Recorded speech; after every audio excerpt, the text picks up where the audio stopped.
siren and a warning message. You must leave the room calmly through the emergency exits located on either side of the stage and behind you.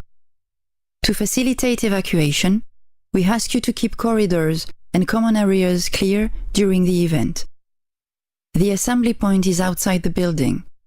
Thank you for your attention, and we hope you enjoy the event.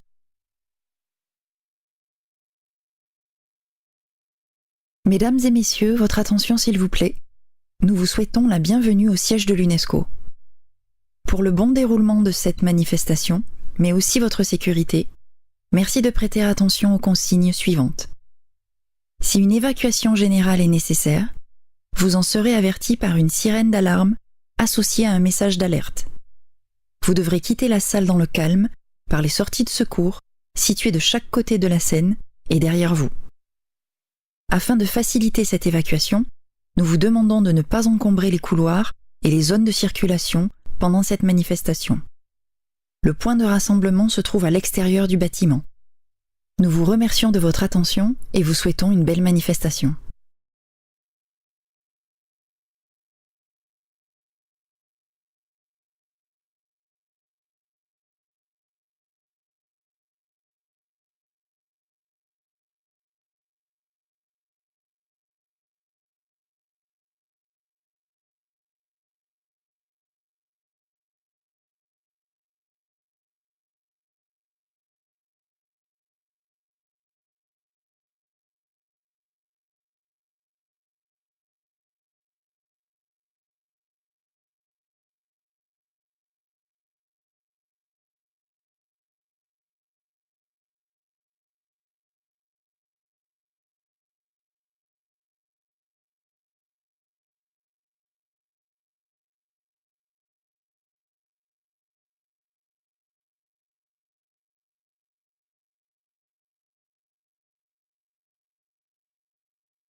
Ladies and gentlemen, the meeting will soon start. Please take your seat.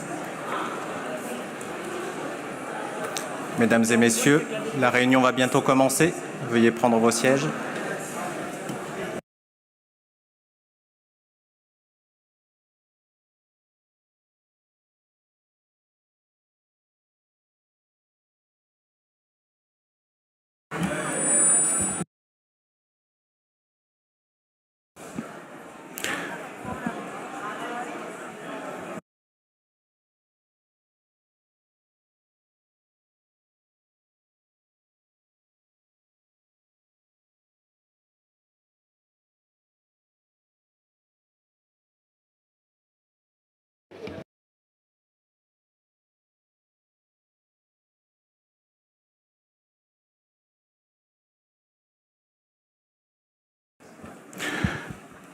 Bonjour, on voudrait commencer.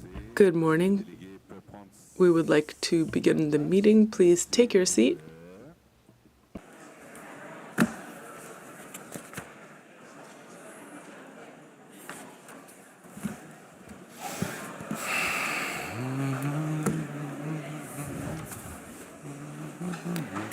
Bonjour, nous allons commencer. Good morning. We are going to begin. Please take your seat. Avant de commencer, j'invite Before we start, à regarder une vidéo. I would like to invite you to watch a safety video.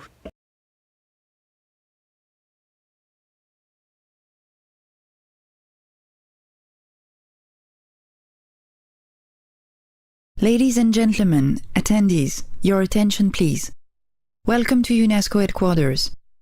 For the smooth running of this event, and for your own safety, please take note of the following instructions. If a general evacuation is necessary, you will be alerted by an alarm siren and a warning message. You must leave the room calmly through the emergency exits located on either side of the stage and behind you. To facilitate evacuation, we ask you to keep corridors and common areas clear during the event. The assembly point is outside the building. Thank you for your attention, and we hope you enjoy the event. Mesdames et messieurs, votre attention s'il vous plaît. Nous vous souhaitons la bienvenue au siège de l'UNESCO. Pour le bon déroulement de cette manifestation, mais aussi votre sécurité, merci de prêter attention aux consignes suivantes. Si une évacuation générale est nécessaire, vous en serez averti par une sirène d'alarme associée à un message d'alerte. Vous devrez quitter la salle dans le calme par les sorties de secours situées de chaque côté de la scène et derrière vous. Afin de faciliter cette évacuation, nous vous demandons de ne pas encombrer les couloirs et les zones de circulation pendant cette manifestation. Le point de rassemblement se trouve à l'extérieur du bâtiment. Nous vous remercions de votre attention et vous souhaitons une belle manifestation.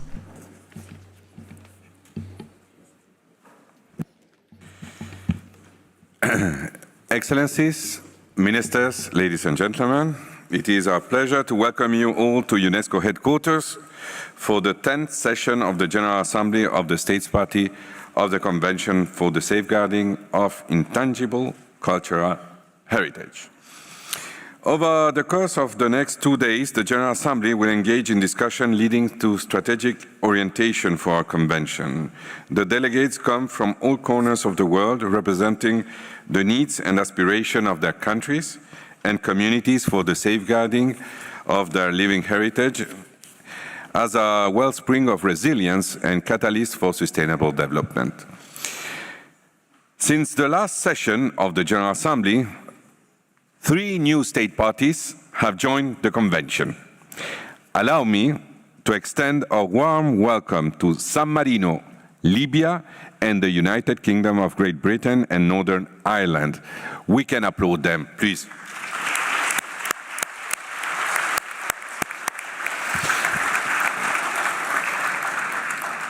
So, with those ratifications, we have now 183 countries to date.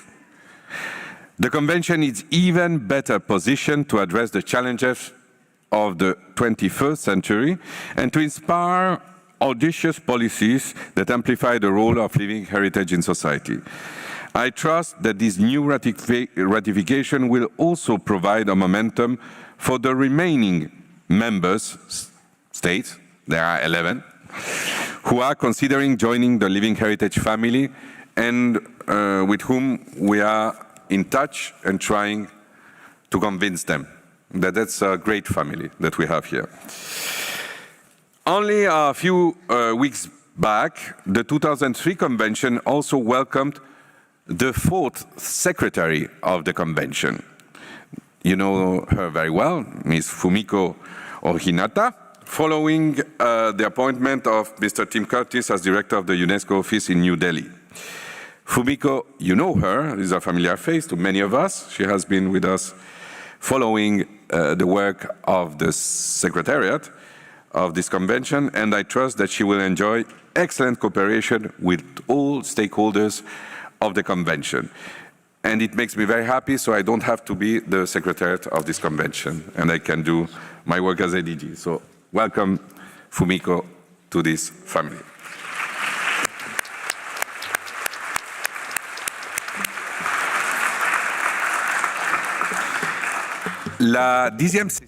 The 10th session of the General Assembly will be an exceptional meeting, as 2024 marks a fresh start for the Convention. The recent celebration of 20 years since its adoption on October 17, 2003, provided an opportunity for all of us to reflect on its significant accomplishments. The Convention has forever changed the way we speak and approach cultural heritage. 2 decades ago, only a handful of countries had incorporated living heritage into their policies. Today, the Convention serves as a key reference in establishing institutions, public policies, national and local policies and laws. The events organized under the Convention's 20th anniversary demonstrated the vast support from states parties, civil society organizations, academic institutions, and communities at large for living heritage.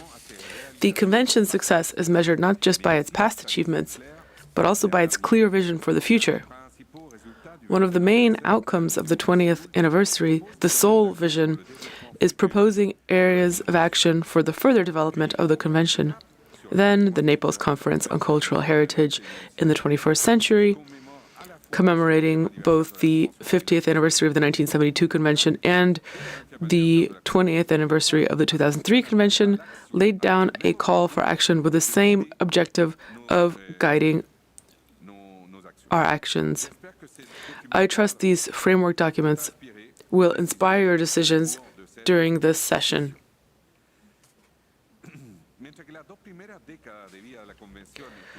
While the initial 2 decades in the life of the convention were marked by acknowledging the importance of living heritage, the forthcoming years will be shaped by synergies for sustainable development.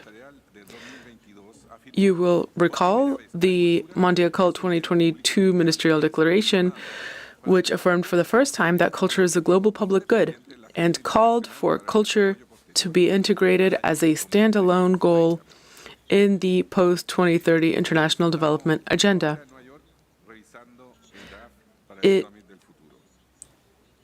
Today, we are currently updating the text of our contribution for the Summit of the Future.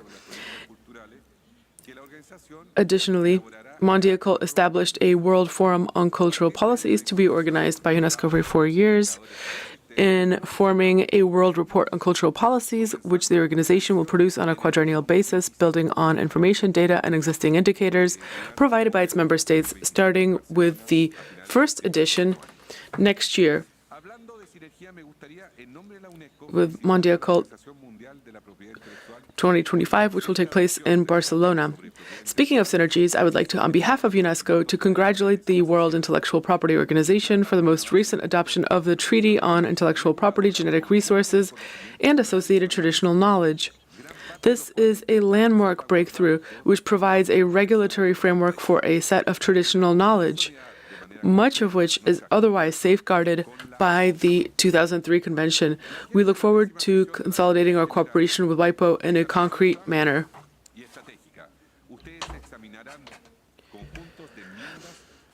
The agenda for the 10th session of the General Assembly is ambitious and strategic. You will review 2 sets of amendments to the operational directives of the Convention. The accreditation of non-governmental organizations and approving the use of resources of the Intangible Cultural Heritage Fund are important. Needless to mention, 12 new members will also be elected to the Intergovernmental Committee. And to cap it all off, your deliberations will contribute to the strategic reflection on future programmatic directions and priorities for the next quadrennium, namely the draft program and budget for 2026-2029, 43C5. With my best wishes for fruitful exchanges, I declare the 10th session of the General Assembly open. Before you move to the first business on the agenda, the election of the Bureau, let me ask the Secretary of the Convention to give you some practical information on the session. Thank you, ADG, and welcome to you all. For this meeting, we have interpretation in the 6 official languages of UNESCO. Please note that debates are all videocast and audiocast in 6 languages. All participants are requested to register online. Please wear your badge visibly to get access to this room. Those who have not presented themselves at the registration desk to receive their badge, please do so at the main entrance of the building on the ground floor. As of last night, 600 people have registered to attend this session, representing more than 137 states parties. The provisional list of participants is available online. Participants are invited to verify the information online and inform us of any adjustments needed. You might have noticed that the seating nearest to the podium starts from the letter P, using French alphabetical order. This is because of a remark made during the 7th session of the General Assembly that the same delegations were always seated either at the back, middle, or at the front.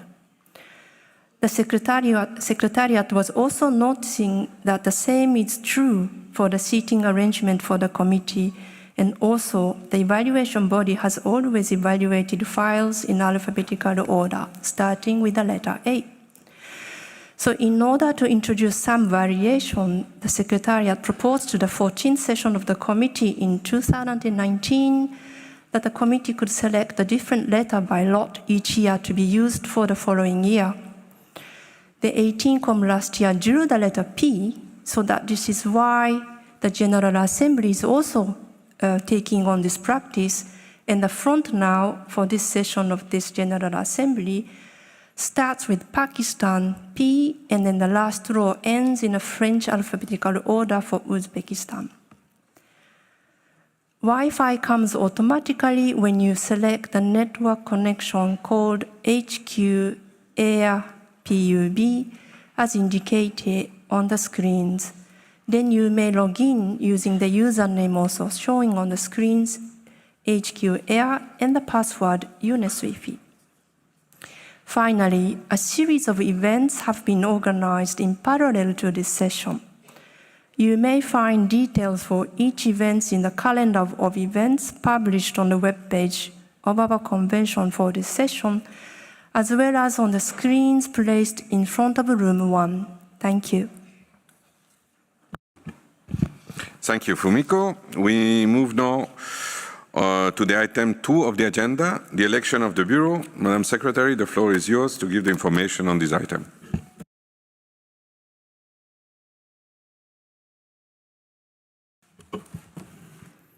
Thank you. So we continue. To start item 2, Rule 11.1 of the Rules of Procedure of the General Assembly states that the Assembly shall elect the chairperson, up to 5 vice chairpersons, and the rapporteur. In conformity with the principle of equitable geographical representation, the Assembly customarily includes representatives from each of the 6 electoral groups in its bureau. The chairperson and rapporteur are elected by individual name and the vice chairpersons by state party. The list of chairpersons, vice chairpersons, and rapporteurs of the previous ordinary sessions of the General Assembly is annexed to your document 2. I would like to reassure you that the duty of rapporteur is important, but not too burdensome. The rapporteur is asked to verify that the resolutions adopted by the General Assembly are faithfully recorded by the Secretariat. Each night, the Secretariat finalizes the French and English texts of the resolution that have been adopted in the course of the day. The rapporteur is then asked to double-check those resolutions in one of the 2 languages against his or her own notes to ensure that they faithfully reflect your deliberations. There is no need to provide an oral report. Thank you. Thank you, Fumiko. I understand that consultation took place among state parties to the convention. Firstly, I invite state parties to make proposals concerning the election of a chairperson.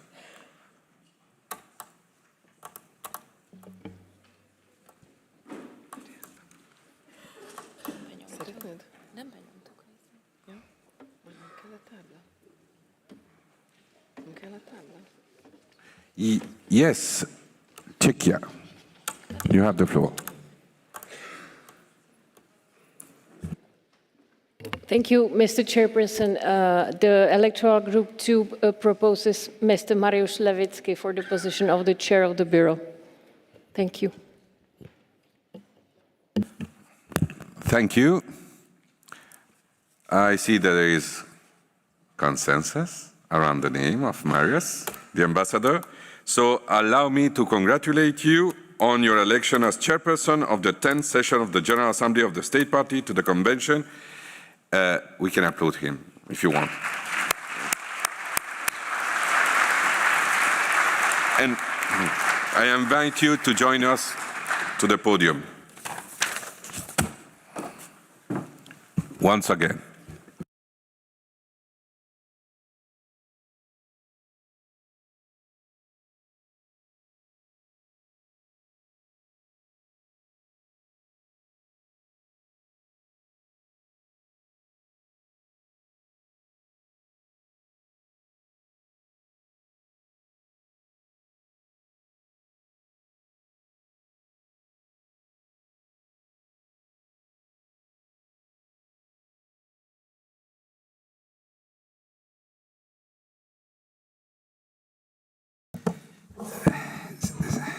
Yes, so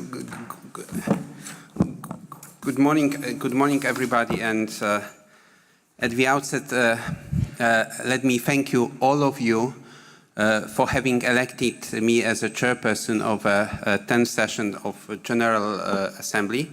That is a great honor and privilege to me to serve you over these 2 upcoming days. I do promise that I will do my best to ensure the smooth proceedings, and I do believe that this session will further contribute to advancing the goals of this very timely and important convention.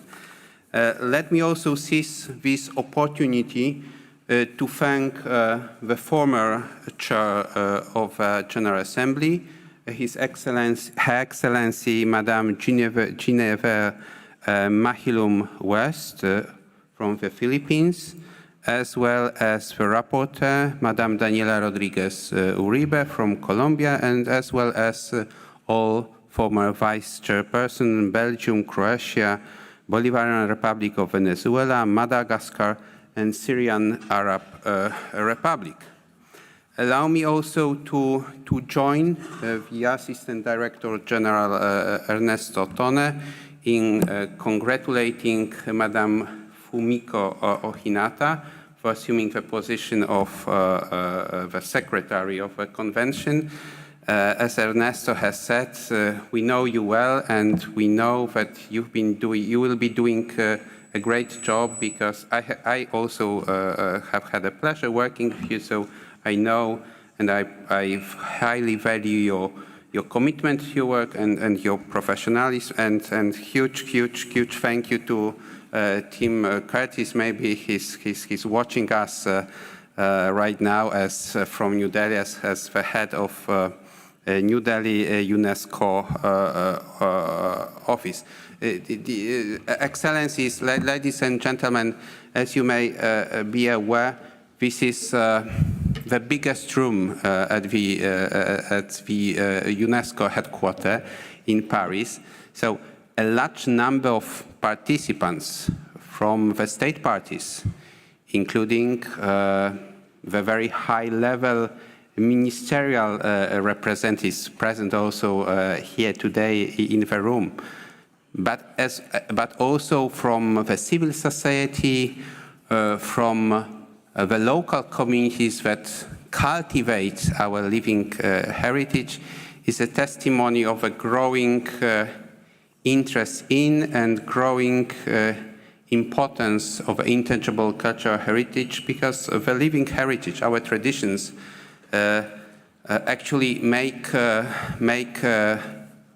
who we are and bring us in the diversity, cultural diversity, richness together. So I'm very happy to see so many participants of this event. It is a special session for another reason, because again, as you may know, during the last UNESCO General Conference, by consensus, with a record number of co-sponsors, the resolution was adopted on the establishment of the first Intangible Cultural Heritage International Day on the anniversary of the adoption of this convention on 17th of October. And now, without further ado, Let us now continue with the election of the vice chairpersons. The vice chairpersons will be asked to replace me if I am unavailable at any time, and they shall assist me in our bureau meetings with adjusting our work schedule if necessary. Do we have proposals from the floor? I see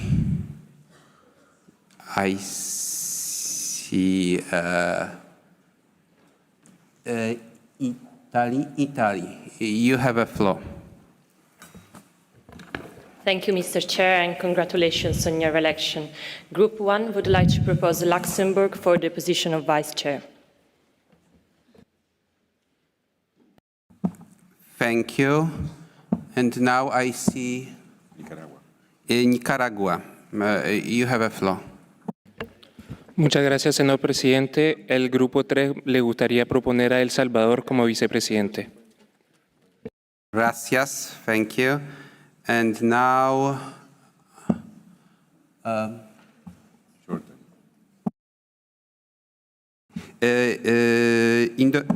Indonesia, you have a floor. Thank you, Mr. Chair. I also congratulate for your election. And Group 4 nominate Vietnam as a vice chair for the General Assembly. Thank you, Chair. Thank you so much. And now I see There is Indonesia and Rwanda. Rwanda. Thank you, Mr. Chair. Rwanda is proposing Ethiopia as vice president. Thank you. And the last on my list is Jordan. Thank you, Mr. Chair. We also congratulate you on your elections and assure you of our full assistance to you and the team around you as you guide us through the next 2 days. Our representative from Group 5B will be the ambassador of Morocco. Thank you.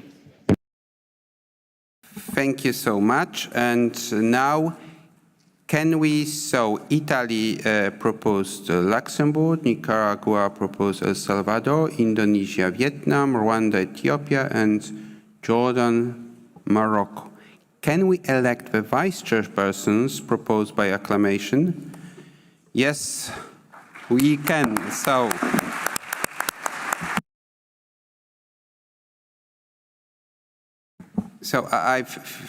thank you so much, and I look forward very much to working with all of you. And now we are moving on to the election of a rapporteur. Is there any proposals? I see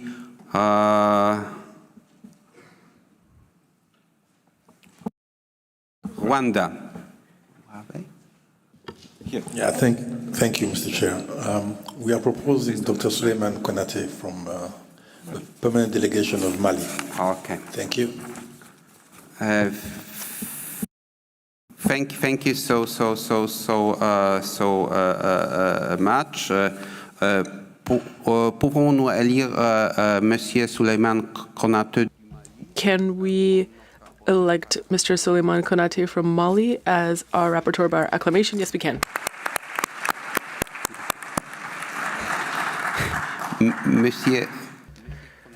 Mr. Konate, please come and join us on the podium.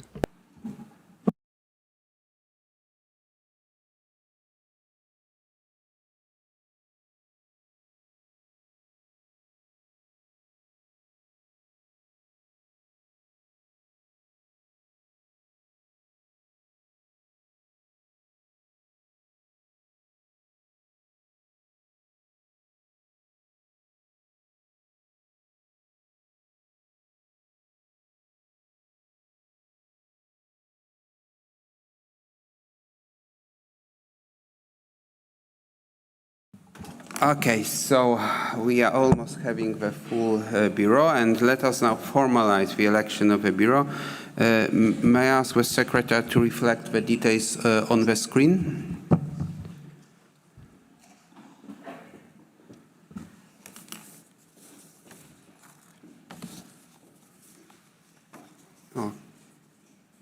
Okay, can we put names? It's coming, okay.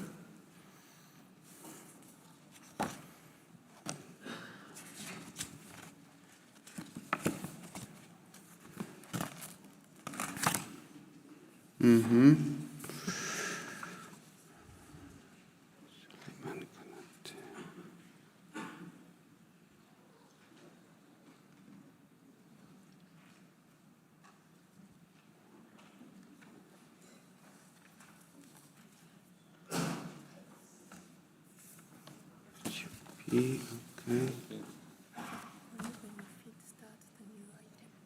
Before we...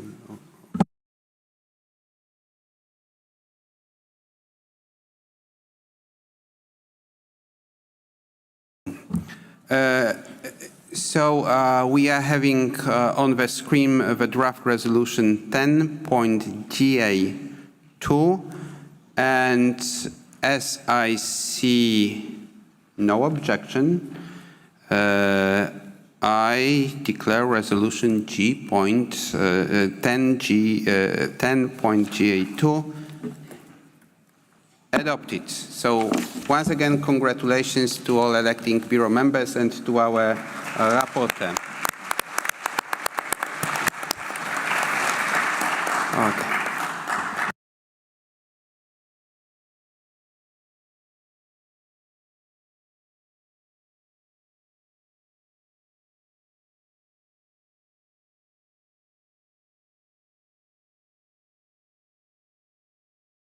Just a point of information for the Bureau members.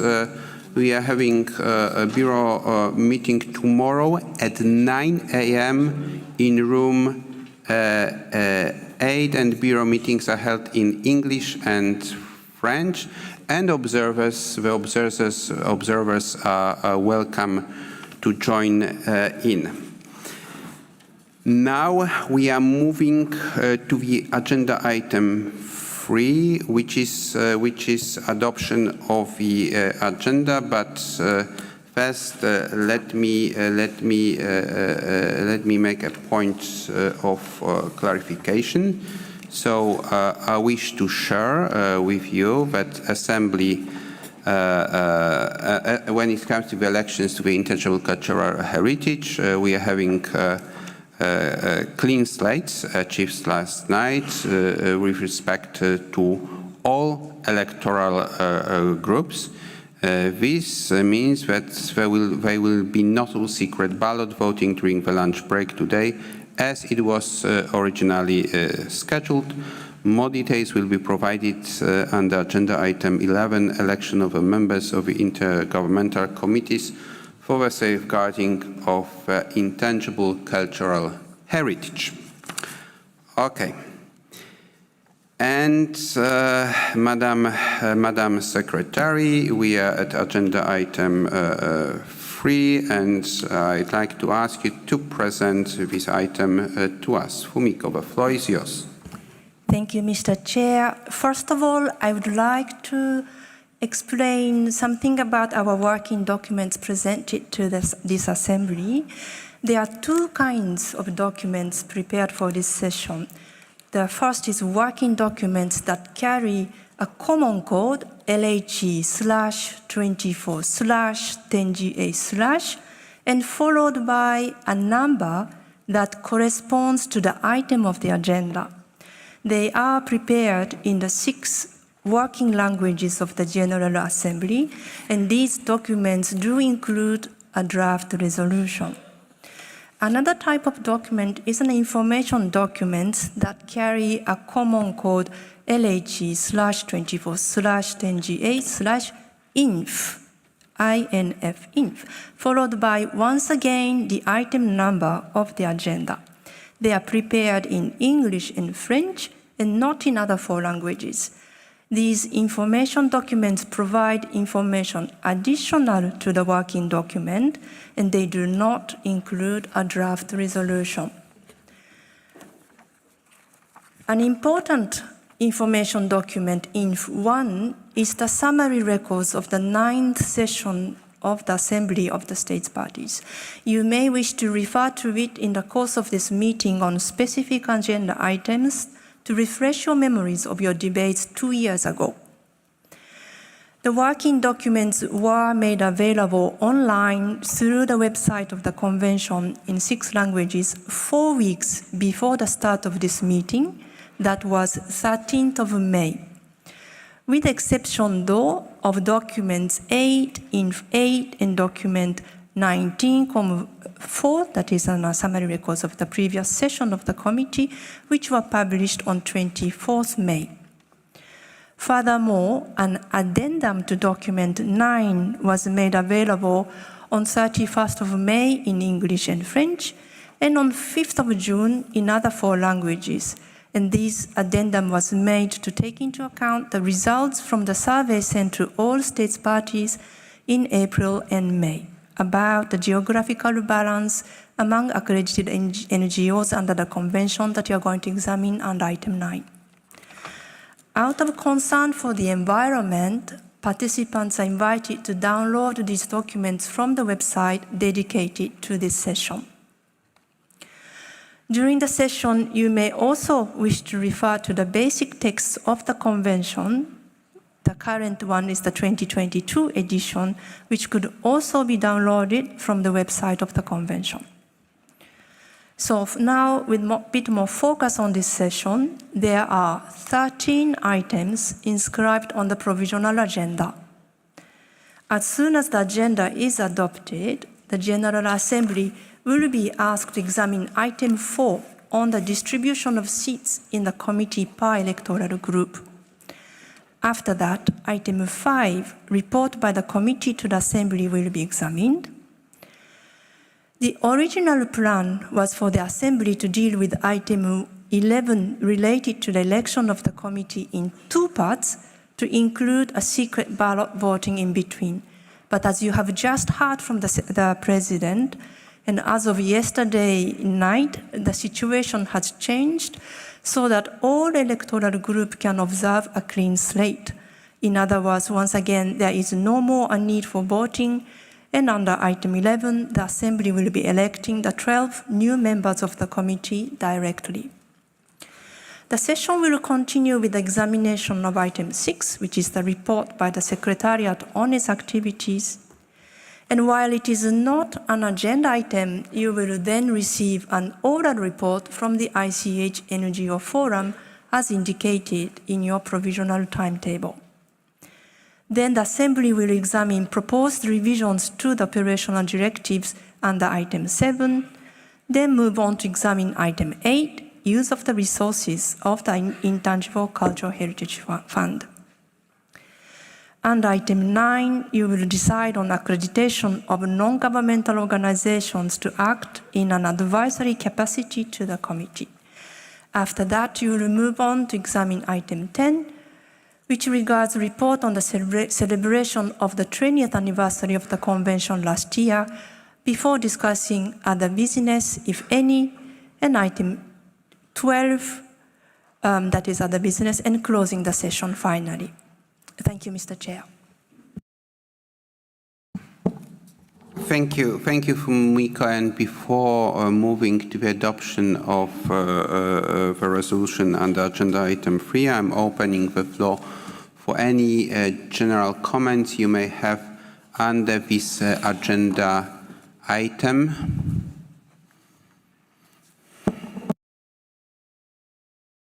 I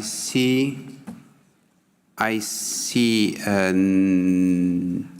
none. If so, may I ask the Secretary to put on the screen the draft resolution 10.GA3.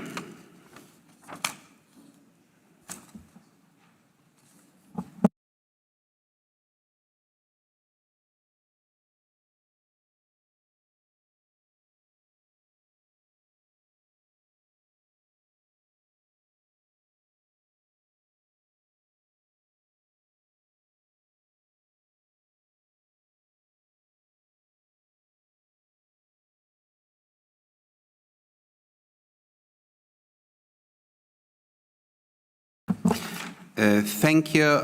Now you have in front of you on the screens the draft resolution 10.GA3, and unless I see any objections, I wish to propose to adopt the draft resolution 10.GA3 as a whole.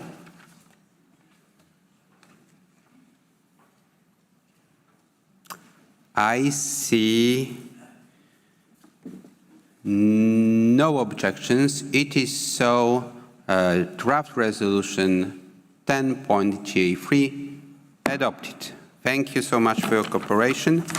And now we are moving to the agenda item 4, which is the distribution of seats in the committee per electoral group. As the title of the item suggests, we have to decide on the distribution of seats in the committee by electoral group.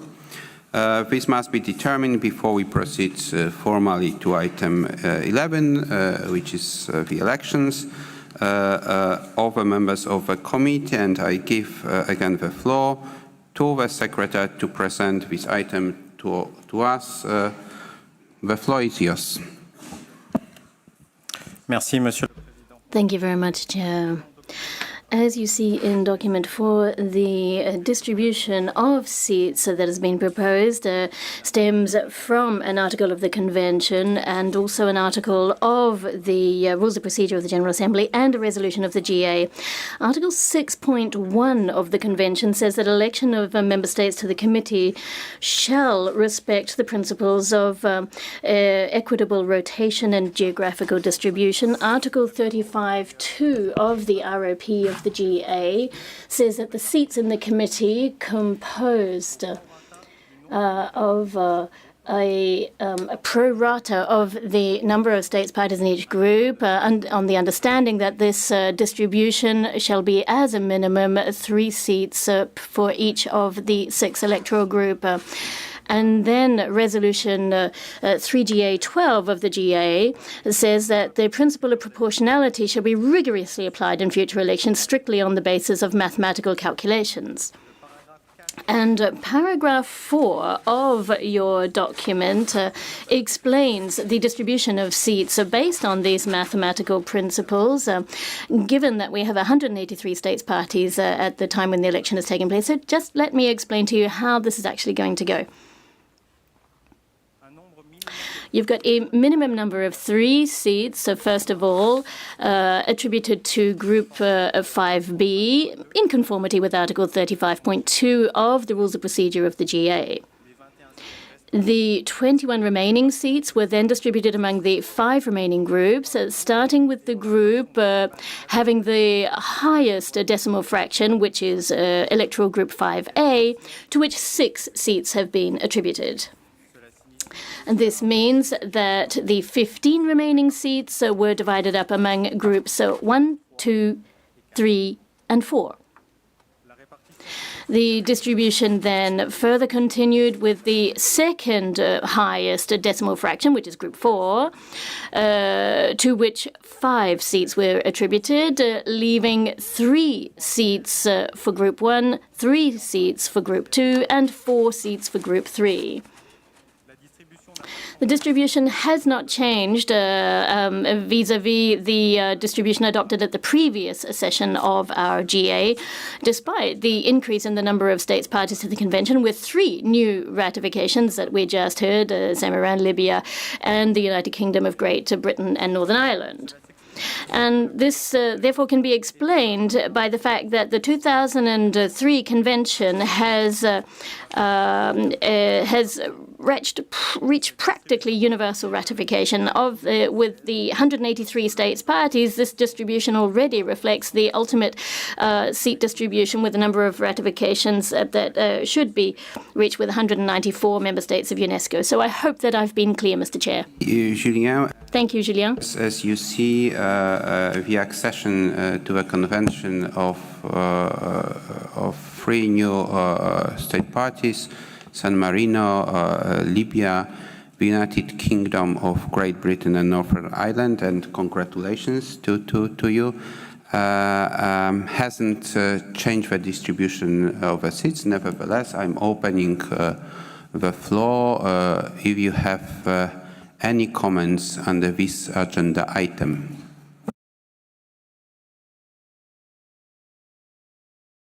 I see no request for taking the floor.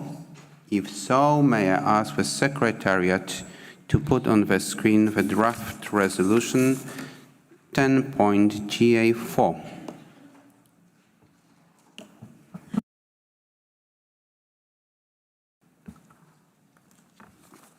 Thank you.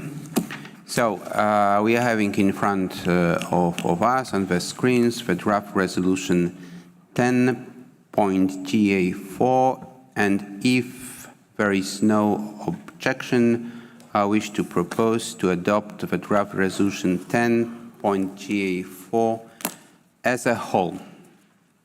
Have any objections? I see no objections. It is therefore the draft resolution 10.GA4 adopted.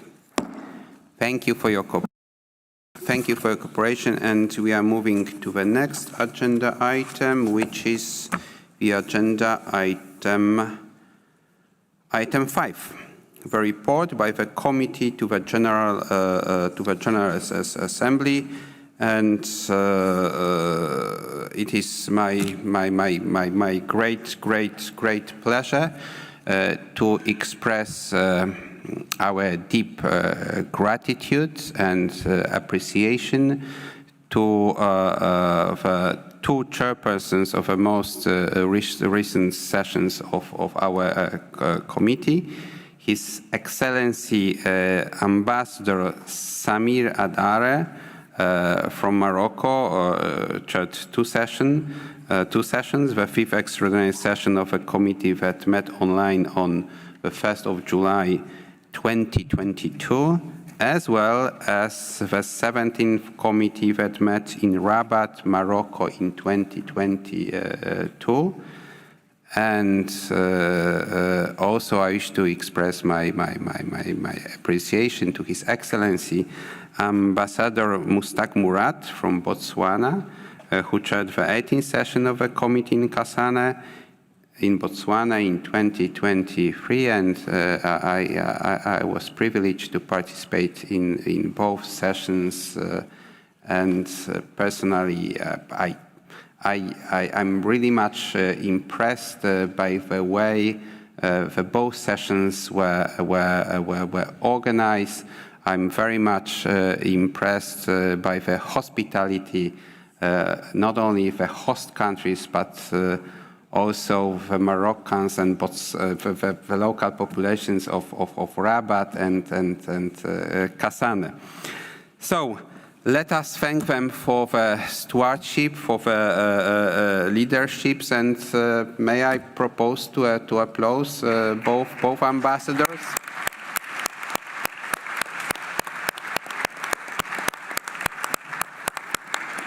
And may I ask you to join us on the podium, to brief us on your work on the sessions.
Let me give the floor first to Ambassador Samir Adare. The floor is yours. Vous avez la parole. Merci. Thank you very much, Mr. Chairman. Good morning to one and all, Excellencies, ladies and gentlemen, Mr. ADG for Culture, Mr. Ernesto Ottone, Madam Secretary of the 2003 Convention, my dear Fumiko, Julien, good to see you, my dear Rapporteur, representative of Mali, delighted to be here, and bonjour to my neighbor here, my dear colleague from Botswana, my dear brother, Mr. Mustake. It's a great pleasure to be here with you this morning to share with you all of the work of this 10th session of the GA for the 2003 Convention for the Safeguarding of the Intangible Cultural Heritage of Humanity. And holding this session in this current context, I think, is one in which we can agree that there's a growing understanding of the importance of intangible cultural heritage, as well as we've practically reached a universality of this convention with a growing number of countries ratifying, and including most recently San Marino, the UK, and Libya. And we're now at 183 member states, states parties to the convention. I want to wish the latest newcomers a warm welcome into this family. And it's an honor and a privilege for me to have been able to have presided over the 5th extraordinary session of the GA, as well as the 17th session of the committee.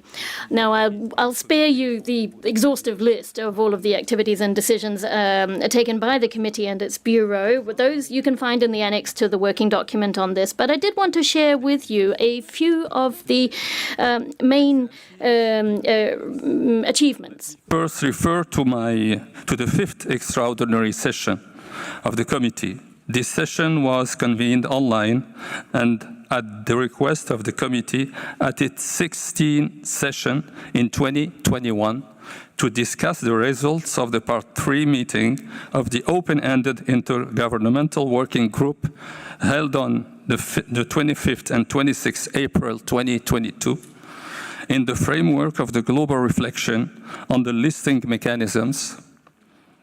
This working group discussed issues related to the annual number of files and other aspects related to the listing, such as the composition and working methods of the evaluation body, as well as other technical matters.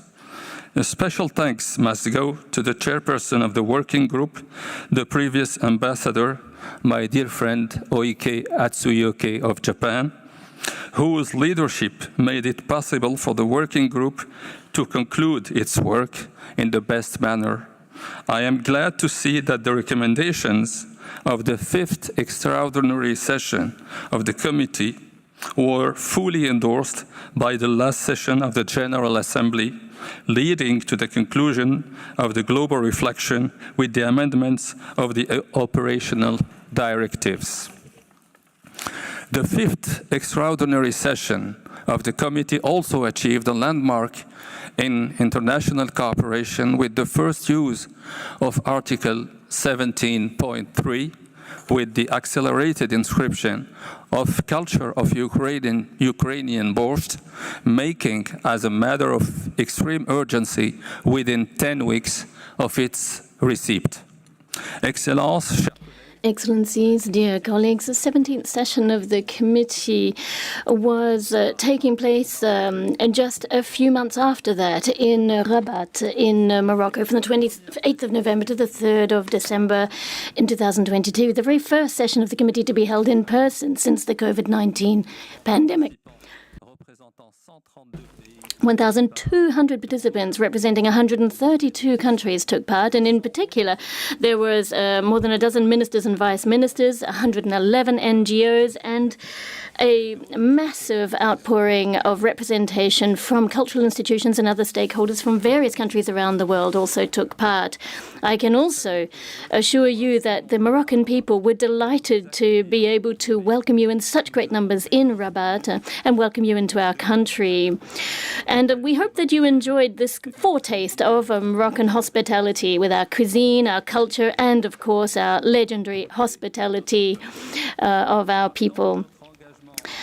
And given our commitment to promoting the values of the 2003 Convention, the opening of that session was strongly marked by the message read out on behalf of our King Mohammed VI, announcing the creation in the Kingdom of Morocco a national centre for intangible cultural heritage, which is about to be inaugurated. And by way of recapitulation, I could say that 55 nomination files were examined, and 44 of these were inscribed on the representative list, 4 on the urgent safeguarding list, and 5 files on the register of good practices. We also applied for the very first time the removal procedure, and the committee decided in this regard to strike from the representative list one element, and that is the Dukas Dat, an element that was inscribed on the representative list. This withdrawal was done with support of the State Party, and in this way was seen to uphold the founding principles of UNESCO and the values of our convention, which are so dear to us: dignity, equality, and mutual respect. When it comes to the good governance issues, it was also decided that we set up an open-ended intergovernmental working group so as to look at a broader application of Article 18. The recommendations from that group then served as the basis for the proposed amendments to the operational directives that are actually going to be examined here at this 10th session of the GA. And finally, it's worth pointing out that it's on the basis of a request formulated by the committee through its decision 17-13 that a guidance note on the economic aspects of safeguarding intangible cultural heritage was drafted for the 18th session of the committee, which was presided over by my dear colleague, Mr. Mustak. As it is the last year of Morocco's term on the committee, I want to emphasize that it has been a privilege to have served over the past 4 years. Allow me to conclude by thanking all my colleagues on the committee. I also extend my thanks to the evaluation body for its hard work and wish the new committee members who will be elected who are elected so far later all the very best. Thank you very much for your attention.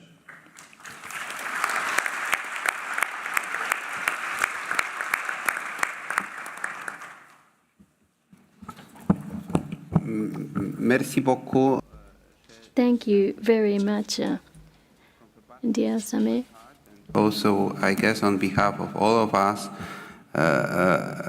let me thank you once again for your government and the people of Morocco, enormous hospitality we experience in Rabat, and we have been very much privileged to have you as the chair of a committee. Thank you so much. And now I give the floor to Ambassador Mustak Murad. The floor is yours. Thank you, Chairperson. In Botswana, we greet people by saying, Pula. Pula. So, Pula to you all. Thank you, Chairperson, ADG Otone, Madame Fumiko, and Julian, and of course, the rapporteur. And last but not least, my dear brother and colleague, Samir. Chair, as I take the floor for the first time, let me congratulate you on your assumption of to the chair of this 10th session of the General Assembly. And I know under your wise stewardship, we'll be in safe hands. Chairperson, Botswana is proud to have hosted the 18th session of the committee, or 18.com as it is popularly referred to, which took place in a landmark year for the convention, being its 20th anniversary. This marked the coming of age of the convention, and it was an occasion for us to celebrate the many achievements that we have accomplished together in the past 2 decades. On a personal note, it was a privilege and an honor to have hosted all of you in my country and to give you an opportunity to experience the vibrancy of our natural environment. It was the first time we held the committee in an outdoor setting, and I hope you had the chance to appreciate our nature and wildlife. We hope 18.com will be remembered as a safari conference, like my colleague and brother Ambassador Samir. I will not go into all the activities of the committee and its bureau in the past year. Instead, allow me to focus on a few of our main achievements. First, as I mentioned, 18.com took place during the 20th anniversary year of our convention. This was the culmination of a year-long celebration across all regions of the world, and to complete the festivities in Botswana was a particular highlight for me and my country. We had a plenary celebration during the session itself, where we enjoyed a performance from Mabele Primary School and heard reflections from many of our living heritage stakeholders from across the world. Indeed, it was fitting to celebrate one of the most significant achievements of this convention: the building of a truly global family of living heritage bearers and community members. This session was also for the first time that all elements presented for nomination to the lists and register of the convention were inscribed by the committee. In line with the celebratory context, it affirmed the success of the capacity building program in all regions and the value of the dialogue process with the evaluation body and the efforts made by state parties to safeguard their living heritage over the years. It is also a reflection of how the global reflection on the listing mechanisms, which led to reforms to the operational directives by this very assembly in 2022, has already begun to bear fruit. Chairperson, a number of committee members were invited to Verona, Italy recently to celebrate the inclusion of the Italian opera singing in UNESCO's list of intangible cultural heritage. It was truly a spectacular event broadcast live to the world, and I was privileged to take part in that celebration. Finally, Chairperson, our committee also looked to the future as we validated the guidance note on the economic dimensions of intangible cultural heritage, which will serve as a reference point for projects and policies on how to harness the opportunities of the market to safeguard living heritage, while avoiding the pitfalls of over-commercialization and decontextualization. 2 further thematic areas are being developed, one on climate change and urban context, and we can look forward to guidance notes on these and other subjects in time to come. Chairperson, this is a momentous session of the committee, and it has been my privilege to serve as its chairperson. I thank all my colleagues on the committee, as well as the evaluation body, and of course, ADG Otone, and our new secretary for the convention, Madame Fumiko, and Julian, and all the staff of the ICH Secretariat for their tireless efforts and professionalism. This is also the last year of Botswana's term as a committee member. And I want to say that it has been an honor to have played a role in advancing this convention for us all. Pula.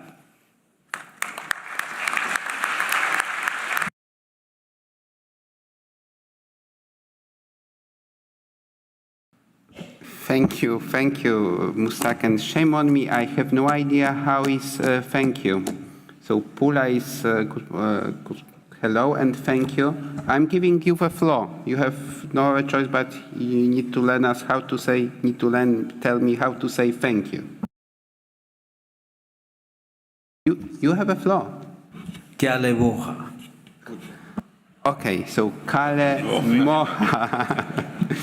And so Kale Moha, and we in Kasane we had a chance to experience first-hand both the beauty of Botswana, natural beauty of Botswana, the cultural richness of Botswana, but also of the African continent. But first of all, I remember Kasane also for the very fruitful and very concrete results of our discussion, as already highlighted by you. So once again, high expectations for our next hot in L'Assomption. But I believe that L'Assomption will continue this living heritage, good practice of this committee. So I look very much forward to going to Asunción, and let us give once again the final applause to our two dear ambassadors, excellent chair.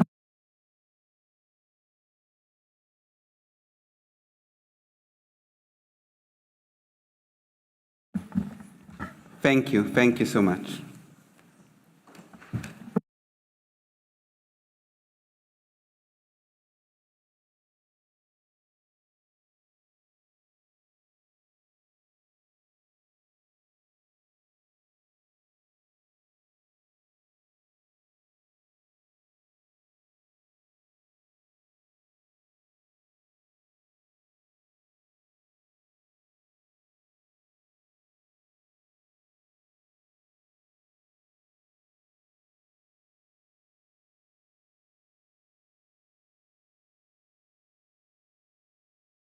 Okay, now let me ask ADG Ottone to present this item to us. Ernesto, the floor is. Thank you, Mr. Chairperson. Gracias, señor presidente. Thank you very much, Mr. Chairman. First of all, I'd like to personally thank I would like to thank His Excellency Samara Dari and Mustak Murad for their excellent chairmanship and wonderful hospitality. Now, I don't want to repeat what's been said. I just wanted to thank the Bureau and the committee for all of its work in the last 2 years. And you can find a full list of their activities and decisions in document 5. But first of all, what I do want to say is that it's really encouraging to see that we're nearly reaching universality for this convention with the ratification of 3 new states, San Marino, Libya, and the UK, bringing the total number of member states to 183. The committee also examined recommendations of the open-ended intergovernmental working group. And I realize that I do need to slow down for our interpreters. Forgive me, says the speaker. We were looking, therefore, in the working group at the framework of the reflection on Article 18. And so at the committee, we were able to look into their recommendations and come up with the proposed revisions for the operational directives. At the same time, the committee did continue considering capacity building as one of the key aspects of the convention's mandate. And it was therefore approved, again, as one of the 2 global funding priorities of the convention, together with safeguarding intangible cultural heritage in formal and non-formal education. Moreover, during the reporting period, the committee inscribed 103 elements on the lists of the convention, 11 on the urgent safeguarding list, and 84 on the representative list. While it also selected and listed 8 good safeguarding practices. Finally, with a total of 30 international assistance requests approved by the committee, for requests greater than 100,000 at least, and by the Bureau for requests under 100,000. The total amount of this was nearly $3.5 million US dollars. More concretely, $3,482,482 US dollars. Thank you, Mr. Chairman. You have the floor. Thank you, thank you, IDG Ottone, for your brief. We have accomplished a number of very important tasks in connection with the 20th anniversary of Convention. And now I open the floor to if any states have any specific questions or comments on the report of the committee, as presented by 2 chairpersons of the past sessions. And I'm aware that many states are ready to provide general statements in support of the 2003 Convention, but may I ask your indulgence and patience so that the statements be given under agenda item 6 on report by the Secretariat. So the general comments, a kind of general debate, is scheduled for item 6, not for item 5. Nevertheless, I can make a few exceptions to accommodate the schedule of several ministers present today in the room, and I wish to recognize the support and give them the floor. So, if there is no objection, there are no objections, I will proceed this way. So let me give the floor to Her Excellency, Madam Nahid Ezaher Khan, State Minister, Minister of Cultural Affairs of Bangladesh. Madam Minister, the floor is yours.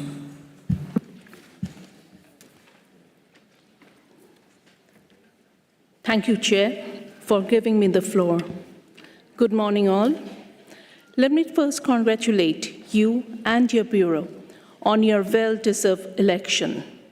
Let me also take the opportunity to welcome San Marino, Libya, and the United Kingdom to the Convention family. Mr. Chair, Excellencies, Ministers, Ambassadors, and permanent delegates, dear colleagues. This is my first appearance and intervention at UNESCO since I assumed the office of the State Minister for Cultural Affairs of the Government of Bangladesh. My task is made simpler, and we are fortunate that our Honorable Prime Minister Sheikh Hasina holds steadfast commitment to protect our own and shared heritages and sets forth the guidelines for Bangladesh.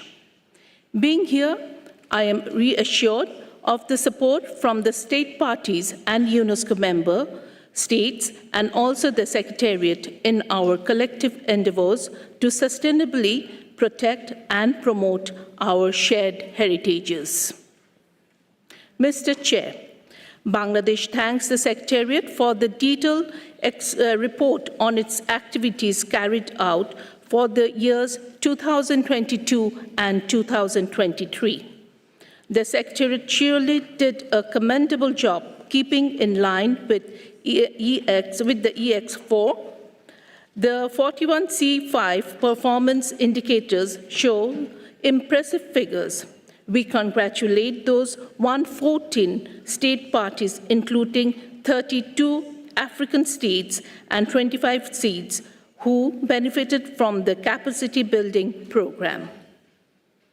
We further thank the ADG Culture, Mr. Ernesto Othen, and his team for many such commendable initiatives, including the preparations for the Mondicult 2025.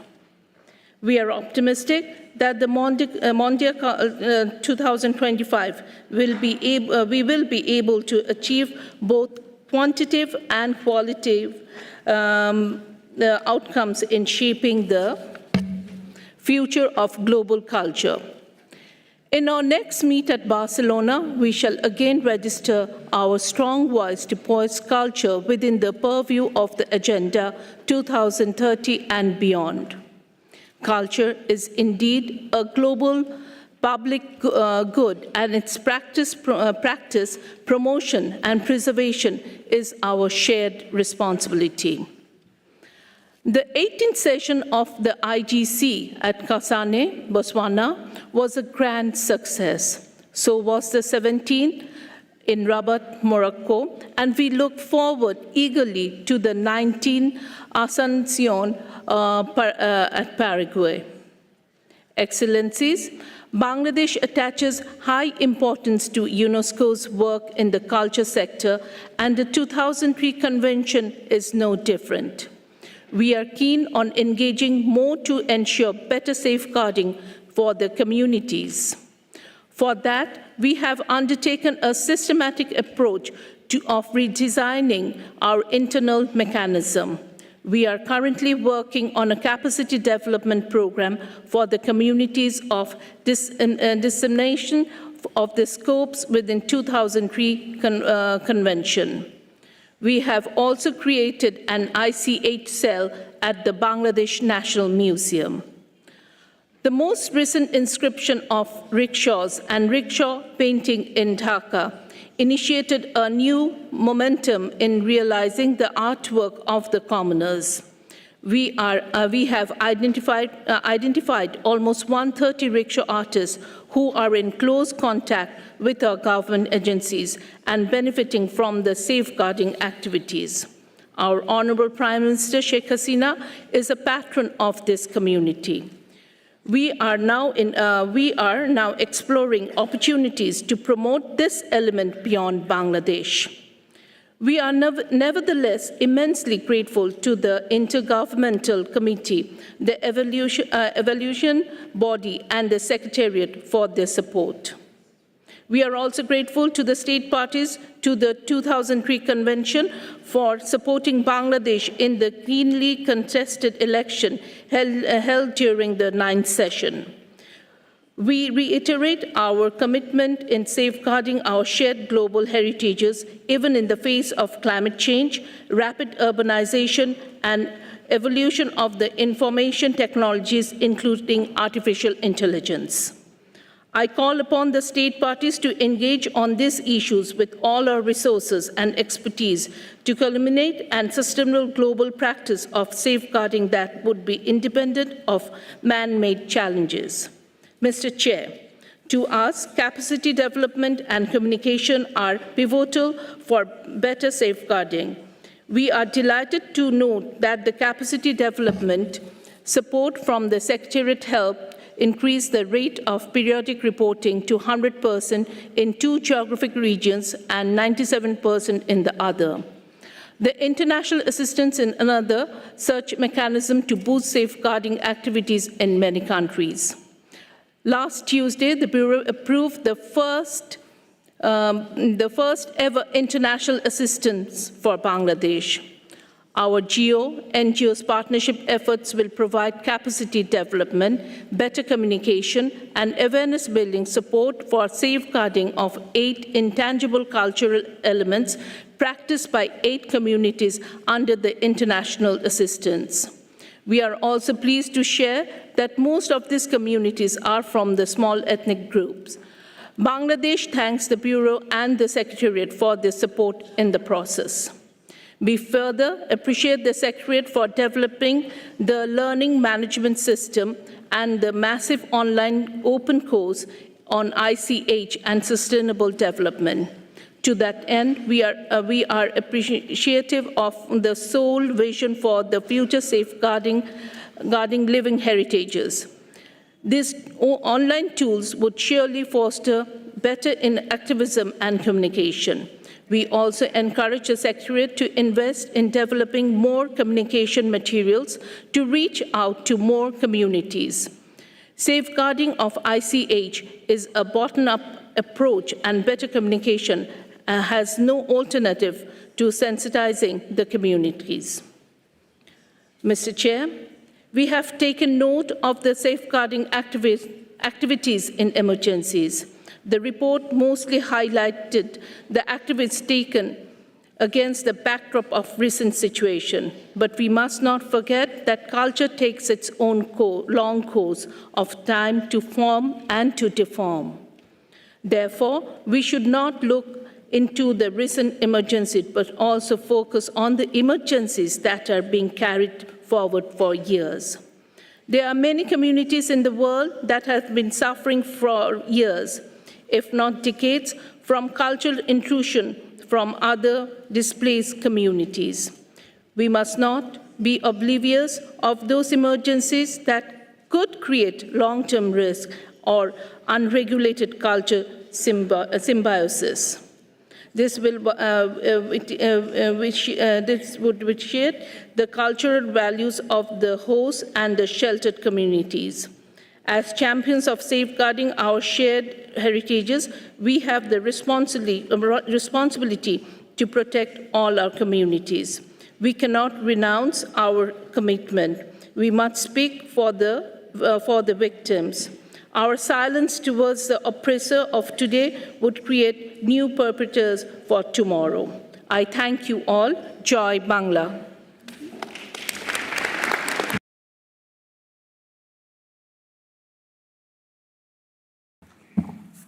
Thank you, Madam Minister. And now I give the floor to Her Excellency, Madam Leslie Urteaga, Minister of Culture of Peru. Madam Minister, the floor is yours. Excellencia. Excellencies, Mr. Chairman of the GA, His Excellency Mr. Mario Levitsky, Excellencies, Mr. ADG, Madam Secretary, members of the General Assembly, ladies and gentlemen. Excellencies, allow me first of all to thank the incoming chairman for his election and for taking up the reins of this most important General Assembly. I also want to welcome the new states parties to the 2003 convention. It's an honor for me to be here representing the Republic of Peru in this important event, which is getting underway today in the 10th session of the General Assembly of the States Parties to the 2003 Convention for the Safeguarding of Humanity's Intangible Cultural Heritage. We are all focused on the safeguarding of the expressions of human creativity and culture in all of its aspects.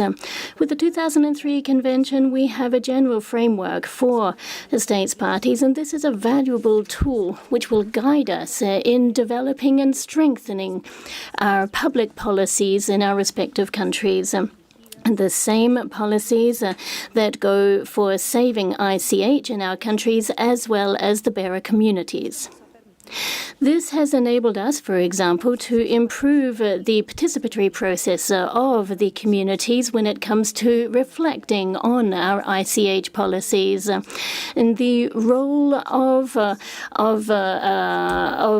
participation in transmission is of key importance, and it's important that we never lose sight of that, because this is how we can strengthen our safeguarding measures. And in Peru, we have 14 different elements inscribed on the representative list of the ICH of humanity, including a multinational one, along with our neighboring countries of Chile and Bolivia, on the register of good safeguarding practices. In addition, last year, In Peru, we saw the approval of the request for international assistance for our project called Strengthening and Promoting the Transmission of an Intergeneration of Knowledge and Practices associated with traditional ceramic in Chetrapurhuja ceramics from the ICH Fund. From these inscriptions, we've therefore been able to raise awareness and boost the safeguarding of these important elements of our heritage as a key pillar of our constitution when it comes to preserving our local community's identity. But we are also very aware of the complex interrelationship with sustainable development issues, and now it's up to us to underscore and come up with creative mechanisms for safeguarding ICH in emergency situations, and particularly as concerns environmental issues. Indeed, many of our cultural practices and expressions are actually in jeopardy because of these issues. I also wanted to reiterate the Peruvian government's commitment to promoting culture and by working hand in hand with the ICH Safeguarding Center of Latin America. And this is a Category 2 center under the auspices of UNESCO, and we've recently reiterated the importance of this agreement that we signed with UNESCO as a key pillar in safeguarding the ICH of the 9 countries that work hand in hand with it, so as to limit impacts on ICH. And remember that heritage sometimes transcends boundaries. Furthermore, this is an opportunity that I'd like to take to express our gratitude and appreciation for the inscription of the good safeguarding practices for preparing ceviche, which was listed and approved at our last session. So we wanted to thank you once again for that support. We also wanted to underscore the important work being done by the Ministry of Culture in Peru, so as to bolster traditional knowledge and practice in my country. And this can be seen in the creation of exhibition spaces and the valorization and acquisition of local artisanal work stemming from all different communities around the country that represent our mosaic of indigenous communities around the country, as well as fair trade networks of being created so as to ensure social and economic development and public and private partnerships, which have all been very important for ensuring artisanal workshops and exhibitions continue going forward, which has been of great benefit to the bearer communities. And finally, I should like to end by telling the state's parties how grateful we are to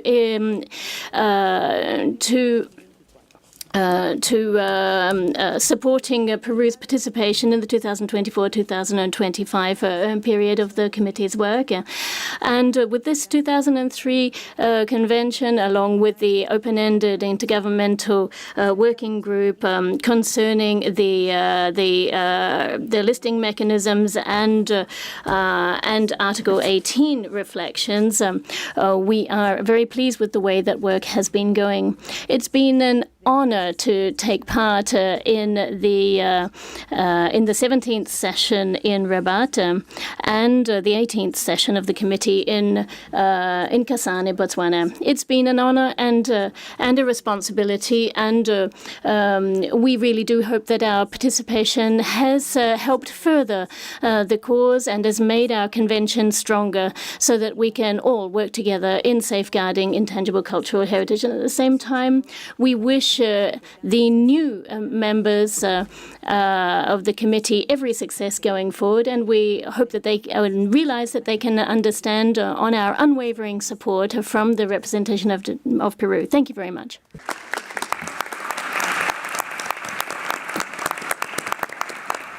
Thank you, Madam Minister. And now I give the floor to Her Excellency Anastasia Bondar, Vice Minister of Culture and Information Policy of Ukraine. Madam Minister, the floor is yours. Your Excellencies, ladies and gentlemen, dear guests, first of all, let me congratulate Mr. Chairman with your election and welcome the countries who have just joined the Convention. On behalf of the Ministry of Culture and Information Policy of Ukraine, I would like to express our deepest gratitude to the committee for its significant work, for the exceptional organization of the 5th extraordinary session, where it was decided to include the culture of cooking Ukrainian borscht to the list of the intangible cultural heritage in the need of the urgent safeguarding. For the first time in the history, the nomination this year was considered out of the tone due to the unprovoked war of aggression of Russia against Ukraine and the real threat to the intangible cultural heritage. We sincerely thank you for this exceptional support. Despite the ongoing war and the overcoming of all difficulties, Ukraine has submitted a report on the safeguarding of the culture of Ukrainian borscht cooking, which has been included in the need of the urgent safeguarding list, along with a periodic report on the implementation of the Convention. Not only we have made it possible despite the constant shelling, electricity shortages and the air raid alarms, but also due to the coordinated efforts of all parties involved. We also would like to acknowledge the work of the committee in the assessing periodic reports and those elements on the urgent safeguarding list. Ukraine will continue to make its considerable efforts to protect living heritage, guided by the spirit and the wording of the 2003 Convention.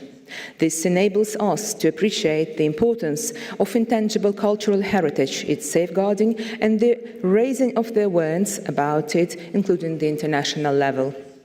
Ukraine highly values the committee's efforts on supporting its living heritage.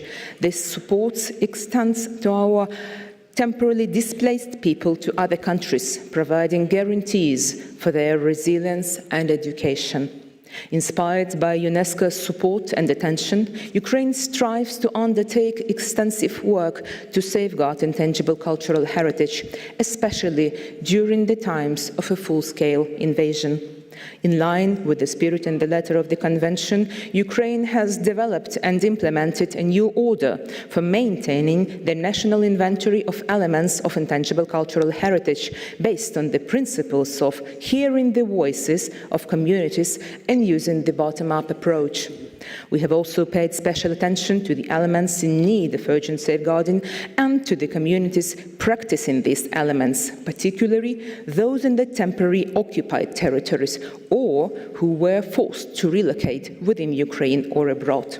It is crucial to recognize the efforts made by the local communities, and the Ministry will continue to support their appreciations. To conclude, I want to express my renewed appreciation to UNESCO for all the considerate support of Ukraine and the Ukrainian people, as well as our cultural heritage, especially in these dark times for our nation. Thank you.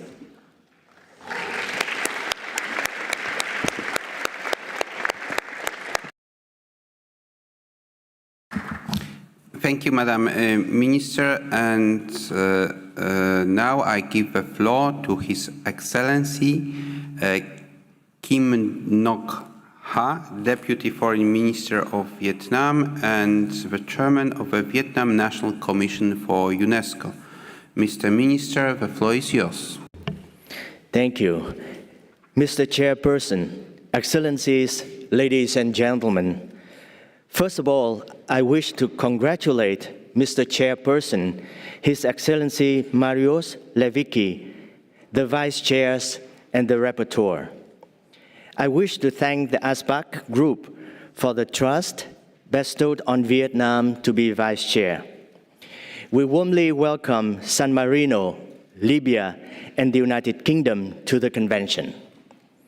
Vietnam commends the excellent work that has been done so far by the committee, especially under the able leadership of His Excellency Ambassador Samir Adare and His Excellency Ambassador Mushtaq Murad, the Secretariat, and the state parties in raising awareness of the importance of safeguarding intangible cultural heritage, increasing its visibility at the international level, and placing communities at the heart of these endeavors.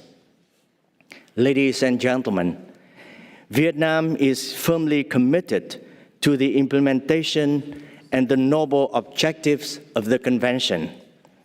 We have made extensive efforts to mainstream the contents and spirit of the Convention into Vietnamese laws, programs, projects related to heritage preservation and socio-economic development. We are working on a 10-year national target program on cultural and heritage development and a revised law on cultural heritage for the National Assembly's approval this year.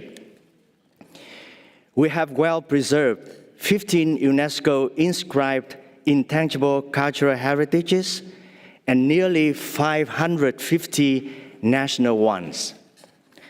Mr. Chairperson, over the past 2 decades, the Convention 2003 has protected and promoted humanity's treasures and transformed the way we value and safeguard living heritage.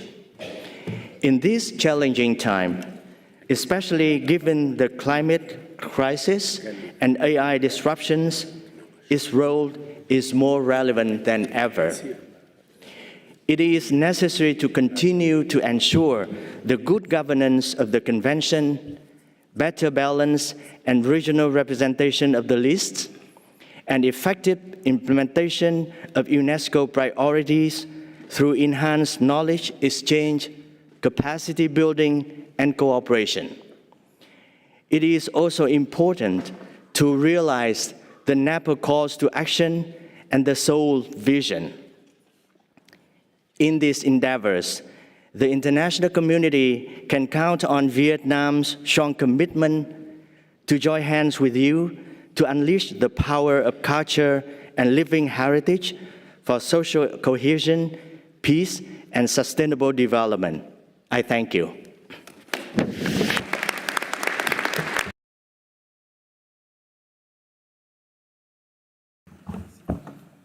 Thank you, Mr. Minister, and let me thank all ministers for their interventions, for your presence here, which prove the utmost importance your governments attach to the intangible cultural heritage. And now I wish to open the floor to any specific comments, questions you may have on the report of the committee. Given that, as I have just announced, the general comments will be delivered under the agenda item 6. The floor is open.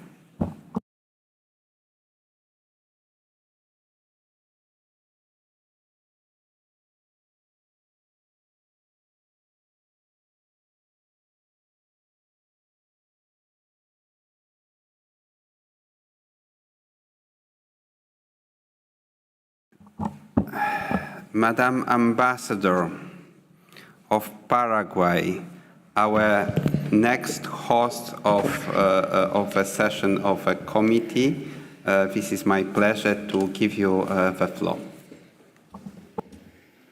Muchas gracias, Presidente. Thank you very much, Mr. Chairman. I'd like to take this opportunity to congratulate you on your election and wish you well in your new role. I also wanted to extend my congratulations to Ambassadors Samir Adadi from Morocco and Mustaq Murad from Botswana.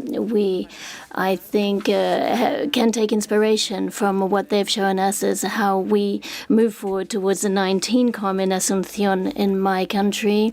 I hope that it will be just as unforgettable as it was in Botswana and Morocco. Why paradise? Thank you.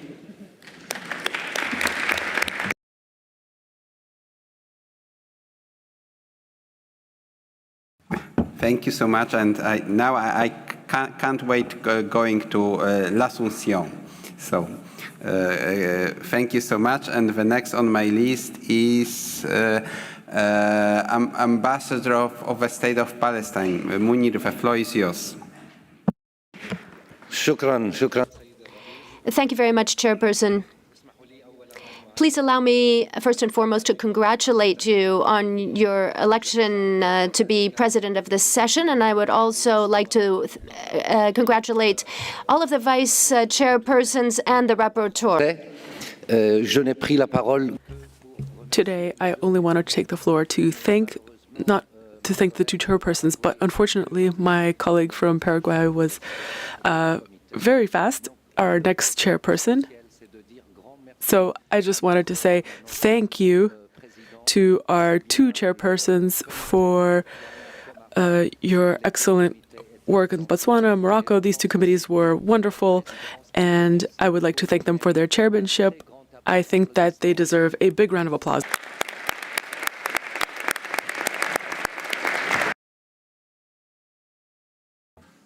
Thank you. Ambassador of Azerbaijan, Elman, you have a floor. Thank you very much, Mr. Chair. First of all, I would like to congratulate you as well as the vice chairs and the rapporteur for the election. I also would like to echo my previous colleagues in thanking our both chairs of the committees, His Excellency Ambassador Samir Al-Dahri and His Excellency Ambassador Murad Mushtaq, and their countries for excellent hospitality. And actually, these meetings have been remembered by all of us with great achievements. First of all, for member states, and including Azerbaijan, where we had national files and multinational files. And of course, we enjoyed immensely the hospitality, warm hospitality of both countries, Morocco and Botswana, and look forward to the further participation in Paraguay. But of course, joining my colleagues for all the efforts, we thank our both ambassadors for all the efforts and great welcoming of all the member states. Thank you.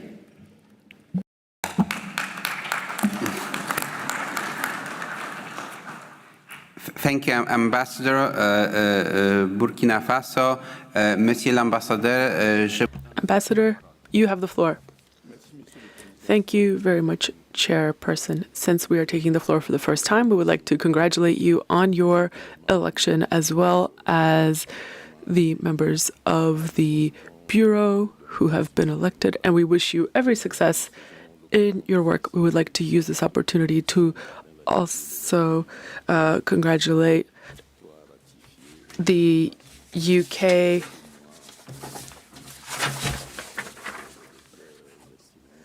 Libya and San Marino for ratifying the convention. We congratulate you.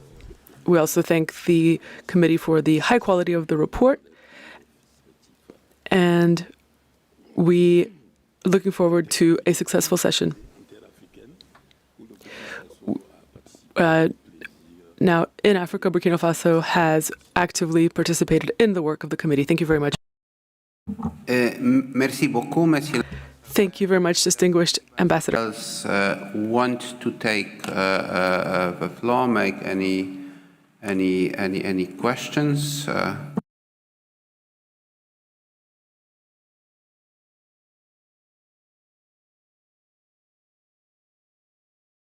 If not, let me give the floor first to the Ambassador Samir. Samir, the floor is yours.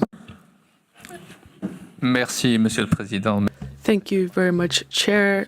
Thank you, dear Marius. I would like to take the floor to thank you, because the success of these sessions, just like in Rabat for the 17th session and Botswana of the 18th session, is also your success. And I believe that it is our work together that allows us to achieve everything that we have achieved during the two sessions. And of course, it also creates a great working atmosphere. As part of this convention, we have become a family.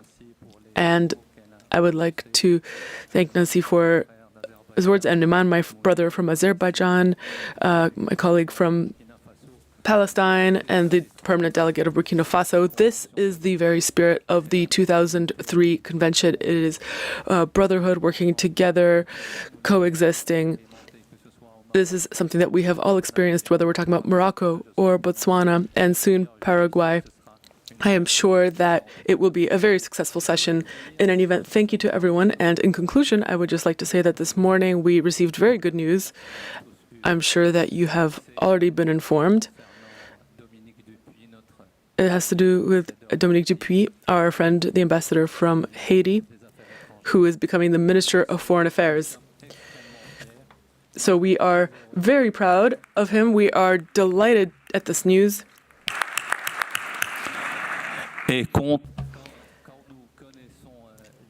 And since we know Dominique, we knew that this would happen eventually. Of course, it happened quite soon, and this will certainly be a big challenge, but all of us are very happy and support her in this new position. Thank you, dear Samir. And that's a risky job to be ambassador, permanent delegate to UNESCO. You can always be, sent back to your capital. Mustak, you don't want to take the floor.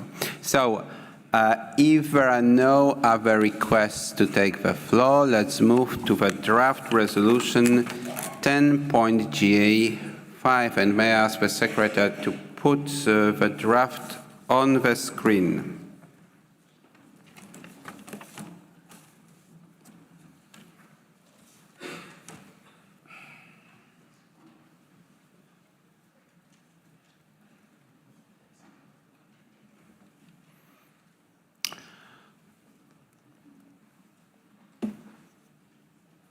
Okay, in front of you, I'm sorry. Okay, yeah. My apologies. So in front of us, we are having the draft resolution 10.GA5, and I have been informed that Belgium, supported by Spain, has made an amendment to para 9, and we'll come back to this amendment later on. But let's start with the adoption para by para. So, para 1. Are there any comments on para 1? I see no comments. It is so adopted. Para 2. Have any comments on para 2? No comments on para 2. It is so adopted. I will use my hammer at the end once we adopt the whole resolution. Para 3. Once again, congratulations to San Marino, Libya, and the United Kingdom of Great Britain and Northern Ireland for joining us. And I encourage all remaining states to consider ratification of 2003 convention. I see no comments. It is so adopted. Para 4. Para 4, no. I see no comments. It is so adopted. Para 5. Can you scroll up? Okay. And also English version, if you could scroll up. Are there any comments on para 5?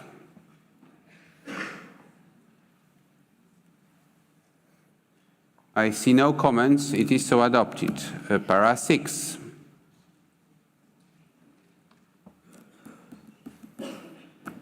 No comments. It is so adopted. Para 7.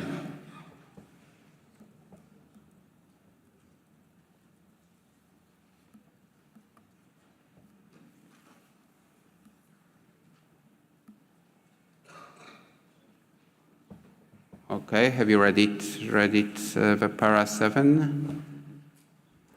Okay.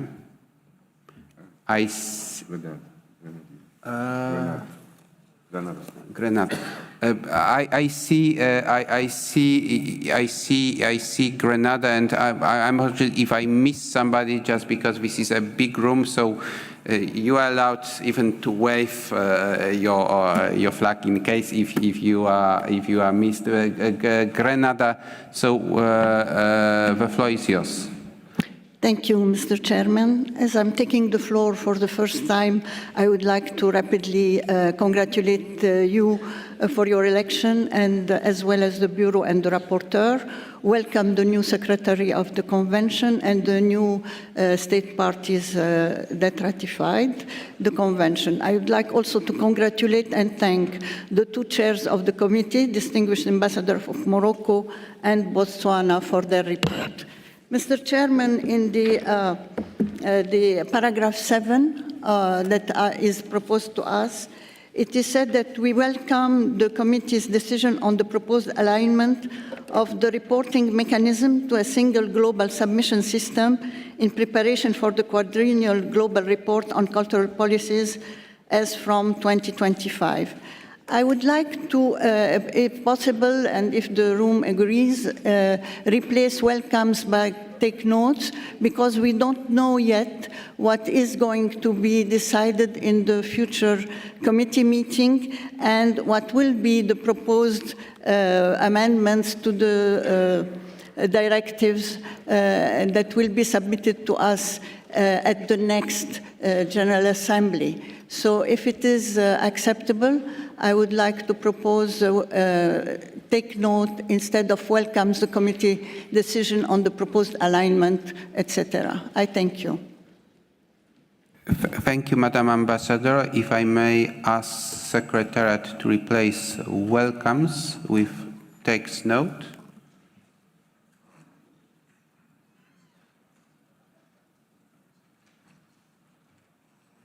Takes note.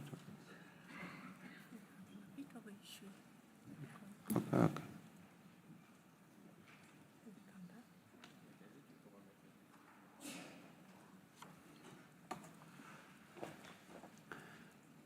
Okay, so the para now reads as follows. Notes with satisfaction of the improved rates of submission under the ongoing cycle of periodic reporting, and then takes note of the committee's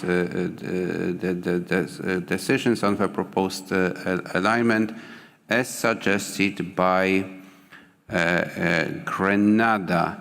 And now I wish to ask the room if on your comments. So, but if you have any objections maybe to this, just let me raise your flag.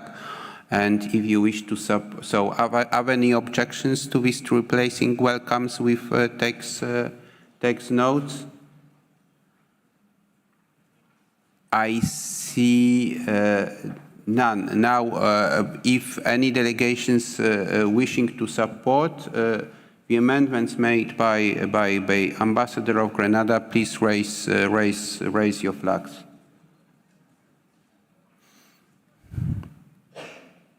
But so, can we? Yes.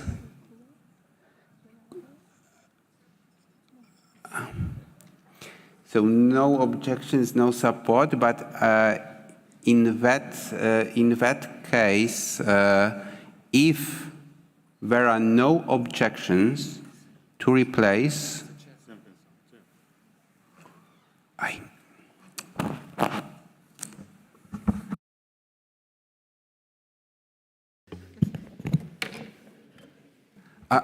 Ambassador, my apologies, but because of this light is put on us, I can hardly see the nameplate. So, just apology if I miss. So, Ambassador St. Vincent and Grenadine, the floor is yours. Thank you, Mr. Chair. As I am taking the floor for the first time, I would like to congratulate you on your election, as well as the Bureau and the Rapporteur. And I would like also to thank the distinguished ambassadors of Morocco and Botswana for their report and for the successful sessions of the committee. Mr. Chair, you asked if there is an objection. I haven't seen an objection. You asked if there is a support. Yes, I support the proposal of Grenada. Thank you. Thank you so much. Now, can we adopt the para 7 as follows? Notes with satisfaction the improved rates of submission under the ongoing cycle of periodic reporting, and takes note of the committee's decision on the proposed alignment of a reporting mechanism to a single global submission system in preparation for the quadrennial global report on cultural policies as from 2025. And I see no objections, so it is so adopted. Madam Ambassador of Grenada, thank you for your proposal. Now we are moving to para 8, adopted, which is further welcomes the continued work in the 2 global funding priorities of the Convention, strengthening capacities to safeguard intangible cultural heritage using multimodal approaches and contribute to sustainable development, and safeguarding intangible cultural heritage in formal and non-formal education in light of a 2030 Agenda for Sustainable Development and the preparation of a post-2030 agenda. Are there any comments on para 8? I see no comments. I see no flags raised. It is so adopted. And now we are moving to para 9, as amended by Belgium and supported by Spain. And now, if I may ask the delegation of Belgium to present its amendment. Belgium, the floor is yours.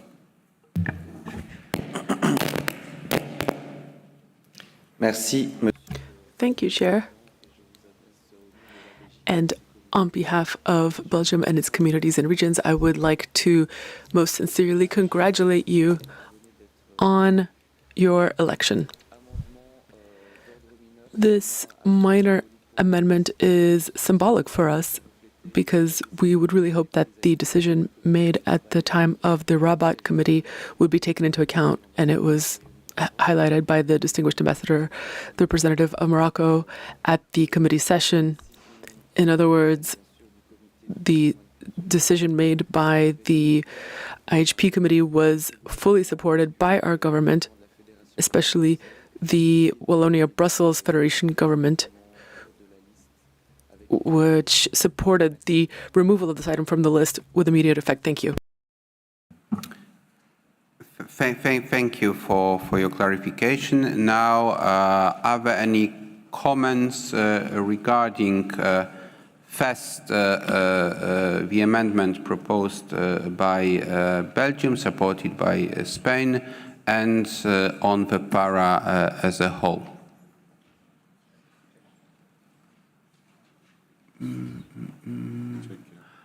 I see. Okay, let me take the list. So.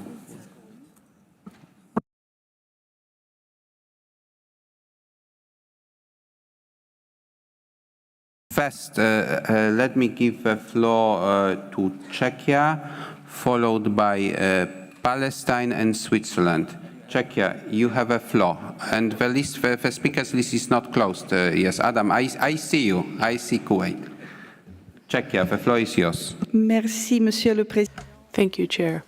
And congratulations on your elections. Good morning to all of our colleagues. Indeed, the report of the committee, which is included in this item, does not perfectly reflect the fact that the State Party of Belgium requested the removal of an element from the list after a discussion in the room. So we believe that this amendment has a reason for being, and we would like to support it. Thank you, Chair. Thank you, if I may. I understand that Czechia is co-sponsoring this amendment, so please, if I may, Secretary, to add Czechia. and Palestine. Ambassador, the floor is yours. Merci. Thank you very much, Chair. Indeed, it's a small amendment, but one which is nonetheless very important for the same reasons as those mentioned by Czechia. Palestine would like to also support this amendment. Thank you. Merci beaucoup. Thank you very much. Palestine, thank you. And now Switzerland, followed by Kuwait. Switzerland, you have a floor. Merci. Thank you, Chair. We congratulate you on your election, and Switzerland, which was vice chair at the 17th session of the committee, would also like to support the amendment proposed by Belgium in order to correct and add a precision with respect to what happened at the session of the committee. Thank you. Thank you. Please add Switzerland. It is added. Kuwait, Ambassador, you have a floor. Thank you, Mr. Chair, and congratulations. I mean, we supported, so Kuwait supported this amendment. Just a clarification, if the Secretariat can explain, what happened if the element to be removed, it belongs to more than one member state? I mean, here it shows just single member states. If there was more member states belongs to that element, will this cover it? So if it's more than one member state, because I mean, I see it here, the concerned state party. But as we see, there's a lot of elements, it's shared with more than member states. If they can clarify that. Thank you for intervention and question, and I will give the floor to the Secretariat once all colleagues will have a chance to intervene, which is right now Cook Islands. You have a floor. Bonjour, Monsieur le Président. Good morning, Chair. At the outset, I would like to congratulate you on your election. The Cook Islands support this amendment. Thank you. Thank you. If you could add Cook Islands and Ambassador Honduras, you have a floor. Hello, thank you, Mr. Chair. Honduras wishes just to support the amendment by Belgium. Thank you. Thank you, Madam Ambassador. France, followed by Greece. Right. Merci. Thank you very much, Chair. Congratulations on your election. France, together with Belgium, shares some of these elements that are affected, the giant procession, and we also think that it is unfortunate that paragraph 24 doesn't mention the support of Belgium for this decision, so that is why we support the amendment. Thank you. Merci beaucoup. Greece, you have a floor. Thank you, Mr. Chair, and congratulations for your election. Greece also joins the amendment as proposed by Belgium. Thank you. Thank you. Ambassador, St. Vincent and Grenadines, you have a floor. Thank you, Mr. Chair. St. Vincent and the Grenadines also supports this amendment. Thank you. Thank you. And now I wish to ask the Secretariat to provide a reply to a question asked by Ambassador of Kuwait. Ernesto? Oui. Merci, Monsieur le Président. Si vous me permettez. Yes, thank you, Chair. If you would allow me to first say to Belgium, since this was discussed before the committee, that this was an involuntary mission of the Secretariat. Of course, we are 100% in agreement because this reflects what happened during the session, and this is great. Now, in response to the distinguished ambassador of Kuwait, as discussed during the committee, when an element belongs to several countries, it is only the country that requests that the delisting, and this does not apply to serial elements that belong to several countries. So there's only the specific element on the inscription that is removed from the list. Thank you, Chair. Thank you, ADG Ottone, and let me ask Ambassador of Kuwait whether you are satisfied with his reply. Yes, I'd like to thank ADG for his reply, and if you please can add the name of Kuwait to the list of the supporter. Thank you. Thank you. And, let me give the floor to Ambassador of Morocco. Sami, you have a floor. Merci, Monsieur le Président. Thank you very much, Chair. I just wanted to say that Morocco also supports the amendment presented by Belgium because it was my privilege to chair this session. It was a session that was very moving in terms of our discussion of the elements, but it is also true that we must do justice to Belgium, not because I was ambassador to Belgium in the past, but because it is true that the government of the Wallonia-Brussels region really pushed for this element to be delisted. So we need to do it justice. And I would like for the Kingdom of Morocco to be added to the list of supporters of the amendment. Thank you. Thank you, Ambassador. Can we adopt para 9 as amended by Belgium and supported by a number of state parties?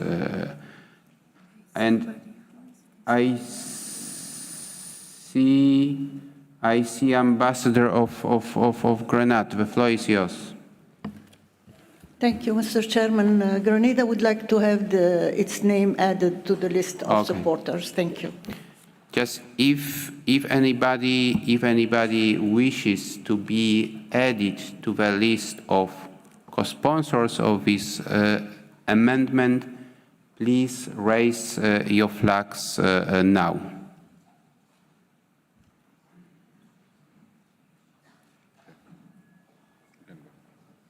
Okay. And put your flag raised until I will read out all additional states. Okay.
Now I'm reading the list, and once you hear your country's name, you are putting your flag down. So we are starting from. Okay, so Fumiko, if you could just read it out, because this is, so the secretary will be reading out the list. Austria, Burkina Faso, Slovakia, Croatia, Germany, Italy, Lithuania, Chile, Luxembourg, Cook Island, Bangladesh, Bulgaria, Barbados, Finland, Gabon, Pakistan, Mexico, Poland, and Nicaragua, and Iran, Azerbaijan, Estonia, Qatar, Mexico, Mexico. Belize. I think I said Mexico, yes. Okay, if we miss and Belize, right? Algeria, Cuba, Haiti. Welcome, Dominique, the Foreign Minister.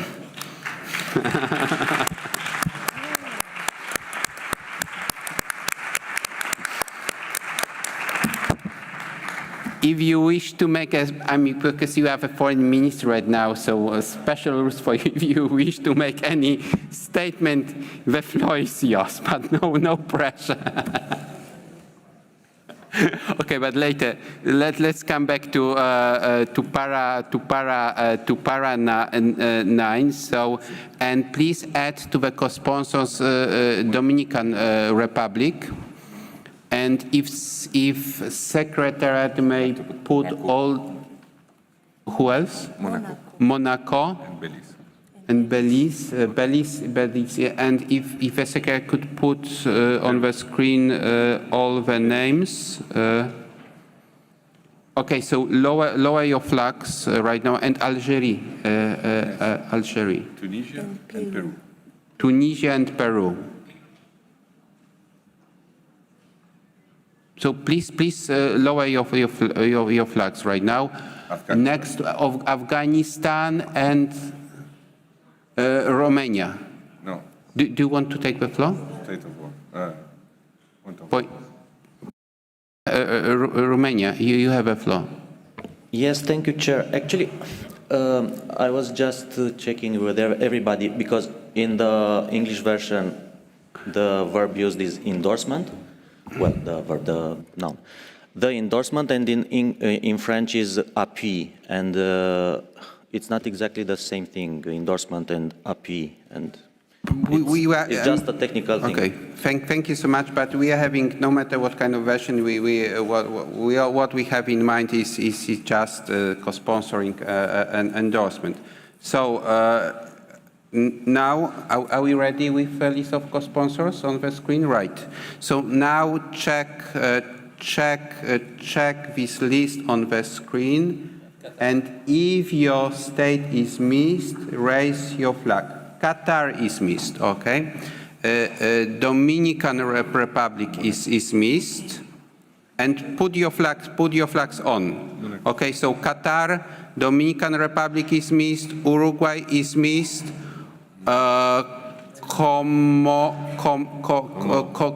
Comoros is missed, Algeria is missed, and Afghanistan is missed, Tunisia is missed, Gabon is missed, Burkina Faso is missed, Estonia is missed. Guatemala is missed, Mauritania is missed, Belize is missed, Monaco is missed. And Peru is missed. And let us give some time for the Secretariat to amend the list.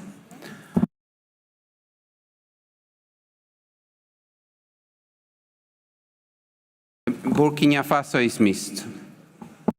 Merci, Monsieur le Président. Thank you very much, Chair.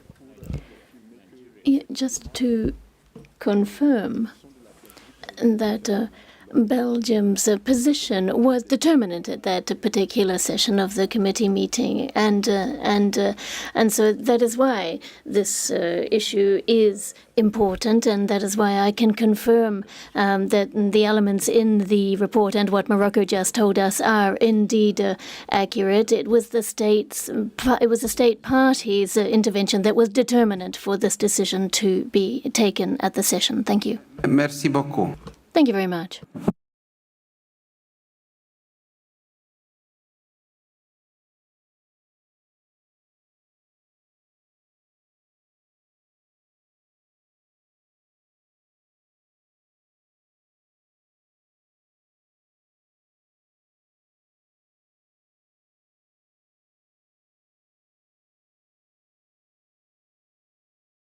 Okay, are you okay?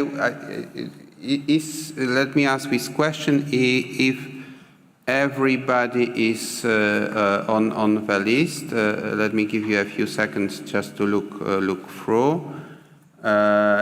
If anybody is missed, raise your flag right now. Everybody is included. Well, so now if there are no objections, we may adopt para 9 as amended by Belgium. No objections, it is so decided. Thank you so much, and now we are moving to the last para 10. Are there any comments regarding para 10? I see no comments. Para 10, it is so adopted. Now we are moving to the adoption of a draft resolution 10.GA5 as a whole, as amended by Belgium and supported by a number of states. Are there any comments, objections regarding the draft resolution 10.GA5 as it stands now? I see none. Therefore, the draft resolution 10.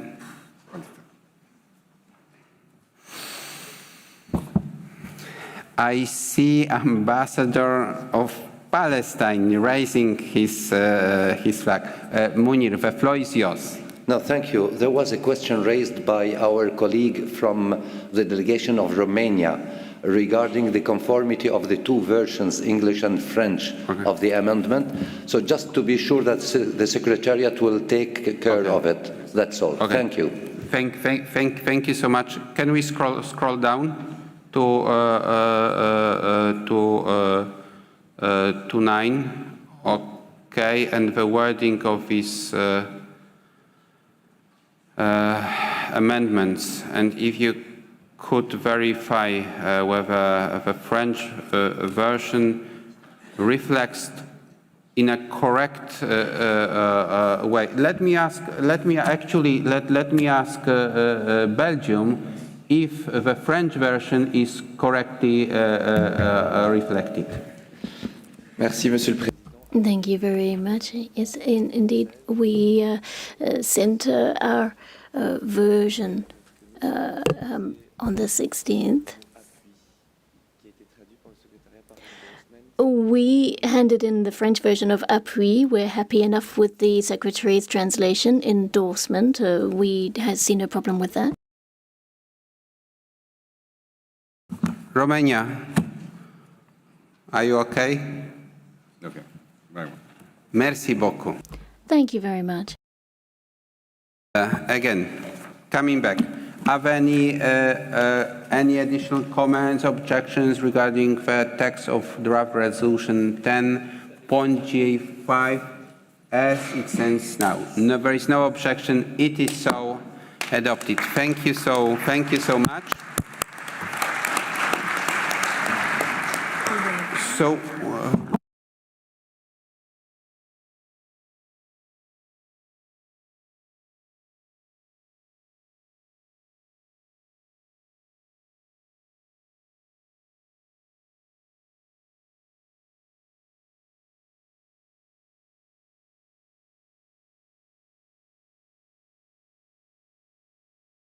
Okay, so now let's move to the item 11, election of the members of the Intergovernmental Committee for the Safeguarding of Intangible Cultural Heritage. You have been already informed that we are having a clean slate in each and every group, so I wish to invite the Secretary Fumiko to introduce this item. The floor is yours.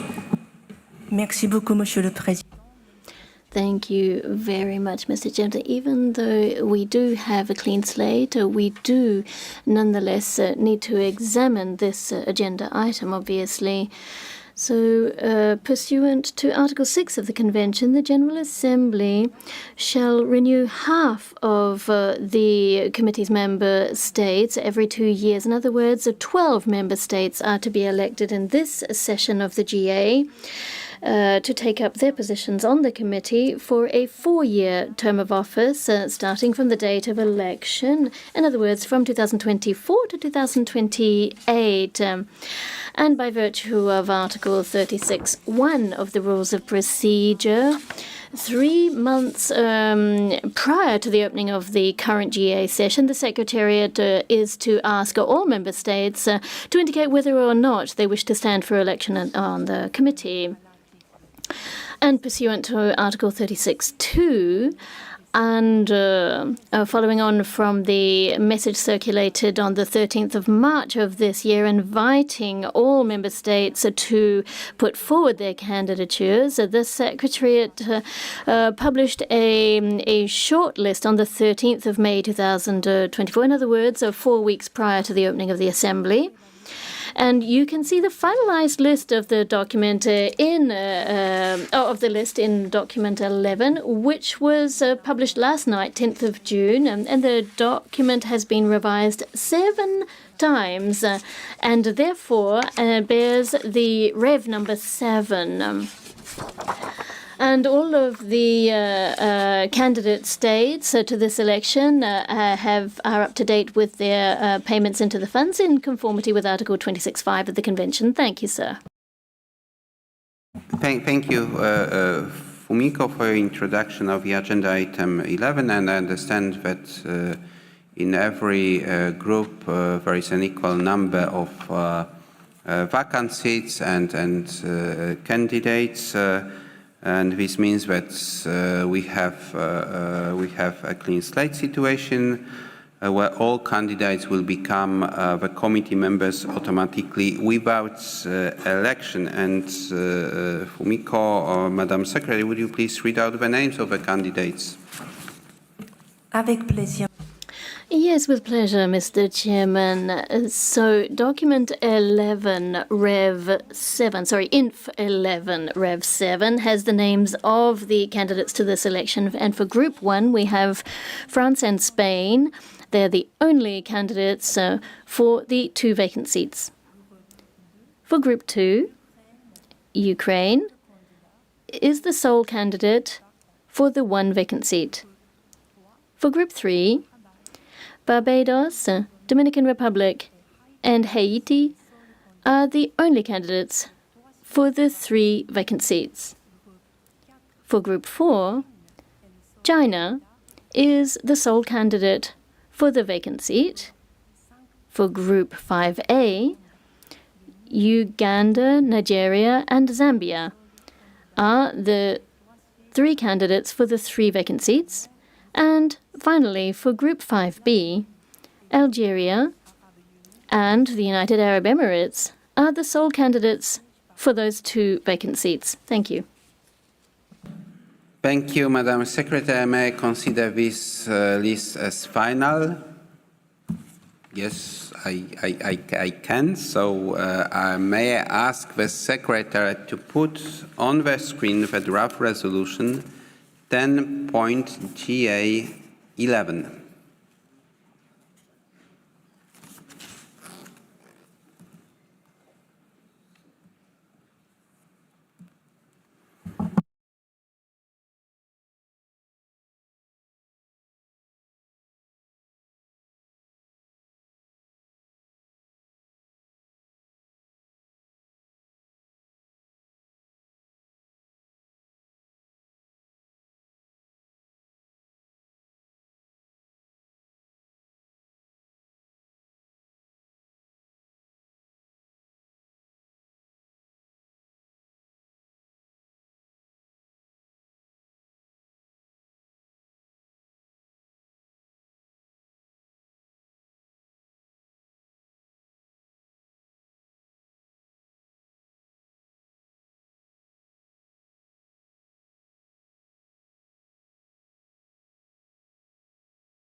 Thank you. So in front of you, you are having the draft resolution 10.GA11. And may I ask the Assembly to adopt the draft resolution 10.GA11 as a whole? And I see no objections. It is so adopted.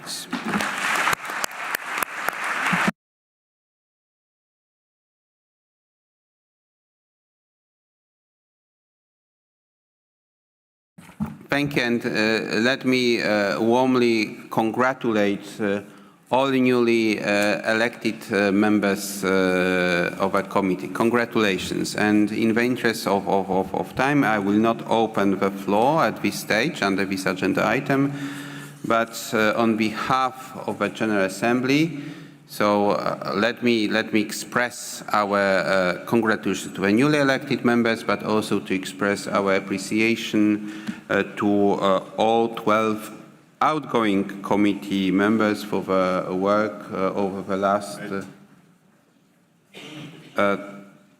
8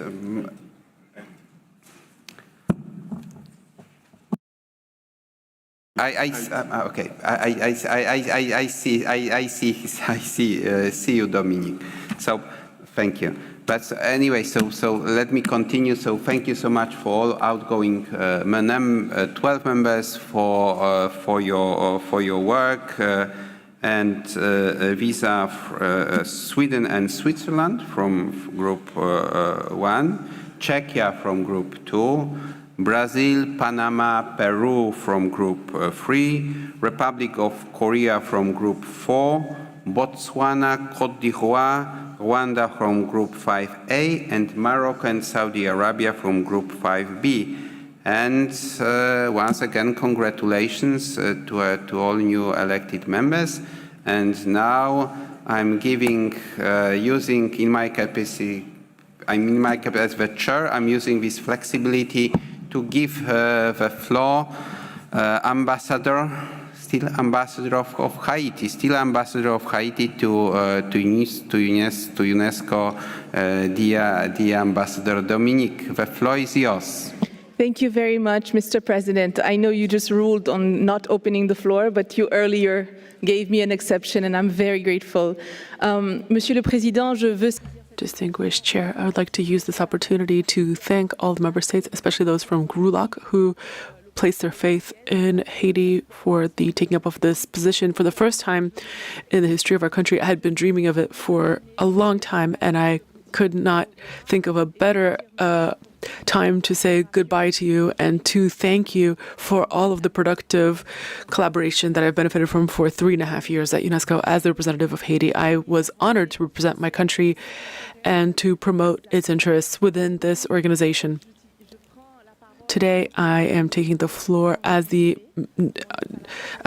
appointed Minister of Foreign Affairs. I will take on my duties tomorrow, and I would like to here thank UNESCO for its support of Haiti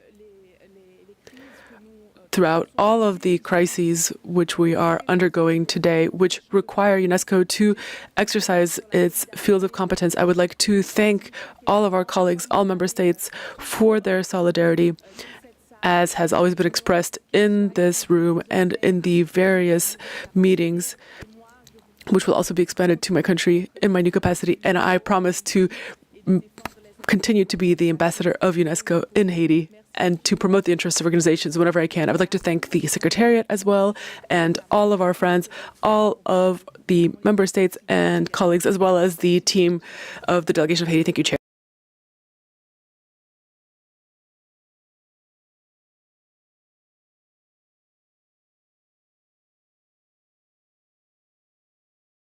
So, once again, congratulations on this very important appointment, and we wish you all the best in this new assignment. And you'll be very much missed here because you are a great colleague, a true professional, and we do hope to see you, Madam Minister, to come back very soon, to see you back at UNESCO in your new capacity. So Dominique, thank you so much, and I share the sentiment in the room that we are very happy for you, but at the same time, we will miss you very much. Thank you for Dominique.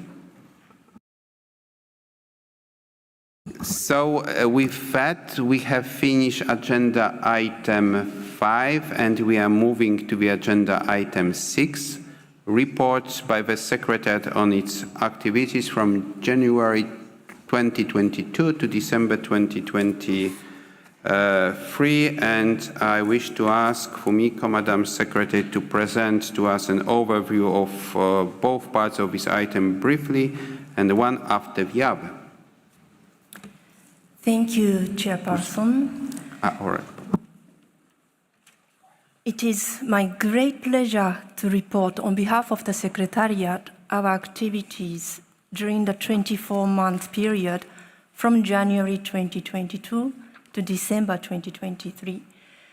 This was a very intense 2 years once again, and there are many things one could say, but I would try to focus.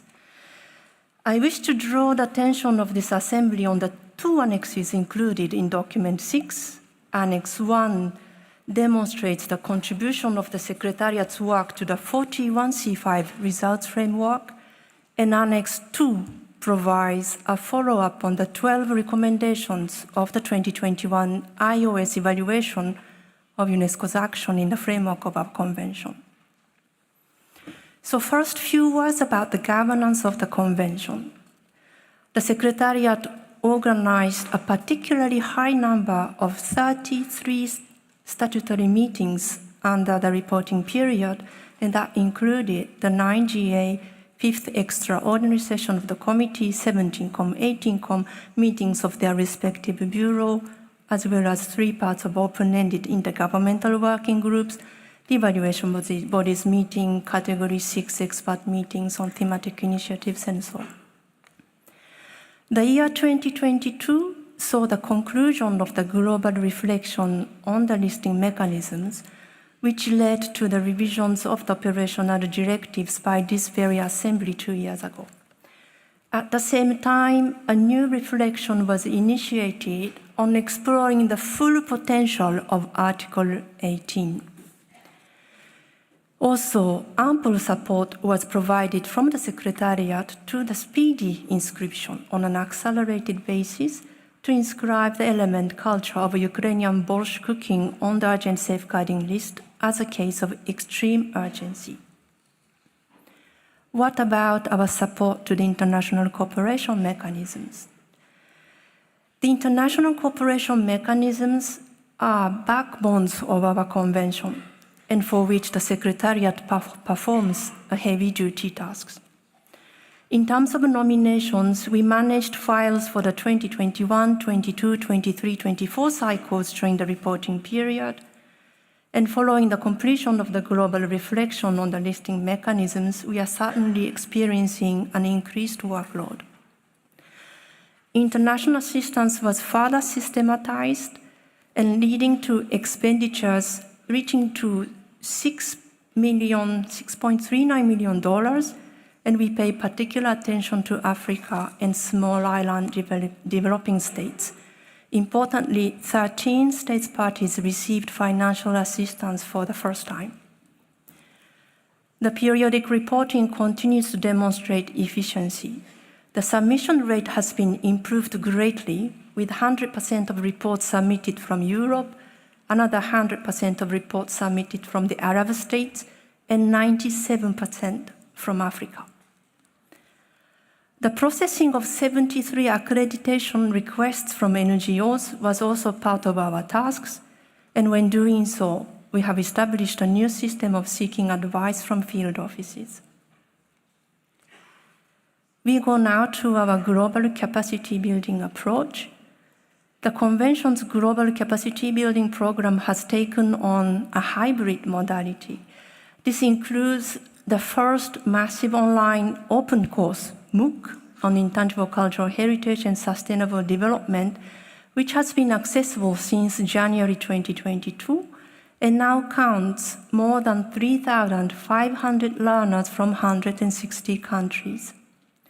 Thanks to the support from the member states who responded to our call, our global network of facilitators were also strengthened with 95 new members from all regions, and they have already been trained with the help of the UNESCO Category 2 centers. The Secretariat also continued to implement pilot projects in line with operational principles and modalities for safeguarding intangible cultural heritage in emergencies. New capacity building materials on this subject were prepared for pilot implementation in a refugee camp in Cameroon with the support of Azerbaijan. Implementation also continued in a multi-year project funded by Japan in small island developing states, namely the Bahamas, Belize, Fiji, Tonga, and Vanuatu. Other examples include a project to integrate living heritage in education, supported by UNESCO's Heritage Emergency Fund, but also 2 international assistance requests to address the safeguarding needs of temporarily displaced Ukrainian populations in Romania and Slovakia, also a joint initiative between UNESCO and the Ministry of Culture and Information Policy of Ukraine to strengthen resilience through culture. The 3 thematic initiatives have made steady progress. On the economic dimensions of safeguarding intangible cultural heritage, the 18Com examined the guidance note that was developed through an expert meeting held last year.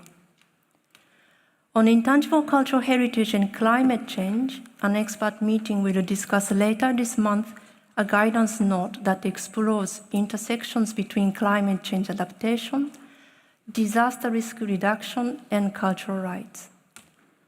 On the safeguarding intangible cultural heritage in urban contexts, the Secretariat is likewise developing a guidance note which aims to formulate recommendations for policymakers, urban planners, and practitioners by highlighting the role of living heritage in sustainable urban development.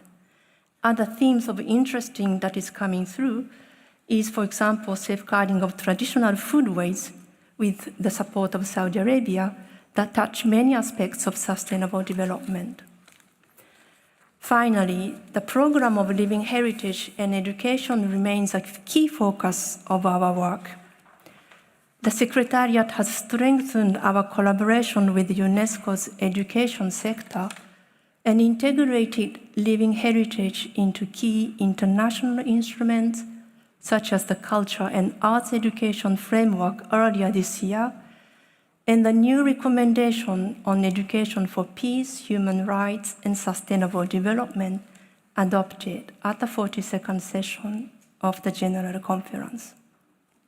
Dear Chairperson, dear participants, I am coming to the end of the first part of my presentation, but please allow me to thank so many of you who have said kind words about my new appointment, and I would like to just take a little pause and pay a brief tribute to my predecessors, Noriko Aikawa, Rick Smet, Cécile Duvel, and Tim Curtis.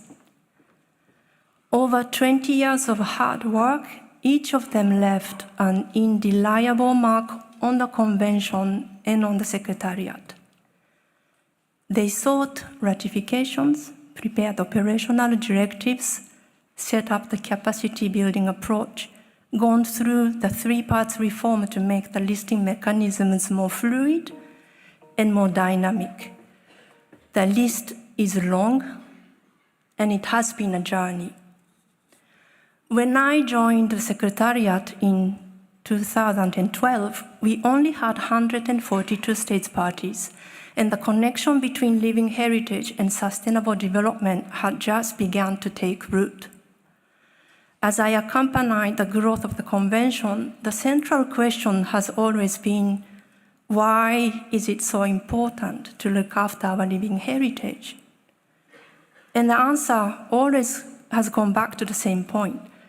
It is because living heritage connects people. It is embodied, meaning it is created by our own hands and expressed through our own bodies. The feelings of connection and well-being are so strong when you practice your living heritage. These feelings are also so difficult to describe with words, yet we are so sure when the connection happens thanks to living heritage.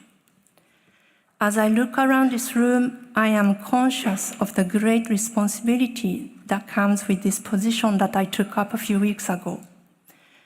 This convention and the living heritage family that has grown around it, the state parties, NGOs, Category 2 centers, UNESCO chairs, facilitators, and of course communities, will always be deeply important to me. With this meeting of the Assembly, we begin a new chapter in the service of the Convention. And my team with a capital T, and I look forward to working with every one of you in the years to come. Thank you, Chair.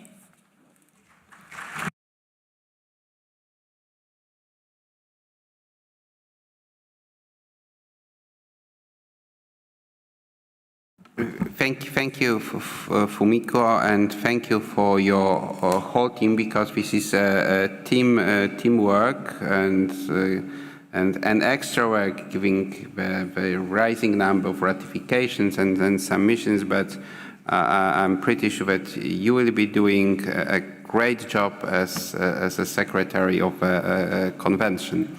So once again, congratulations, and I wish to thank all your predecessors that contributed so much to the advancement of the goals of this convention. Now, before the lunch break, I wish to give you back the floor, Fumiko, to present some additional topics to the Assembly. The floor is yours. Thank you very much for giving me back the floor. We have about 10 minutes to go, so I would try to manage the time. I would indeed like to briefly go over a series of topics put forward for the considerations by the Assembly, because they are important for the future of the Convention. Please refer to Section 5 of your document 6. The first point concerns the Seoul vision. So if the 20th anniversary was a highlight of the past biennium, the global meeting held in Seoul in July last year was a landmark event. This meeting led to the Seoul vision for the future of safeguarding living heritage for sustainable development and peace. And this vision outlines some of the main areas of action where living heritage can make positive contributions to both the 2030 Agenda for Sustainable Development as well as the post-2030 agenda. This includes many domains, from livelihoods to urban contexts, emergencies to education, as well as the digital environment. To focus our efforts, the Secretariat launched a survey in April and May this year to consult state parties on the possible areas that the Convention and its stakeholders should focus on. May we see the results on screen? Yes. The Secretariat received responses from 37 state parties. We saw that state parties have many diverse priorities, but many of you want us to retain our focus on education. Indeed, the work in living heritage and education has been and remains the second funding priority areas of the Convention. Please be assured that our work here will continue. We also observed that state parties continue to emphasize the need to encourage dialogue between all stakeholders in the Convention so that they can share experiences and co-design policies and programs. Strengthening these relationships is indeed a key priority for the Secretariat. It is why we have endeavored to bring together experts and representatives from many fields, both within and outside the living heritage family, as you can see, for example, in our thematic initiatives. And speaking of the thematic initiatives, to see that the economic dimensions of living heritage and climate change were both high on the list of priorities is reassuring to us. It vindicates the work of the committee and the Secretariat over the past 2 years, and we are working to further integrate the guidance notes into projects, proposals, and programs both at headquarters and in the field, and to do so in synergy with the relevant international organizations as well as UNESCO's conventions and programs. The General Assembly is kindly invited to make any further comments on the priority areas as indicated by the Seoul Vision, which will help define the future actions of the Secretariat. The second point concerns the Global Report on Cultural Policies, the first edition of which will be launched in 2025, as mentioned also by the ADG, as requested by the 2022 Mondial Declaration. This ambitious report will be built on data from the periodic reporting mechanisms of all of UNESCO's cultural instruments. So some details about these points. The evaluation of UNESCO's periodic reporting on the culture sector's conventions and recommendations is brought to the attention and consideration of this Assembly as per the Executive Board's Decision 219-EX Decision 13. This evaluation, which was conducted by UNESCO's IOS and completed in March this year, recommended the alignment of the periodic reporting mechanisms of the UNESCO Cultural Conventions and Recommendations. So accordingly, the present session of the Assembly is invited to conduct a preliminary discussion on the roadmap that was already endorsed by the 18th session of the committee.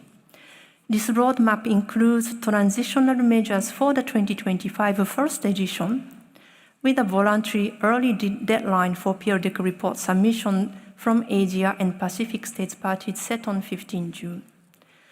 Furthermore, the 18th session of the committee proposed that the convention adopt a global submission date on 30 June 2027 and every 4 years thereafter to align with all conventions and recommendations.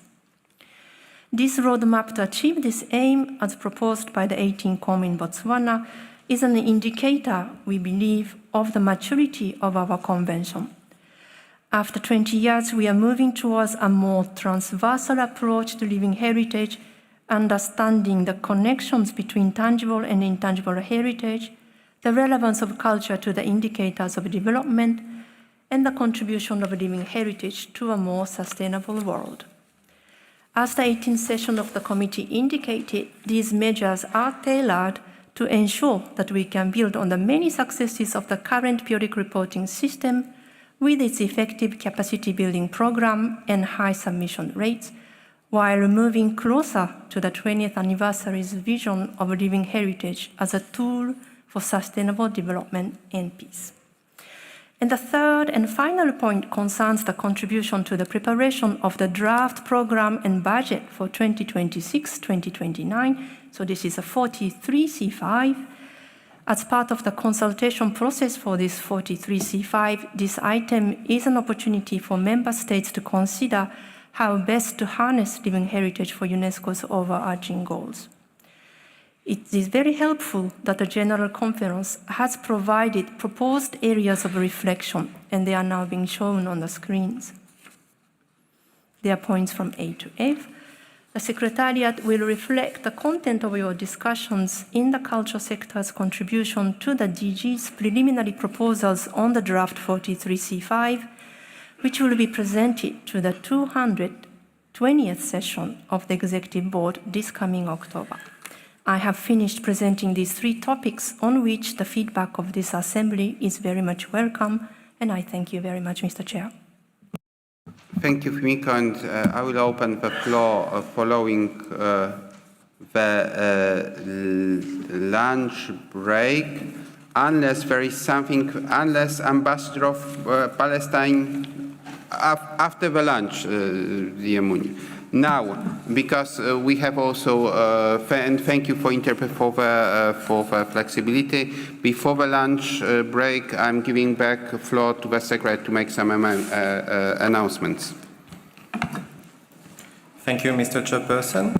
I would like to inform delegates about a few side events that are taking place during the lunch break. Information of all side events taking place during the 10GA can be found on the website dedicated to the meeting, as well as on the 2 screens outside of room 1. First, there is a conference on treasures of traditional Moroccan arts organized by the Kingdom of Morocco together with UNESCO in room 9 from 12:30, that is now, to 1:30 p.m. Another hybrid side event is the roundtable on the safeguarding intangible cultural heritage for climate action, which will take place from 12:30 to 2 p.m. in room 8. This event is organized by the ICH NGO Forum. There will also be a live performance entitled Living Oral Traditions in Indonesia, presentation of oral tradition situations and Wayang Potehi performance, organized by the accredited NGO Oral Tradition Association. It takes place in the Salle des Actes from 1:30 p.m. to 2:15 p.m. Lastly, you are also invited by Peru to a cocktail in honor of the inscription of practices and meanings associated with the preparation and consumption of ceviche, an expression of traditional Peruvian cuisine in 2023. You may attend this event at the restaurant on the 7th floor from 1 to 2:30 p.m. Thank you, Mr. Chairperson. Thank you, and enjoy the lunch with our living heritage, and be in room sharp 2:30, because every minute it costs a lot. Thank you so much.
Dear colleagues, please take your seats.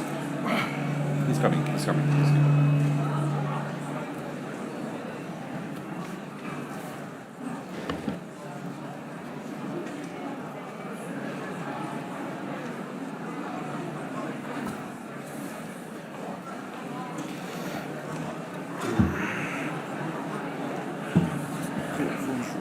Bonjour.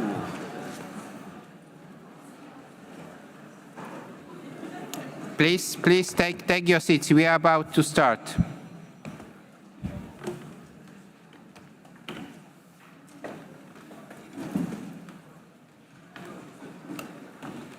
If I may ask all to take the seats. Thank you.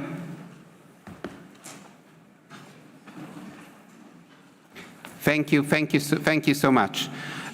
Before the lunch break, we have all listened to the introduction made by the Secretary of the Committee. And before I open the floor under agenda item 6, it is my pleasure to give the floor to His Excellency Zhao Chuen, Vice Minister of Culture and Tourism of the People's Republic of China. Sir, the floor is yours. 谢谢主席，感谢秘书处所做的工作报告。自第 I want to thank the Secretariat for that report. Since the 9th session of the General Assembly, the Secretariat has been very active in rolling out its efforts to promote and support the Convention and to bolster governance. The Secretariat has achieved remarkable results when it comes to capacity building and the submission of the periodic reporting, international assistance, and the holding of the 20th anniversary of the Convention. China welcomes these developments and will continue to support the Secretariat's work. China is honored to have been elected to the committee for the 2024 to 28 period and thank the member states for their support. China stands ready to cooperate with all states parties so as to promote the implementation of the Convention and further develop it and in this help contribute to further enrichment of intangible cultural heritage. Thank you. Thank you, Mr. Minister, for your statement. And now I opening the floor for the discussion under agenda item 6 as a whole. So if you wish to intervene, please raise your flag. And in the meantime, I'm giving the floor to Ambassador of the State of Palestine that requested the floor even before the lunch break. So Ambassador, the floor is yours. Shukran. Thank you, Chairperson. Let me first congratulate all elected members, newly elected members to the committee, and we rely on them to continue the hard work of the committee and to safeguard the credibility of the committee that was fortunately always saved up till now. I would like to start by congratulating Madame Fumiko for her appointment as Secretary of our convention. Je l'ai déjà fait en privé, mais I already said it privately, but I prefer to do it in public. To pay tribute to her predecessors and mainly to Mr. Tim Curtis, who did a great job. Let me now thank the Secretariat for this clear report that reflects its important activities and achievements that we requested.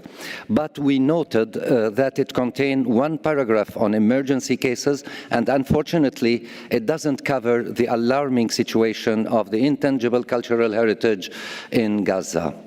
That's why I will make a quick overview about the living heritage in Gaza.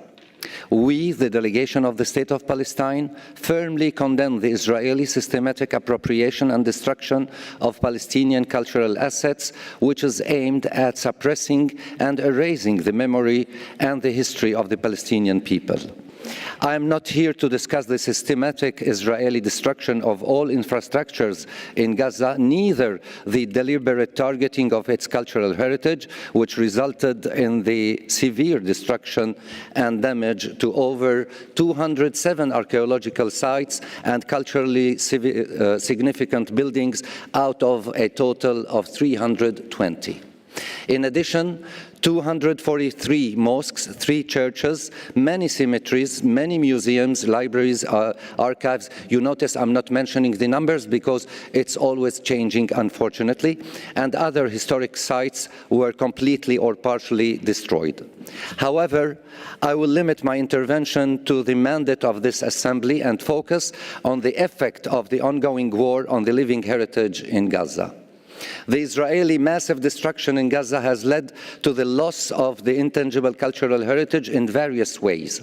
For instance, the displacement and killing of practitioners, the destruction of historical sites, and disruption of the related cultural practices, traditions, and rituals have led to a detrimental effect on the living heritage in Palestine, particularly in the Gaza Strip.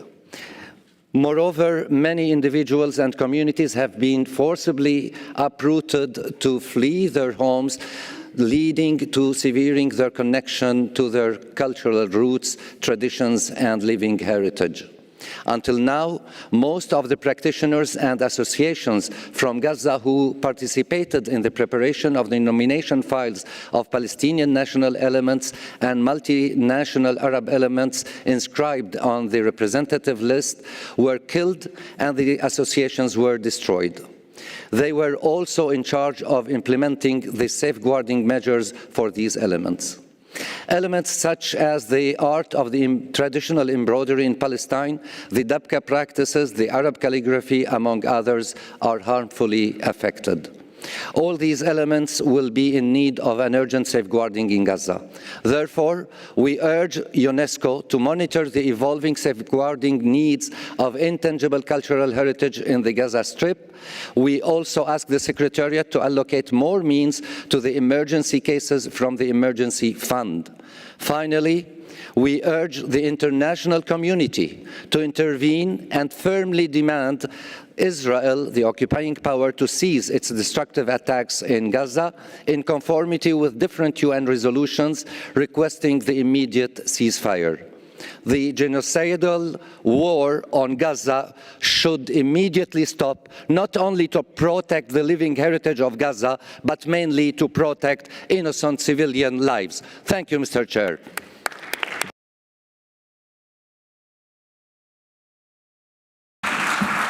Thank you. Thank you. Thank you. Thank you, Ambassador. And now I give the floor to Paraguay, followed by Sweden. And I intend to close the speakers list following the first speaker. So following the first speaker, we will read out the whole list. And until you hear your country's name, please keep your flags raised. So, Paraguay, Ambassador, the floor is yours. Thank you very much, Chair.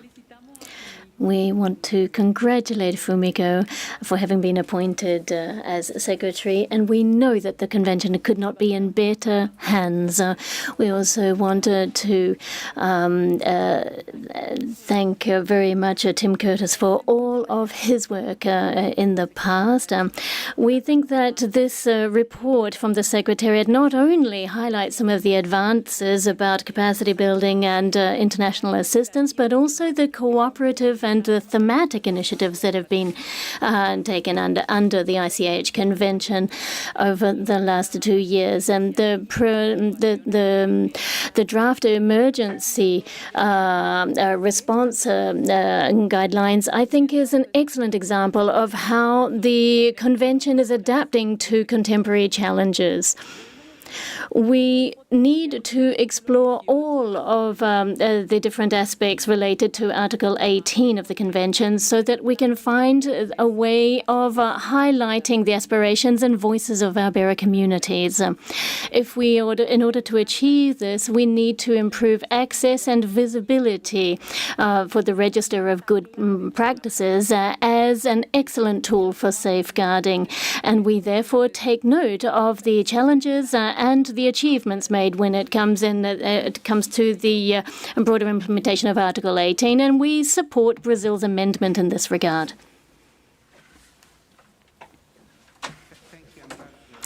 Then you have a floor.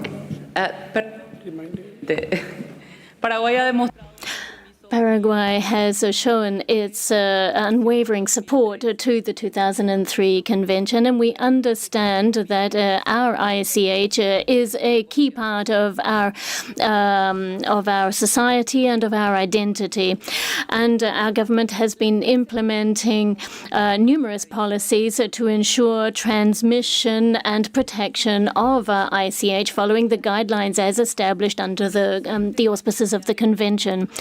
We wanted to take this opportunity to serve as a springboard for the government's heightened impetus and emphasis on protecting and boosting ICH. The 2024 to 2008 period, we hope, will stand out as a time in which we could truly boost the safeguarding efforts in this regard. At our next upcoming meeting, at the upcoming Intergovernmental Committee meeting, we see this as an opportunity that should enable all participants to come into contact with the beautiful natural and cultural diversity of my country, working hand in hand with UNESCO and states parties for promoting and preserving our ICH. Thank you very much.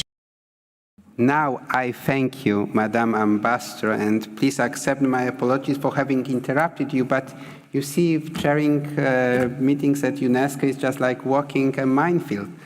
You need to be focused every and each second, but thank you very much, and my apologies. And now, I'm giving the floor to Sweden. Sweden, you have a floor. Thank you very much, Mr. Chairperson. As Sweden takes the floor for the first time, we would like to congratulate you on your election. And we already seen you're leading us through this minefield in an efficient and wise way through these days.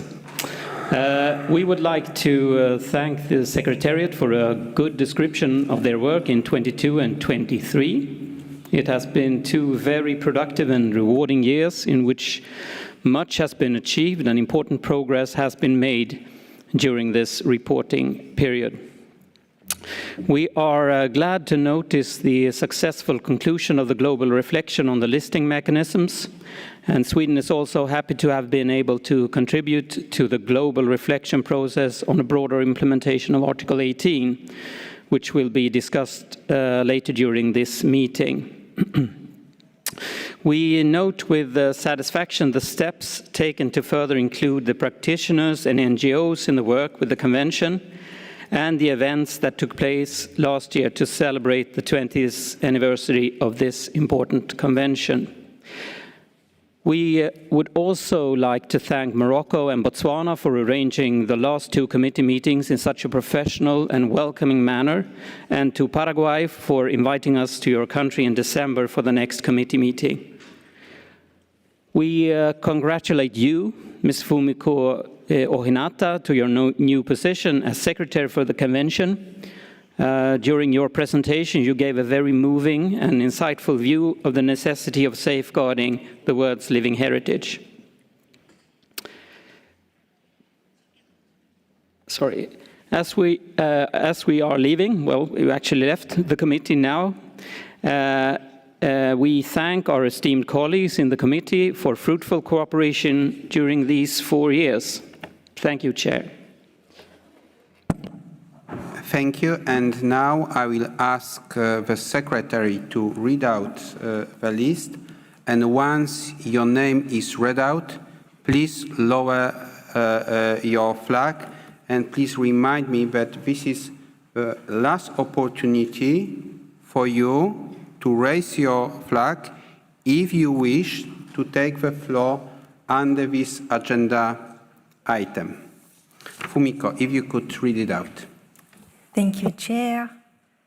So the list has the following states: the Netherlands, Czechia, Poland, France, Finland, Guatemala, Mongolia, Republic of Korea, Slovakia, Turkmenistan, Turkey, Tunisia, Azerbaijan, Austria, Burkina Faso, Ethiopia, Armenia, Chile, United Arab Emirates, Libya, Lithuania, Romania, Germany, Costa Rica, Denmark, Colombia, Cuba, Japan, Egypt, Cyprus, Norway, Nigeria,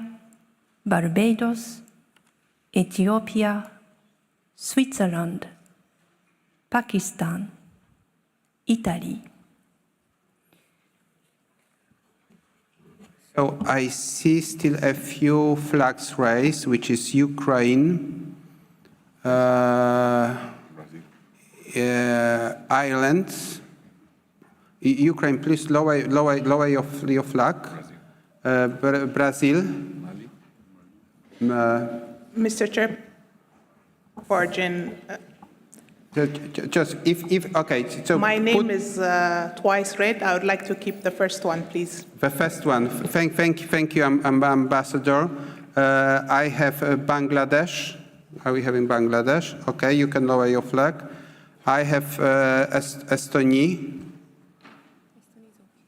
If it's okay, Uruguay, Algeria,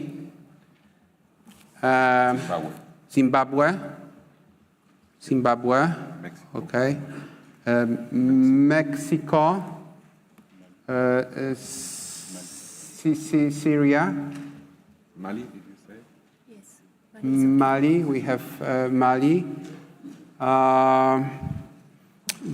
Just okay, so we have and Qatar. That's it. Okay, so we are having the following additional member states wishing to take the floor: Ukraine, Ireland, Brazil, Mali, Bangladesh, Uruguay, Algeria, Zimbabwe, Mexico, and Syria, and Qatar. Therefore, Ivera and Estonia. We are having Estonia. We are having you, Estonia. Yes, we are having you. So with that, I'm closing the list of speakers. Okay. Thank you so much. And the next on the speakers list is Czechia. Czechia, you have a floor. Merci, Monsieur le Président. Thank you, Chair. Our delegation at the outset would like to congratulate Madame Fumiko, who is our new secretary, for her involvement in the agenda, and we are sure that we are in good hands. We wish her every success in her future work. After reading the Secretariat's report, we are once again impressed by the Secretariat's commitment to conducting the work on implementing the Convention and its programs, and in transmitting values, knowledge, and embodiments of intangible cultural heritage with the means that should be increased. This is at the heart of our work, and we are delighted to see the diversity of directions that it is working on in implementing our Convention. We cannot comment on everything that we noted in the report, but Among all of the activities that are described, we would like to highlight the implementation of new tools and pilot projects that have been established in compliance with the operating guidelines and principles of safeguarding intangible ICH in emergencies, which is seen so often around the world today, and also programs that involve ICH in formal and informal education. We congratulate on the connection of our convention with other declarations, such as the 2022 Mondia Cult Declaration, the UNESCO Framework for Cultural and Artistic Education of Abu Dhabi, the Seoul Declaration, and the Spirit of Naples. This proves that synergy can bear fruit. Now, in terms of awareness raising and capacity building, we are inspired and appreciate the use of technology, the creation of a toolbox, and the organization of MOOCs. After the experience of the pandemic in our times, it is clear that these training mechanisms and awareness raising mechanisms accessible to all are the future of our work. Experts from the Czech Republic have participated in working groups to explore the full potential of Article 18 of the Convention, and we hope and look forward to the implementation of the online platform for sharing best practices for safeguarding ICH. The list of activities which we would like to highlight is very long, so I will stop here. Our delegation appreciates that the Secretariat is also highlighting the role of communities, and in this context we'd like to welcome Libya, the UK, and San Marino, as well as their communities, to our large family of living heritage. We would also like to congratulate the new members of the committee who have just been elected, and we'd like to thank the outgoing members. We will pass on the baton to and support them in implementing the convention. We look forward to cooperating, and I would like to thank all of our colleagues here. Thank you, Chair. Merci. Thank you very much. On my speakers, this is the Kingdom of the Netherlands. You have a floor. Thank you, Chair, for giving us the floor, and congratulations with your chairpersonship. The Kingdom of the Netherlands would like to thank the Secretariat with this excellent report and congratulate the new Secretary. We value the support given by UNESCO through the Action Plan for the Protection of Culture in Ukraine, including the thematic focus on strengthening resilience through culture. We would like to call on the Secretariat and our fellow state parties to remain ambitious regarding global capacity building, international assistance programs, and the thematic initiatives. The Seoul Vision provides direction for this future-oriented ambition. The Netherlands have always advocated new thematic initiatives, and the current thematic initiatives hold significant promise. However, enhancing the transparency of the process and making concrete results more evident to state parties, NGOs, and communities could further improve their effectiveness. The report of the Secretariat is describing several thematic initiatives. We have a few questions concerning these initiatives. Firstly, we would like to get additional information on the theme of economic dimensions of safeguarding ICH. In what way is the Secretariat actively sharing this information with member states, national commissions, NGOs, and communities? Secondly, the report describes the activities undertaken on intangible cultural heritage and climate change. Could the Secretariat inform us on the process and the follow-up? When are meetings taking place and who are invited? We would highly appreciate a better involvement of member states and more transparency in this process. We have the same questions about the process and follow-up concerning the theme heritage and urban context. The topic is very relevant for the Netherlands, and we would like to have more and timely information on how we can participate in the working group. The Netherlands supports the Naples call for action. We recognize that greater synergies between the 1972 and 2003 conventions will help more effective protection and safeguarding of intangible in all forms.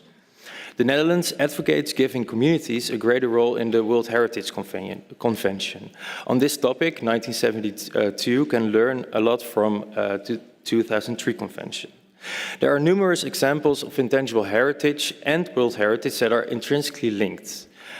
This is, for instance, the case at the World Heritage Site Kinderdijk windmills and the Miller's Craft on the representative list.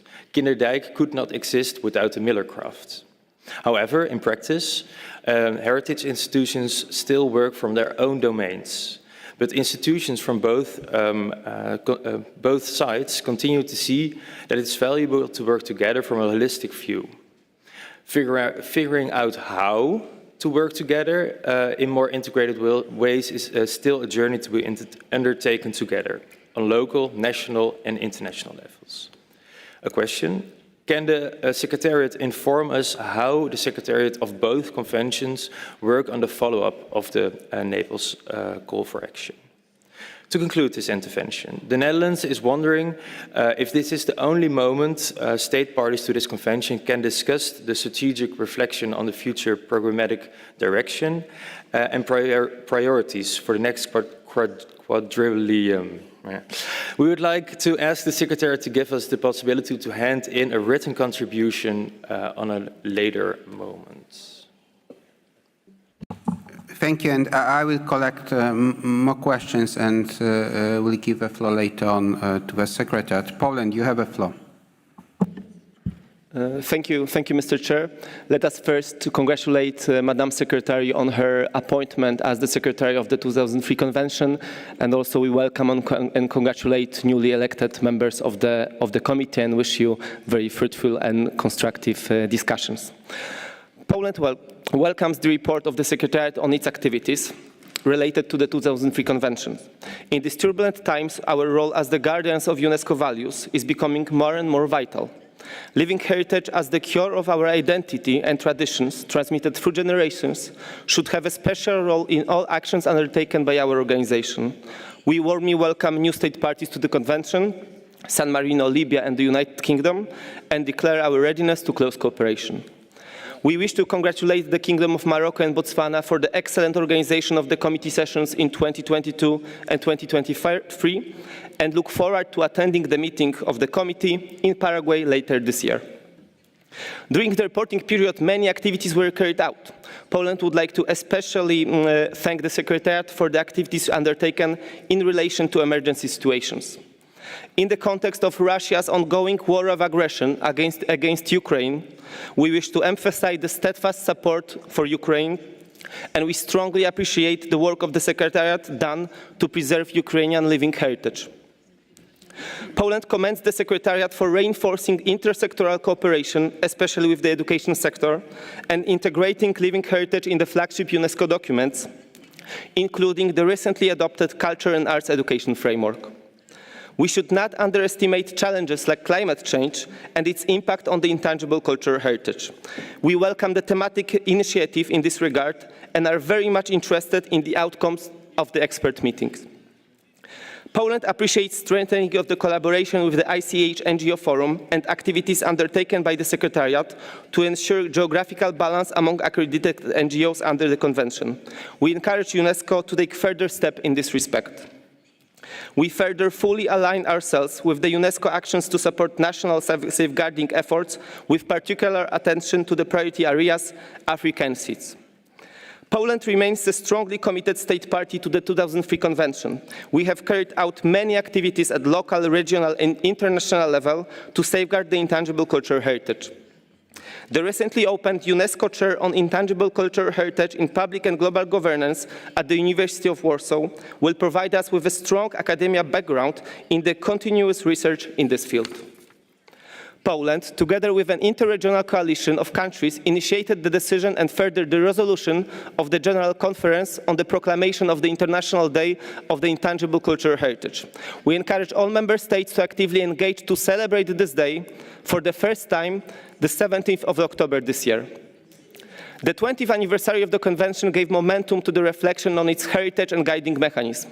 We believe that discussions to improve the Convention as the living tool preserving our heritage and cultural diversity should be continued.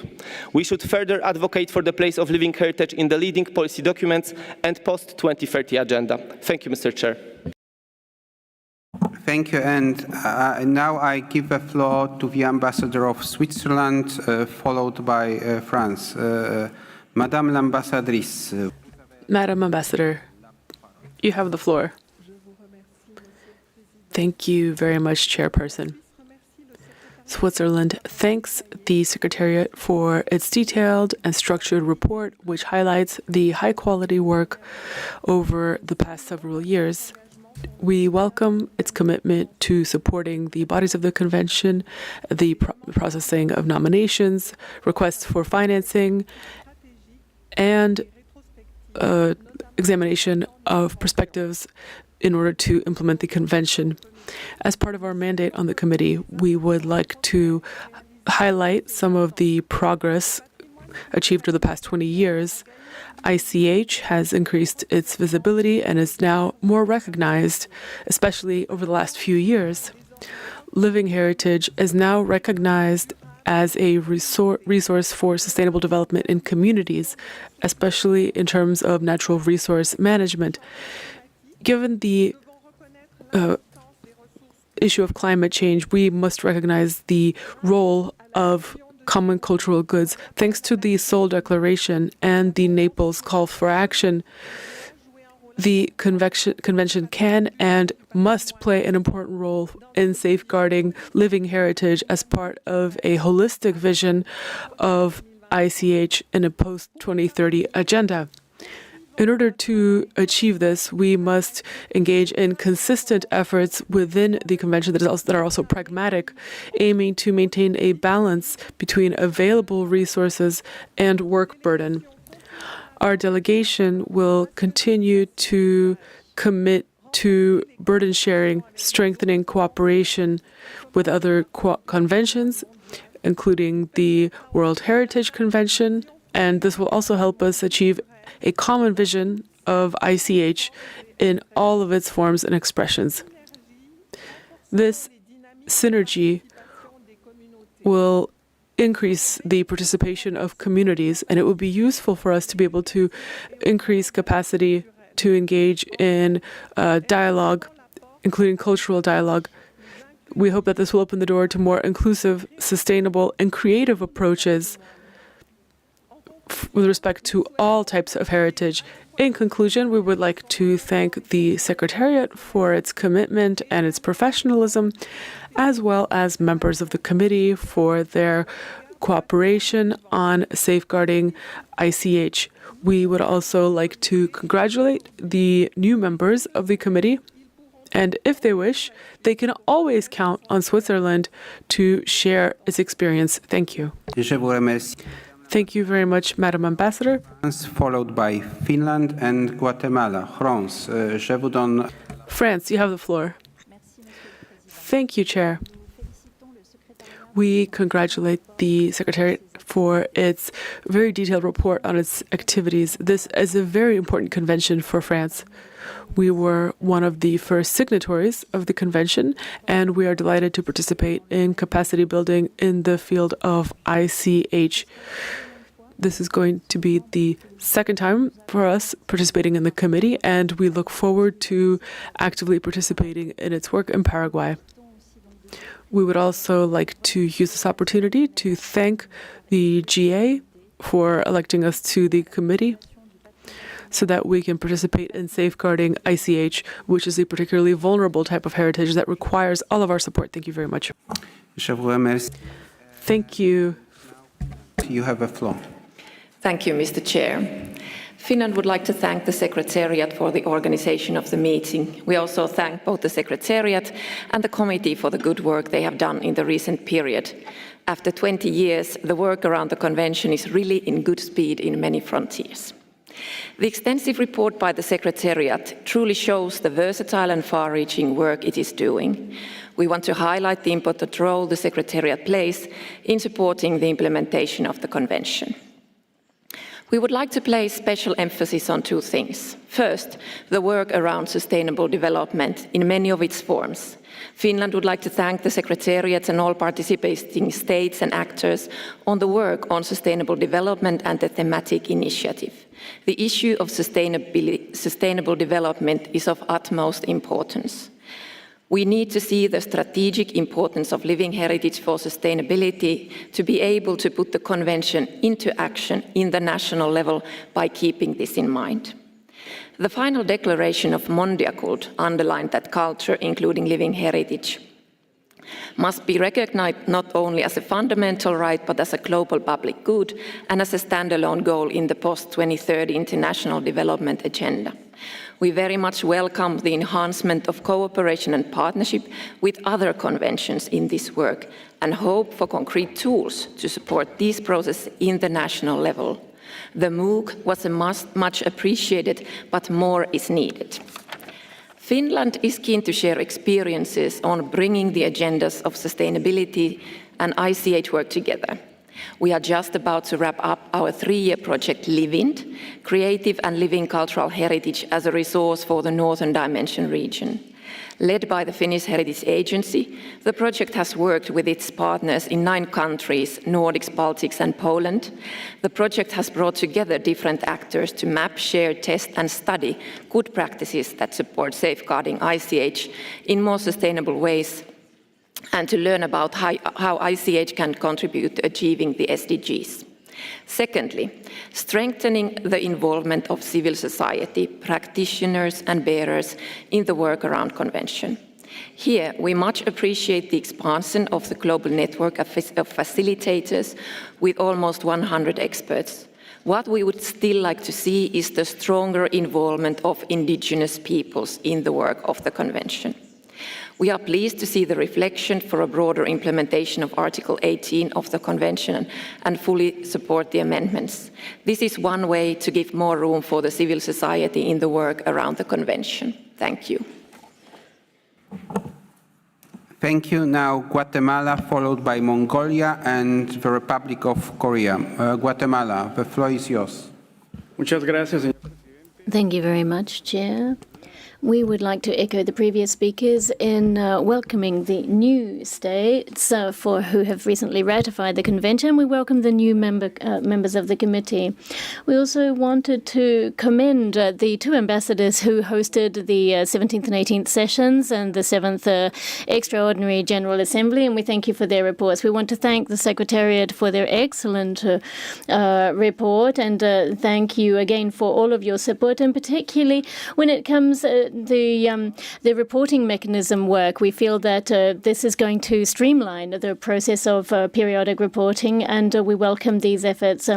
Also, the reflections concerning the broader implementation of Article 18, we think that this is going in the right direction, as well as the work being done on ensuring distribution and gender balance. We welcome the thematic initiatives, and we've been focusing on issues such as AI and new technologies as a way of supporting safeguarding, and literature as also a means of safeguarding ICH. For Guatemala, for many other countries, ICH is of greatest importance because it's part of our identity, part of our social cohesion, and it ensures the continued survival and understanding of our indigenous and bearer communities. And that is why when we see that perhaps more could be done to incentivize the countries that are underrepresented on the list to submit their dossiers. We think that this is to be welcomed going forward, because it's only by ensuring an overall balanced list that we will ensure safeguarding of ICH more generally. So we'd like to call on the Secretariat and also bilateral efforts, and particularly in the Latin American Caribbean region, to continue working on capacity building. And particularly, this is one of the pillars of our convention. We are pleased to see the learning web being enhanced, and we think that virtual tools should be encouraged when it comes comes to capacity building. And we are currently working on our own national plan for safeguarding ICH nationally, which we hope will serve as an example and a model for other countries to replicate. Thank you. Muchas gracias, señor embajador. Thank you very much, Mr. Ambassador. Now, Mongolia, you have the floor. Thank you, Mr. Chairperson, for giving me the floor. As Mongolia takes the floor for the first time, we would like to congratulate you for your election as the chairperson of this General Assembly, and you can count on my delegation's full support. We congratulate also Ms. Fumiko for your new position as Secretary of the Convention. And also we would like to congratulate all newly elected members of the committee. Taking this opportunity, Mongolia congratulates San Marino, UK, and Libya for their recent ratification of the convention. We wish to thank the Secretariat for the detailed presentation of its activities. In particular, we commend the Secretariat for its excellent governance of the Convention, organization of statutory meetings, and for organizing a wide range of capacity-building initiatives with the cooperation of Member States. We are delighted to hear the new number of global network of facilitators is 95, which 60% are women from all regions. This is significant for promoting women empowerment in the context of safeguarding and tangible cultural heritage. Ladies and gentlemen, last year we marked the 20th anniversary of the Convention, and it was a significant milestone for us to jointly look at our progress and look forward into the future of the Convention. In this celebration, we have introduced the ICH education program for young people in cooperation with Beijing Office, Arts and Culture University, and the Ministry of Culture of Mongolia. For Mongolia, the Parliament of Mongolia has adopted the law on promoting cultural, creative, and industry in last May, and the implementation of this law will contribute to the protection and the development of the ICH elements, particularly the protection of the traditional technique savoir-faire of felt making.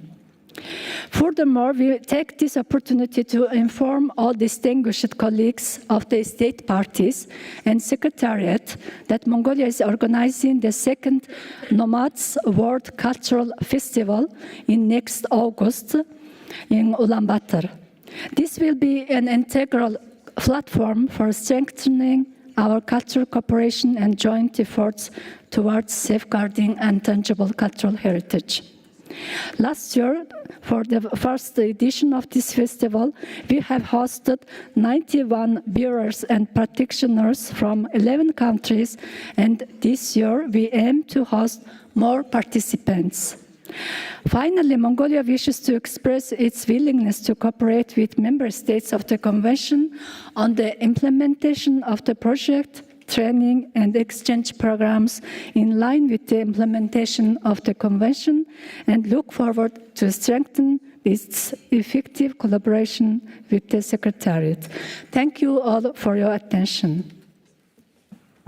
Thank you, Madam Ambassador. And now the Republic of Korea, followed by Slovakia and Turkmenistan. And at this, I can see you because you are seated in the very first row. Madam Ambassador, you have the floor, Korea.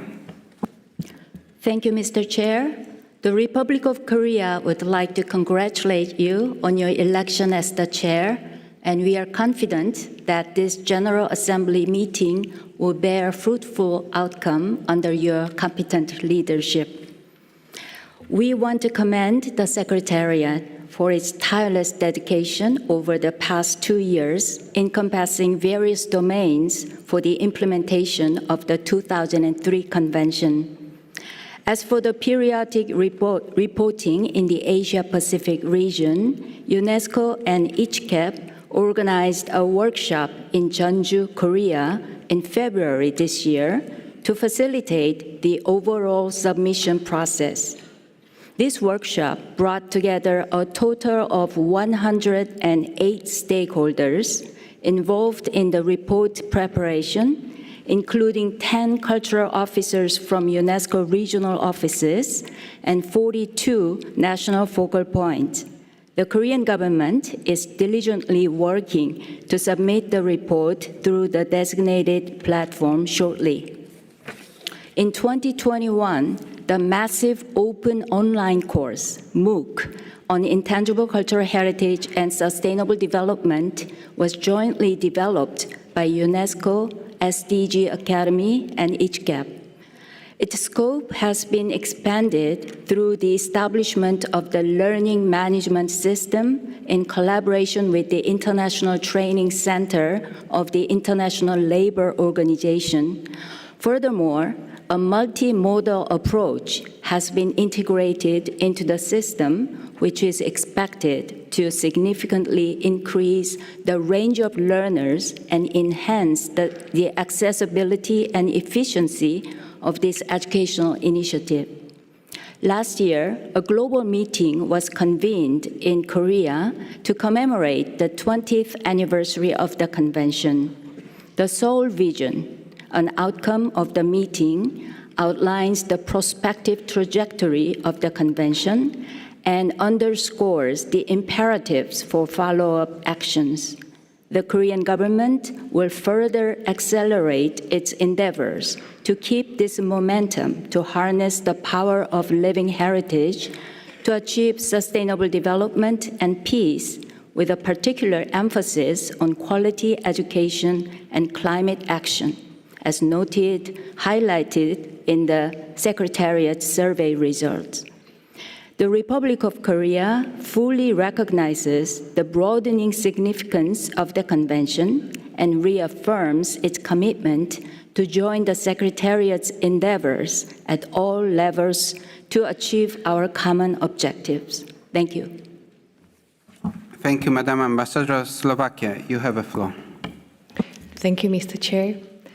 Honorable colleagues, first of all, allow us to congratulate you on your election to the presidency of this General Assembly.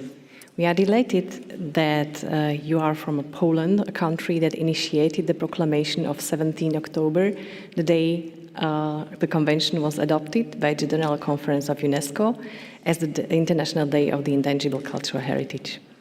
We thank Morocco and Botswana for their inspiring and effective committee meetings, and we look forward to the next session in Paraguay. We would also like to welcome the new members of the Convention, Libya, San Marino, and the United Kingdom of Great Britain and Northern Ireland, and thank the outgoing committee members for their tremendous work, which helped us to navigate the committee's decision-making in some challenging moments. Last year, we celebrated the 20th anniversary of this convention.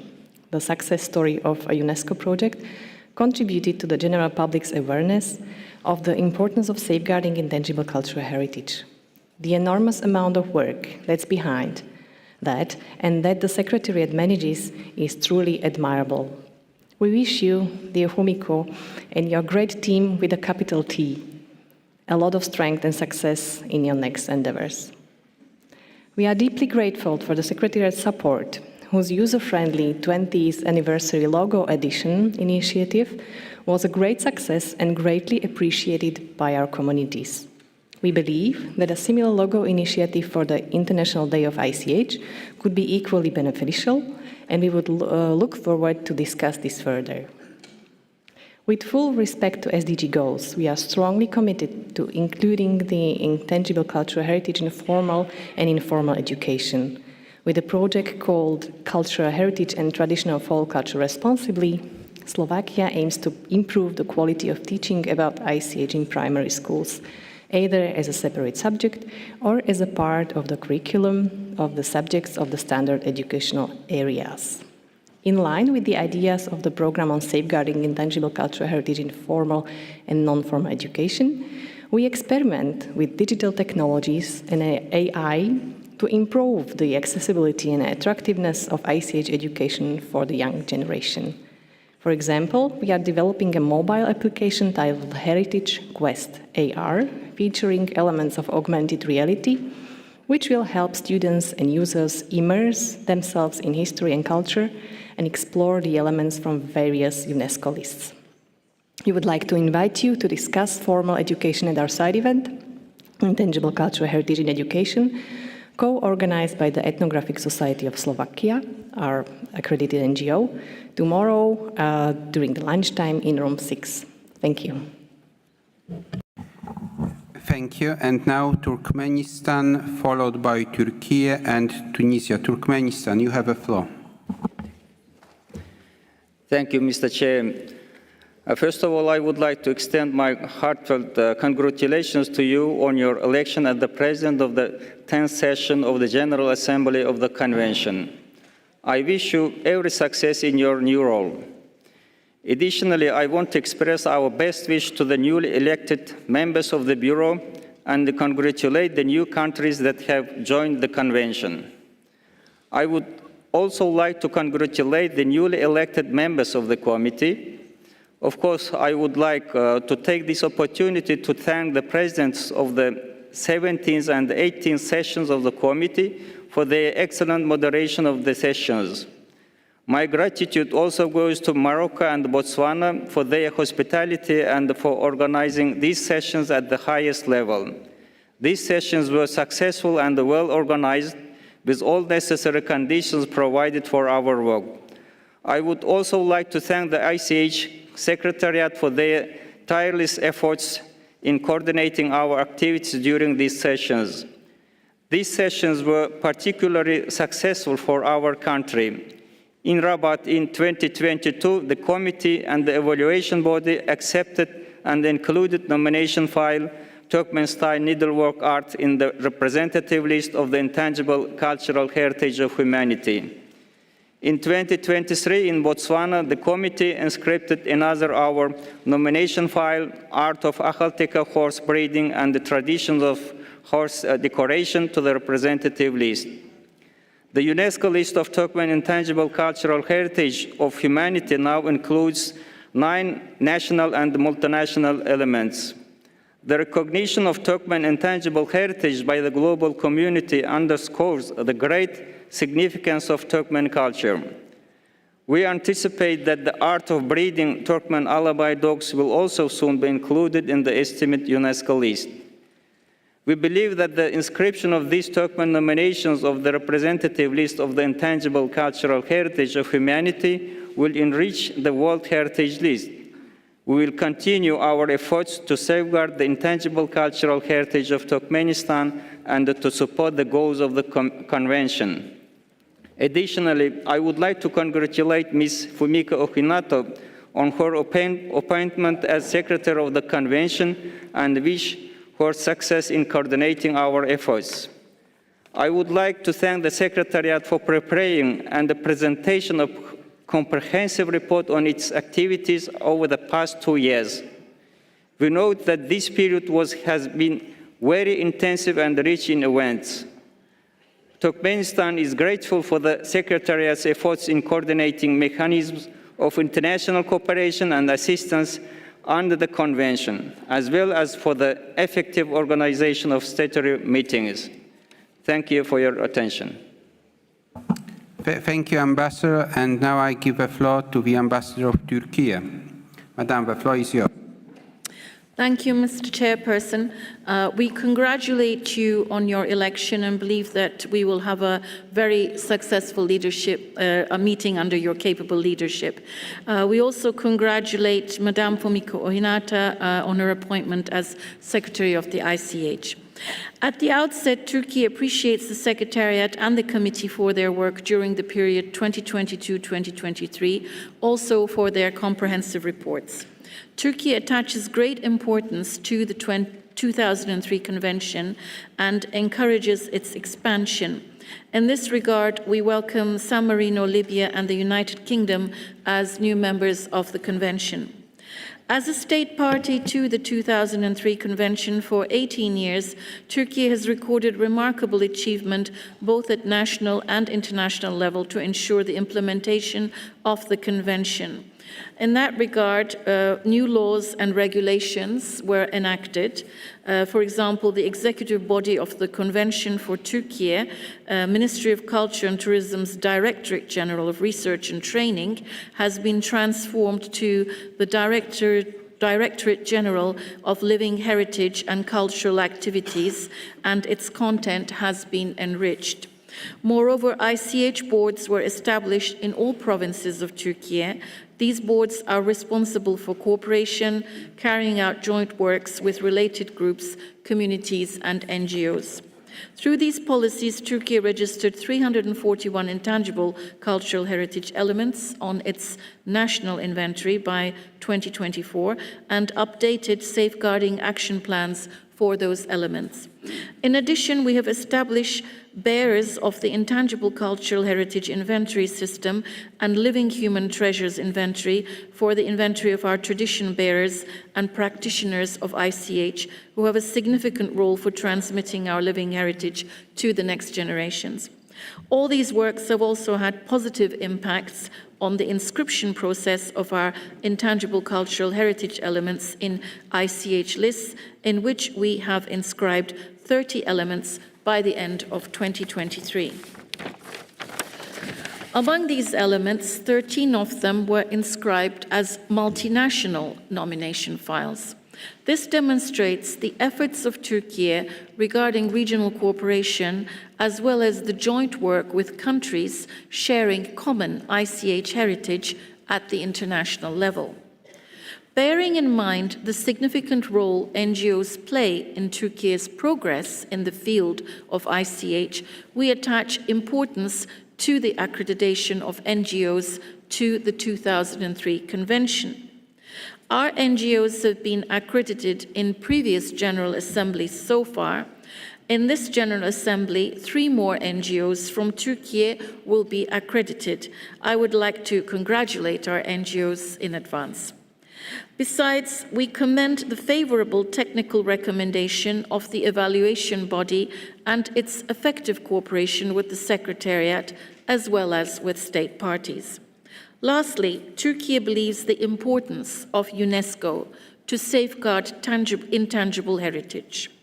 While we highlight the importance of the projects implemented by the Secretariat for safeguarding intangible cultural heritage in emergencies, we would like to also add our support to the statement made by the distinguished delegate of the State of Palestine regarding the omission of Gaza. Thank you, Mr. Chairperson, and I wish for a fruitful discussion over the next 2 days. Thank you. Thank you, Madam Ambassador. And now Tunisia, followed by Azerbaijan and Austria. Tunisia, you have a floor. Since it's the first time we're taking the floor, allow me first of all to congratulate you, Mr. Chairman, on behalf of my delegation, to offer you our sincere congratulations on your appointment to this new role. Welcome also to San Marino, UK, and Libya in this ICH family. We encourage all states parties to continue with this shift towards full ratification and universality of our convention. We'd also like to extend a warm welcome to the new members of the Bureau and Committee. On behalf of my delegation, we'd like to commend Botswana and Rabat for hosting the last 2 sessions of the committee, and we want to thank the Secretariat for the quality of the report, which really does reflect the quality of your efforts over the last 2 years. My delegation takes a note of the reflection process concerning the broader implementation of Article 18, and we note the reporting mechanism as concerns a 2024 cycle. We are following very closely all of the work concerning the working group on Article 18, and we were fortunate to be able to be part of that working group. We welcome the efforts done in terms of capacity building we saw this with the particularly as concerns the pilot in Cameroon, and we're looking forward to hearing more at the 42nd on the situation in Gaza as at the 42nd session of the General Conference. We can see in the figures that have been published all of the efforts being done to ensure the equitable implementation of the 2003 Convention. We've seen this also with the capacity building and international assistance exercises, as well as the streamlined reporting mechanisms, which we think can only be of benefit. We have a small question for the Secretariat. We'd like to have more information concerning the impact of the field officers aspect of ICH. And we would also like to reassure you of our continued support for safeguarding ICH in Tunisia, and rest assured that we consider the bearers and practitioners of ICH as being pillars of our society, and we are working hand in hand to ensure this continues going forward. Thank you. Ambassador, you have a floor. Thank you, Mr. Chair. We would like to thank the Secretariat of the Convention for their hard work and commend its effort in advancing the implementation of the Convention, which resulted in its high ratification by countries. And using the opportunity, I would like to congratulate San Marino, Libya, and United Kingdom for the ratification of the Convention. And as well, we extend our congratulations to newly elected members of the committee, and of course, congratulate Ms. Fumiko Hinata for her appointment as Secretary of the Convention. The global reflections on the reform of the listing mechanisms were an important step forward to help advance the spirit and principles of the Convention, contribute to the dialogue, and enhance the opportunities for participation of communities and community organizations in the implementation of the Convention at the national and international levels. We also would like to appreciate that Secretariat has been highlighting the impact of the climate change on the intangible cultural heritage in its report, which is very important for my country. As a host country of COP29, which will be held in Baku in November this year, we'll pay special attention to the issue of impact of climate change on the tangible and intangible cultural heritage. Azerbaijan has always been supporting UNESCO capacity building programs, and we commend the Secretariat for its work on continuing to implement different projects on the safeguarding of intangible cultural heritage in context of emergencies, including armed conflicts, situations of displacement, and natural disasters.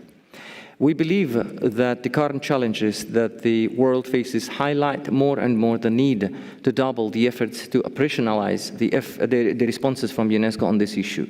In this regard, I would like to inform that Azerbaijan has made an earmarked contribution, as it has also been mentioned in the report, for the development of new capacity building materials and safeguarding of intangible cultural heritage in context of emergencies, including armed conflicts, situations of displacement, and natural disasters, prepared for pilot implementation in a refugee camp in Cameroon. People of Azerbaijan have long been deprived of not being able to express their intangible cultural heritage during the 30 years of occupation of its territories by Armenia, which impeded us for almost 3 decades to have access to our cultural heritage and deprived almost 1 million refugees and displaced Azerbaijanis of their right to exercise in their places of origin their intangible cultural heritage, such as Chovgan, carpet weaving, and Mugham, which are on the list of the intangible cultural heritage of UNESCO. However, I must also draw your attention to the incredible cultural revival that has unfolded in the Karabakh region of Azerbaijan. Following the liberation of this region from the occupation, we're witnessing a remarkable resurgence of cultural life and the restoration of our diverse cultural heritage, the revitalization of historical sites, the reopening of cultural institutions, and revival of traditional practices. Held annually in Shusha, the Khar Bulbul International Music Festival is a celebration that brings together diverse nationalities to showcase their cultures and tangible cultural heritage. In 2024, the festival coincided with the opening ceremony of Shusha as the cultural capital of the Islamic world, allowing artists from the Islamic world to present their cultural elements. The opening ceremony the opening ceremony for 2023 provided an exceptional platform also for the Turkic world to display their intangible cultural heritage. In April 2023, the 9th meeting of UNESCO National Commissions of Turksoy member states was held in Shusha, also providing a valuable opportunity for the Turkic world to discuss the preservation of common cultural heritage. At the end, Mr. Chair, I would like to reiterate Azerbaijan's lasting commitment to promoting values and principles of the Convention. Thank you. Thank you, Ambassador. And now Austria, followed by Burkina Faso and Estonia. Austria, you have the floor. Thank you, Chair. First, please let me congratulate you on your election. We also would like to take this opportunity to congratulate Fumiko Ohinata on her appointment as the new secretary to the Convention and wish her every success for her work. We can assure you of Austria's continuing support and full cooperation. Furthermore, we would like to thank the whole Secretariat, the team, for their dedicated work and excellent preparation of this meeting.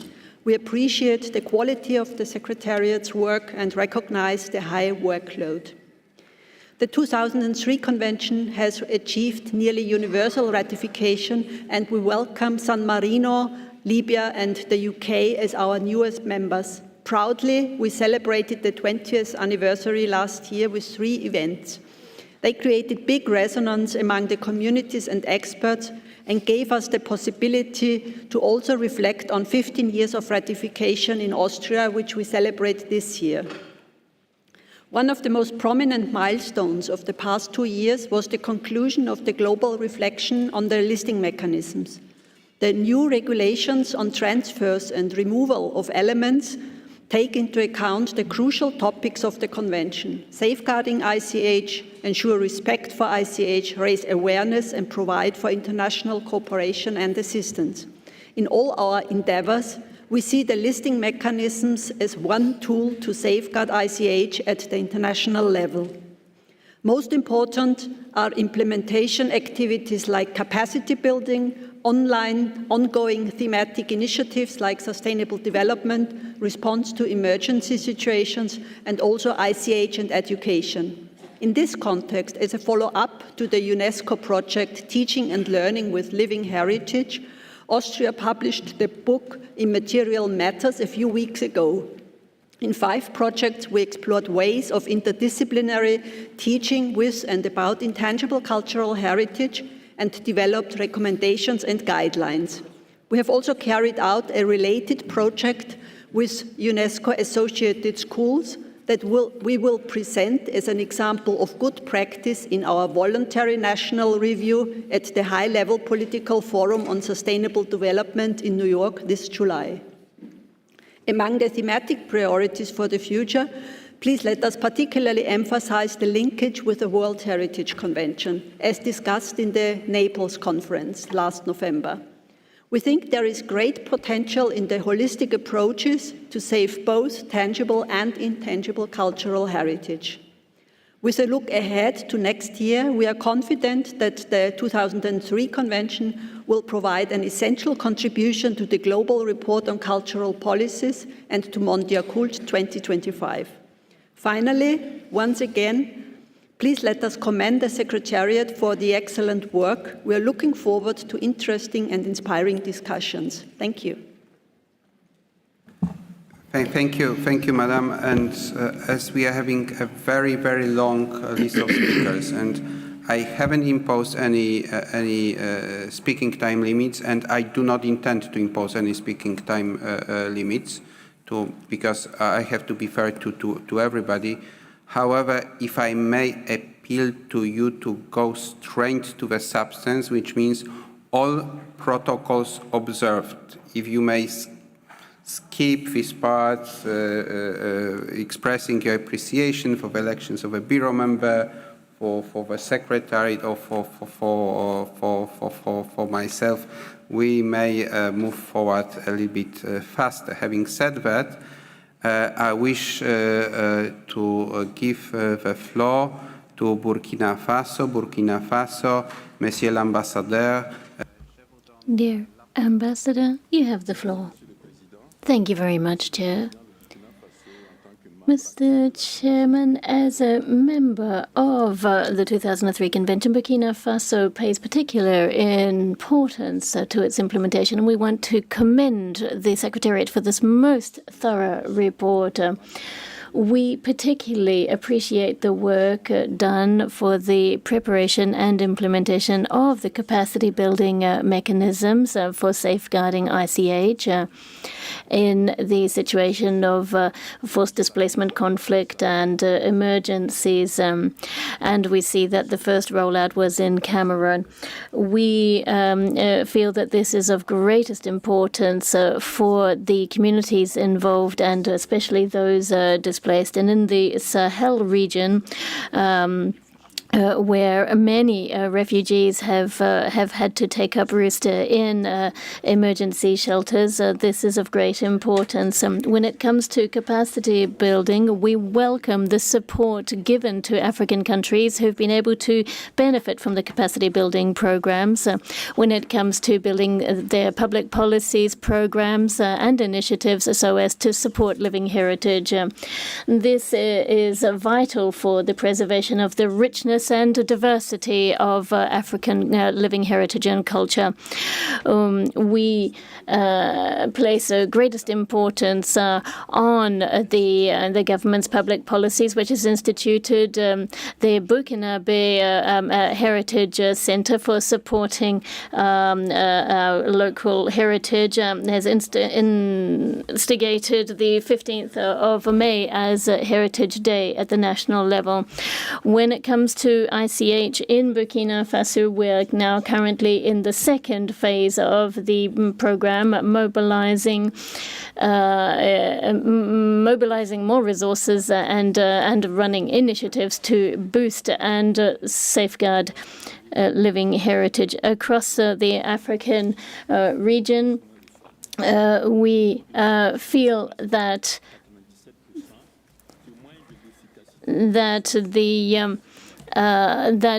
capacity building is bearing fruits with a huge following of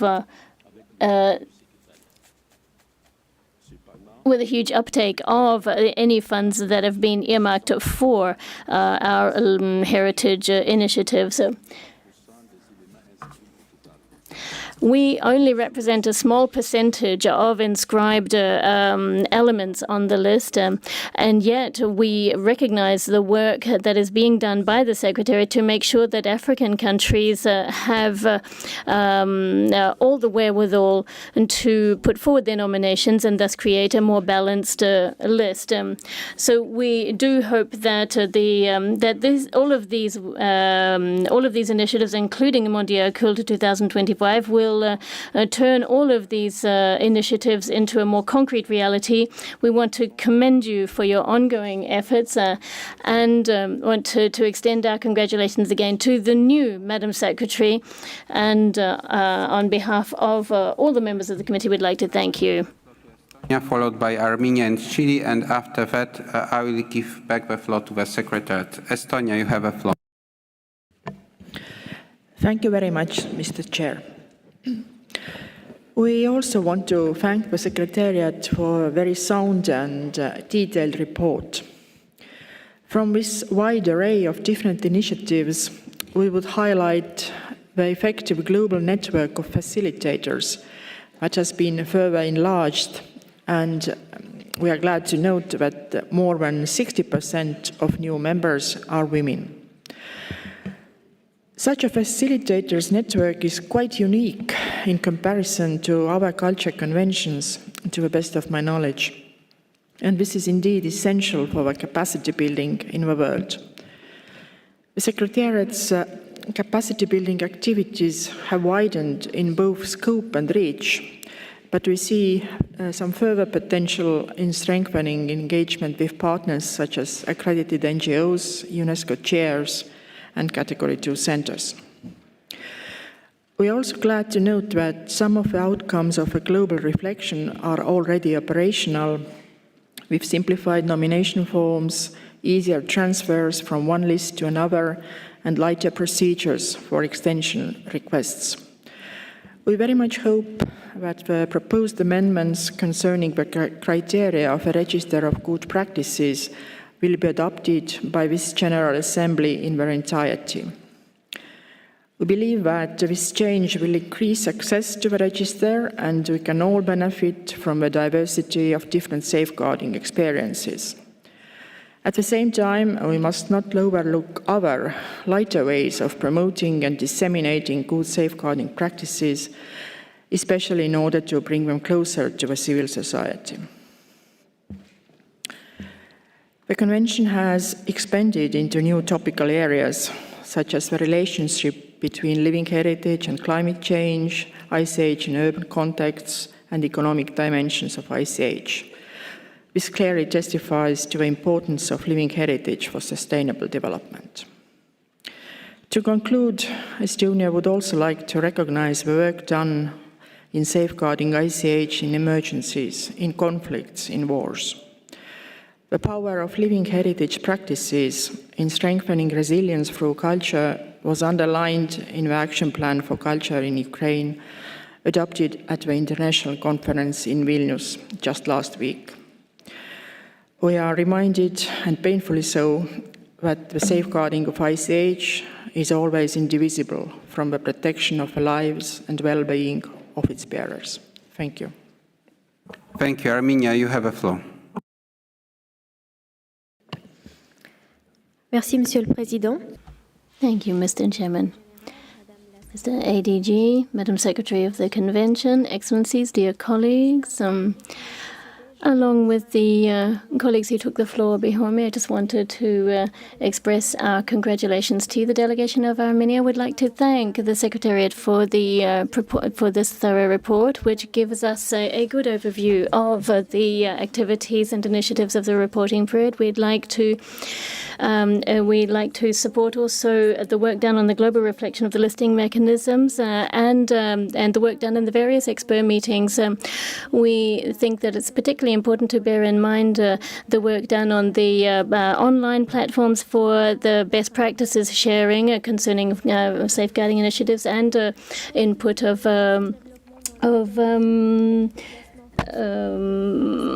Berber communities. With the 15,000 displaced indigenous Armenian people having to be displaced recently in the south of our country, you can imagine which kinds of challenges are being faced by these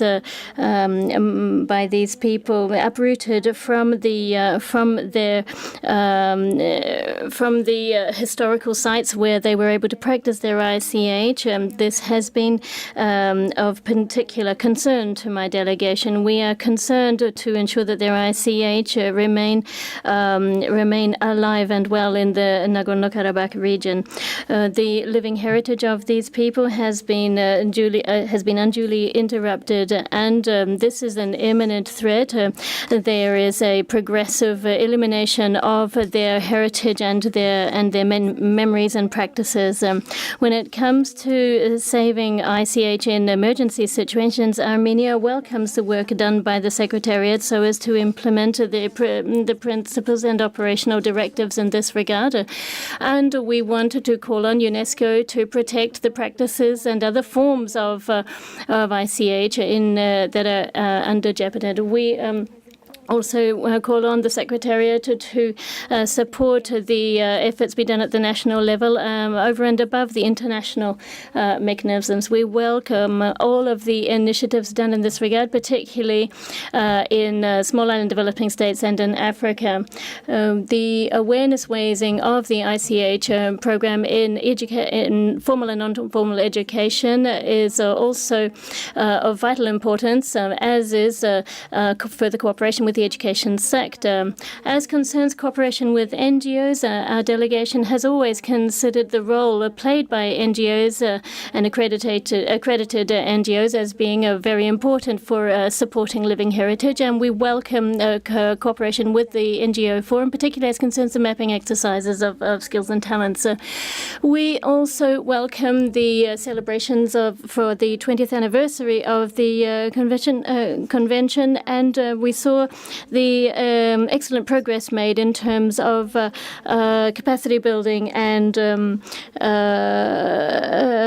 other aspects of the convention rollout. Thank you very much. Je vous remercie. And Thank you. followed by Ambassador of Ethiopia, and I see in the room a Minister of Culture, so it will be Chile, Ethiopia, Peru, and I'm giving the floor back to the Secretary. Chile, you have the floor. Gracias. Thank you very much, Mr. Chairman. On behalf of Chile, congratulations on your election, and to all of the Bureau, and the same to the Secretary and to Mr. Ortone. We'd like to lend our support to the overall rationalization and the work being done on the Global Report on Cultural Policies, because we think this was an excellent outcome of the Mondia Culta meeting in Mexico. We were been part of the 2003 convention since 2019, and we've demonstrated our commitment to safeguarding ICH on various occasions. The year in which we joined our register of good practices, as well as the Aymara people's element, I think attested to our commitment. And then the very following year, it was some of the tilos that were written, that were registered as being an inspiring element with their music and dance, and we understood exactly just how exemplary it was in 2020 of ensuring people's identity be carried forward. The following year, it was the rites and traditions from the region of Cuca, and we have also celebrated the mestizos cultures with their ancestral practices that have been continued on through the centuries. Despite all of this, with the demographic pressure and environmental and linguistic pressures on some of these groups, so they are now under threat. And we will be putting forward a nomination for inscription on the representative list this year, and we really hope that it will be approved. And we think that it would only stand to underscore how important we feel ICH is. 1 week ago, the Ministry of Culture agreed to earmark 1% of its budget to these very issues, and we think that this again attests to our commitment to safeguarding the living heritage in our country, and in particular, we think that the festivities and the practitioners and bearers from the Cuca region will be able to see this. And we are also very concerned with what is going on in the Gaza Strip, and in particular the ICH that is threatened in that. Chile would like to reaffirm its commitment to the safeguarding of international cultural indigenous and tangible cultural heritage everywhere. Thank you. To Ethiopia, Ambassador, you have a floor. Thank you, Mr. Chairperson. I would also join others in thanking and commending the Secretariat for the comprehensive report for the period under review. In just 2 decades, the Convention for the Safeguarding of the Intangible Cultural Heritage has gained great visibility and played a crucial role in broadening the concept of cultural heritage. A considerable number of intangible cultural heritage elements have been saved from extinction. Apart from its principal objectives of safeguarding, the various sessions, events, and trainings of the Convention have become places of cultural exchange among state parties. Furthermore, the valuable work undertaken in capacity building programs was very important for the protection of intangible cultural heritage. The capacity building initiatives that have both widened in scope and reach in support of developing policies, programs in ICH have without doubt been very fruitful.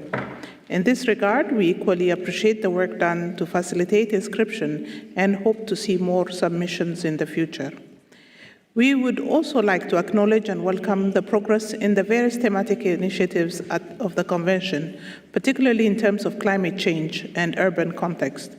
Despite the limited resources under this sector, We hope priority could be given to outreach capacity building and development programs focusing on effects of climate change across regions. Let me conclude by congratulating Madam Fumiko for her new position as Secretary to our convention and all the newly elected members of the committee. I thank you. Thank you, Madam Ambassador. Peru, Madam Minister, you have a floor. Gracias, Presidente. Thank you, Chair. We would like to thank and congratulate the Secretariat for the great amount of work that it has done and for the detailed report which they have presented. We are grateful for the Secretariat's precious contribution to the inscription mechanism. This process has been extremely important in ensuring that the mechanism be adaptable, help us overcome modern challenges, and be more open. But of course, this has increased the Secretariat's workload, and given the many tasks which the Secretariat is in charge of, and as well as its personnel. So we would like to congratulate the Secretariat on its work on adapting to new technology, especially in terms of capacity building. We also believe that the 3 thematic initiatives which the Secretariat has been focusing on in recent years are extremely relevant, and they illustrate its deep commitment to the safeguarding of ICH in various contexts. The holistic approach based on rigorous studies and international collaboration ensure that adopted measures remain effective, sustainable, and adapted to the current situation. As for the annual meeting of Category 2 centers, it's important to highlight that these meetings remain key in strengthening our work to safeguard ICH globally. In addition, the coordination by the Secretariat of the evaluation process for the renewal of 5 Category 2 centers, including the one in Latin America, has allowed them to continue to work effectively and while considering the overarching objectives of UNESCO. We also must recognize the importance of the creation and renewal of the UNESCO chairs in the area of ICH. We would like to particularly thank the Secretariat for establishing the UNITWIN network for safeguarding living heritage in Argentina, Uruguay, and Paraguay. This effort is a big step forward for the preservation and safeguarding of our cultural traditions. The creation of UNESCO chairs is strengthening research and education in the area of ICH, and at the same time encourages academic exchanges and exchanges between our universities and local communities. Before wrapping up, we would like to express our support for the amendment proposed by Brazil. Congratulations on this important accomplishment for our cultural heritage. Thank you. Minister. And before I give the floor to the United Arab Emirates, followed by Libya and Lithuania, I wish to ask the Secretariat to provide answers to the questions asked. Fumiko, the floor is yours.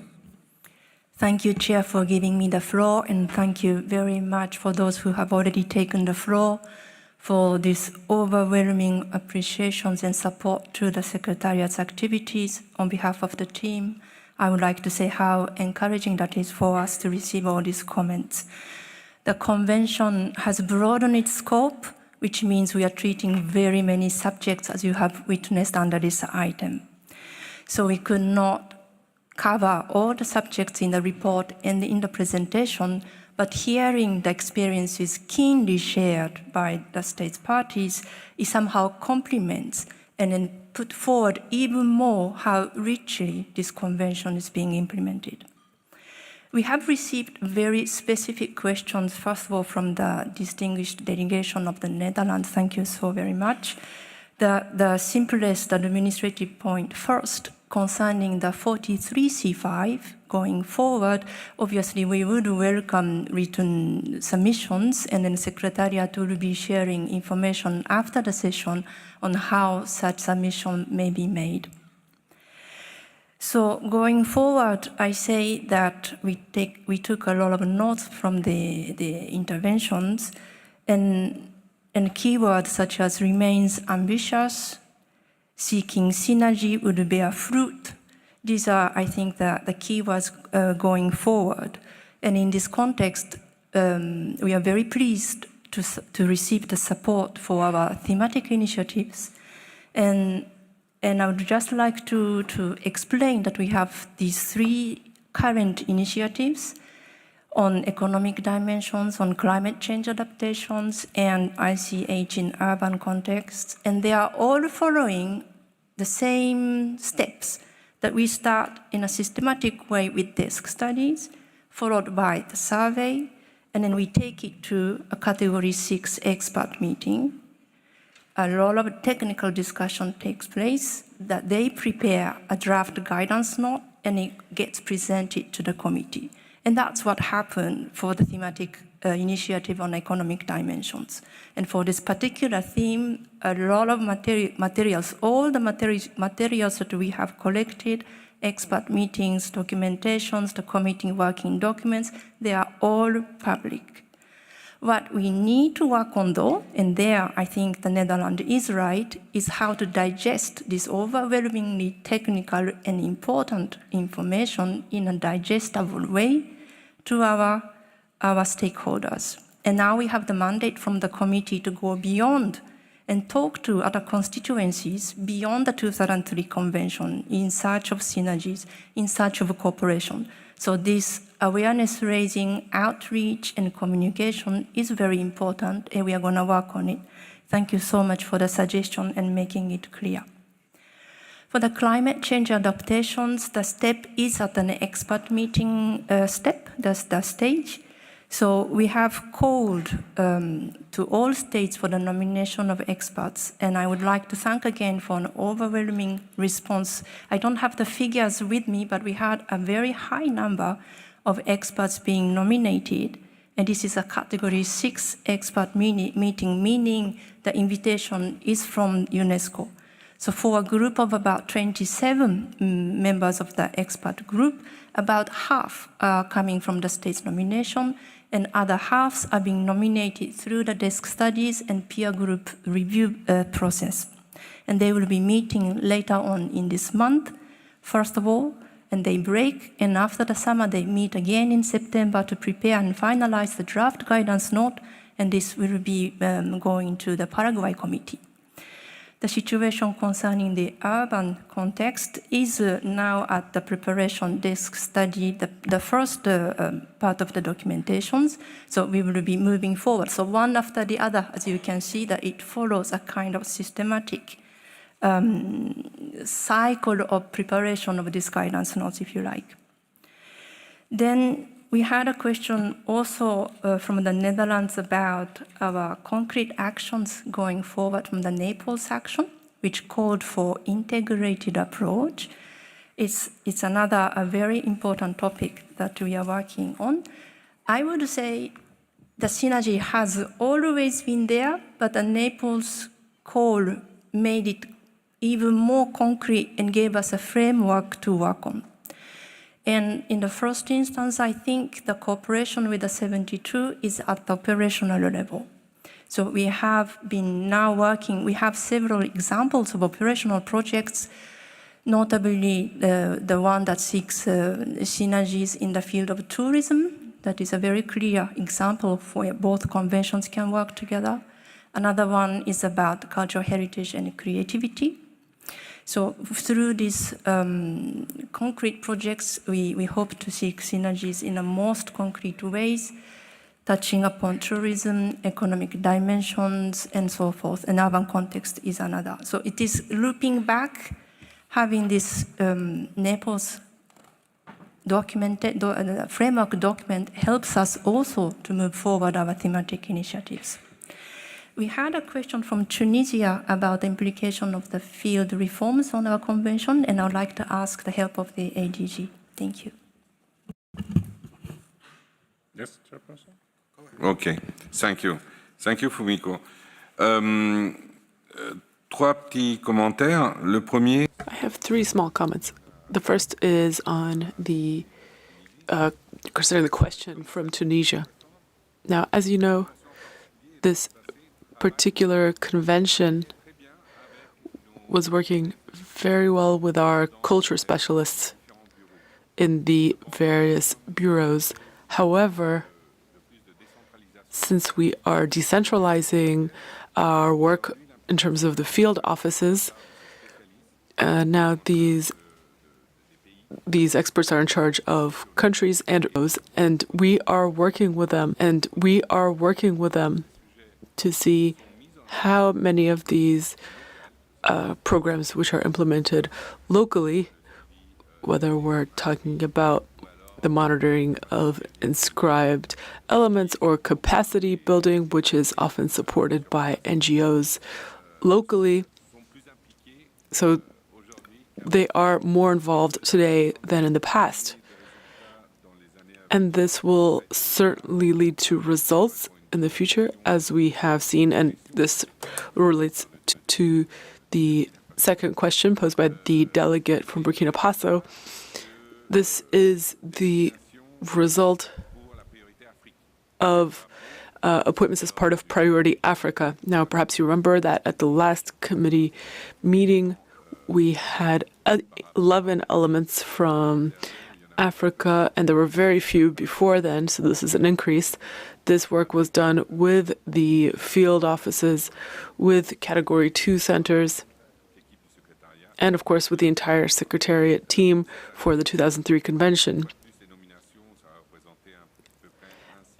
And this accounted for 1/6 of all nominations as part of Priority Africa. And it's not great to compare this with other instruments, but in this particular instrument, we can see that in the short term,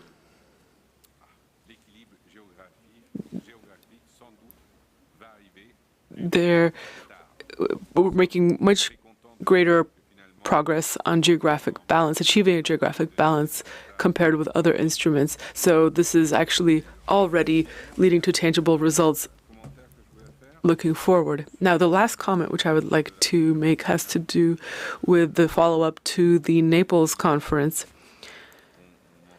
which was mentioned by the Netherlands.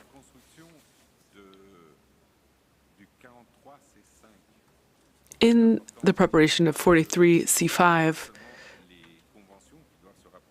it's important not just for the conventions to build a bridge with each other, but for us to have a holistic vision. So with the 2001 and 1970 conventions on underwater heritage and the 1970 conventions, we have achieved results together. So I think it is time for us today, given this is the 20th anniversary of our convention, to identify elements that are common to these two conventions, and so that you, member states, as member states, can identify such elements so that we are able to have a more holistic vision. This is what I wanted to say. Thank you, Chairman. Thank you. I hope that you are satisfied with the answers provided. And now I give the floor to the United Arab Emirates. The floor is yours. Thank you, Mr. Chair, for giving me the floor. Excellencies, distinguished delegates, first and foremost, I'd like to extend our congratulations to you, Mr. Chair, on your election, and congratulate Madam Fumiko Ohinata as the new Secretary of the 2003 Convention. You can count on our support, Mr. Chair, as you steer the debates of this august body. I also would like to congratulate all Bureau members and fellow intergovernmental committee members who were just elected. We extend our gratitude to all those member states for their valued support towards the UAE's candidature. Dear colleagues, the United Arab Emirates commends the Secretariat for its comprehensive report detailing its activities from January 2022 to December 2023. We appreciate the completion of the global reflection on the listing mechanisms, resulting in new procedures and simplified forms for the 2024 cycle. We acknowledge the continued efforts of the Secretariat to implement pilot projects related to the protection of intangible cultural heritage in emergencies and in small island developing states.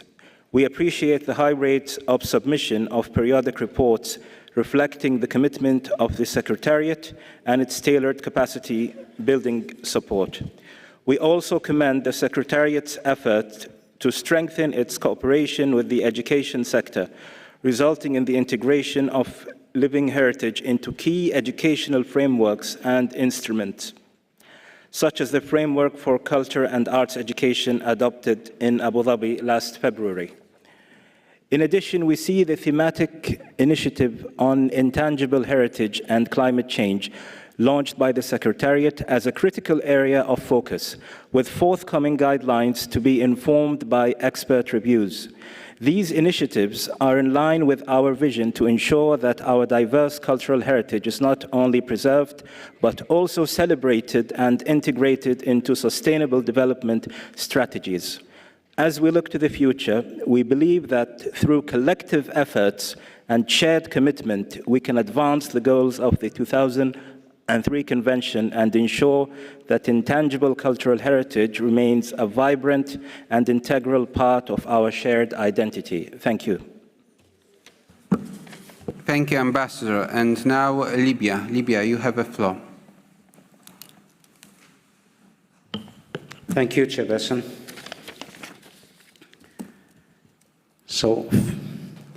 Finalement, nous sommes ici. We have finally gathered here today.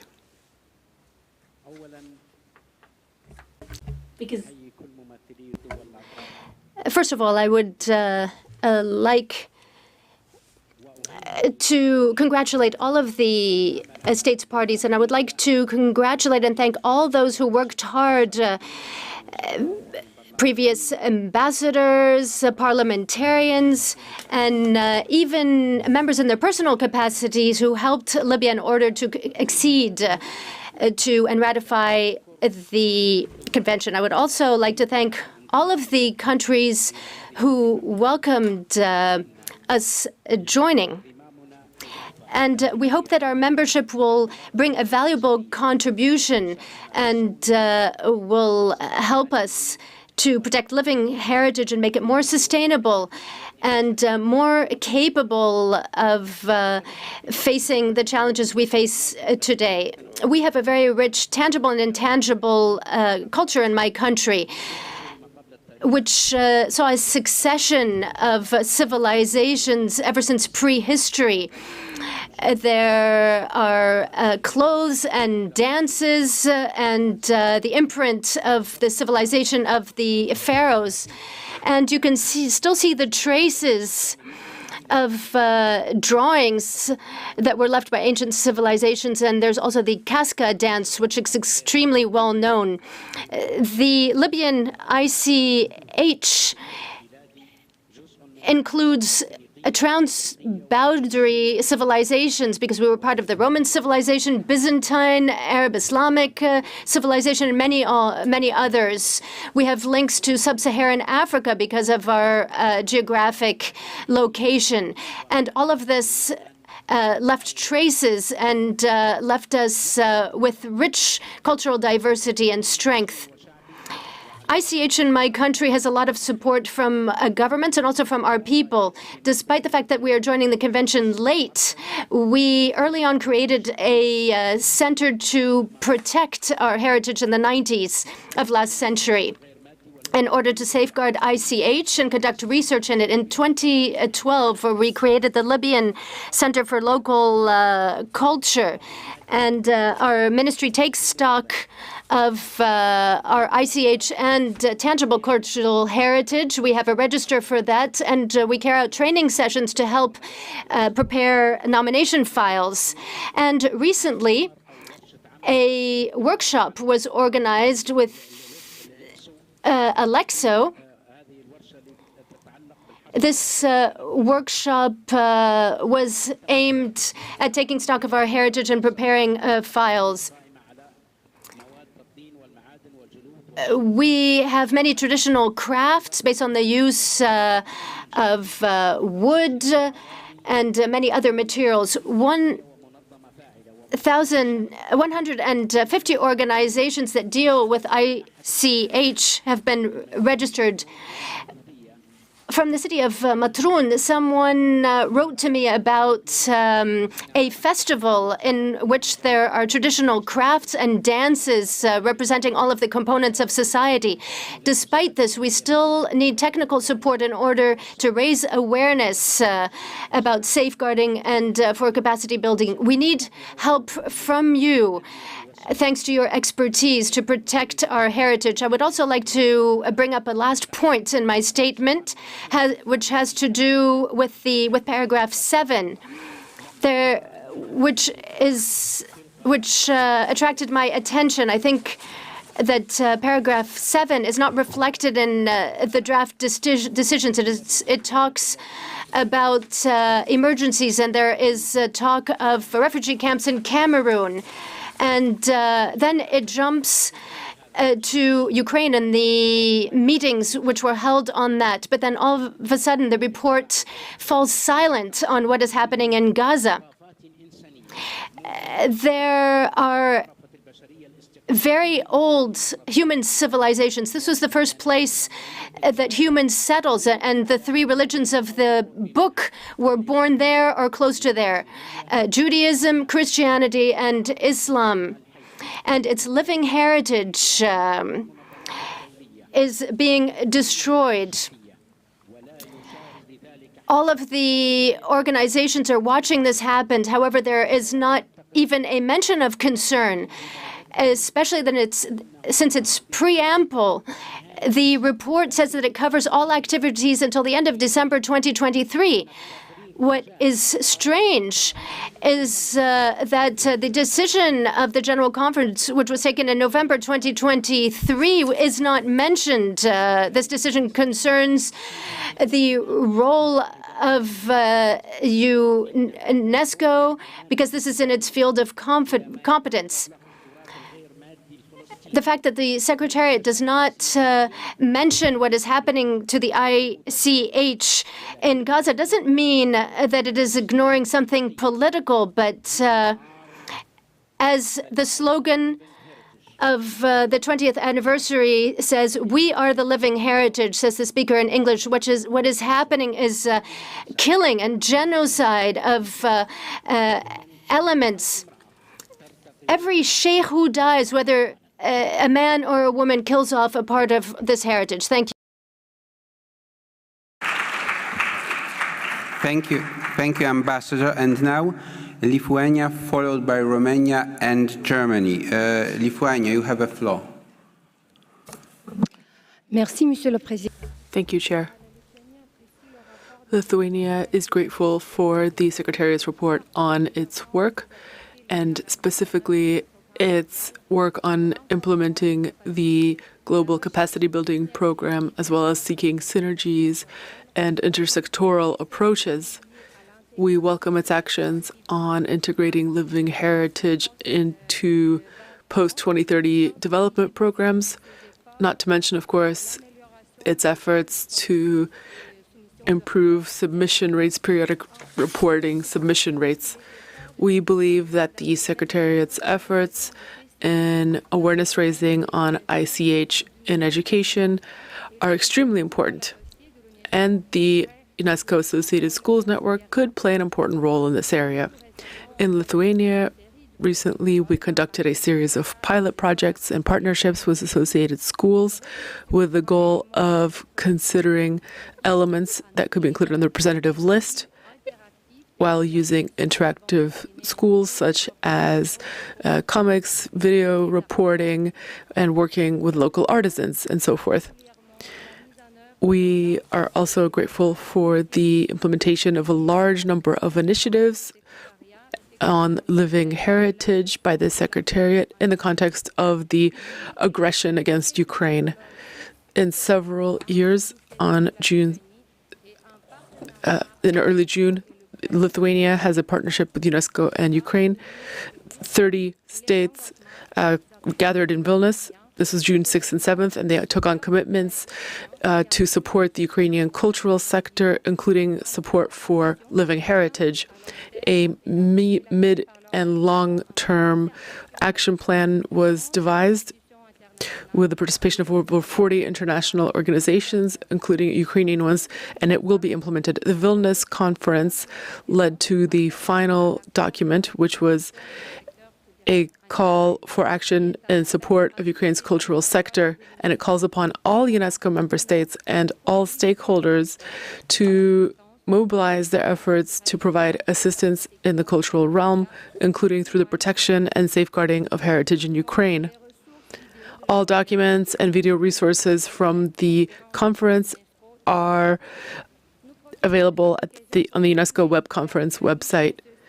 Lithuania fully supports the declaration of Friends of Ukraine, which was presented by the distinguished representative of Germany. In conclusion, we would like to thank the Secretariat for all of its efforts made to implement the convention, and we would like to reaffirm, Chairman, that we would like to thank many more as well. Thank you so much. Well, merci. And Romania, you have the floor. Thank you, Mr. Chairperson, and still warm congratulations for your election. We already cherish your firm and pragmatic chairmanship. While also very quickly congratulating Ms. Fumiko Ohinata, the new members of the committee, and our latest 3 state parties. Let me express actually Romania's respectful kudos to the Secretariat for the comprehensive efforts and the hard work related to all the core areas of the Convention. We truly appreciate the support of the organization for the national and local initiatives related to safeguarding the intangible cultural heritage. And while we work together under the framework of the 2003 Convention, all our safeguarding endeavors and projects should aim for the acknowledgement and visibility of the living heritage bearers and communities who are the custodians of our cultural values. Our constructive reflections and collaboration here should maybe help us protect their custodianship, including from the perspective of phenomena such as cultural misappropriation that is much too present in the world nowadays. Nous nous félicitons. We also want to congratulate an NGO for the first time from our country, which is the Artuput Artisanal Association, and we hope that there will be others that can join the ranks, because we feel that they are some of the best NGO representation when it comes to their advisory role to this committee, particularly when it comes to underrepresented regions, as currently is the electoral group 2.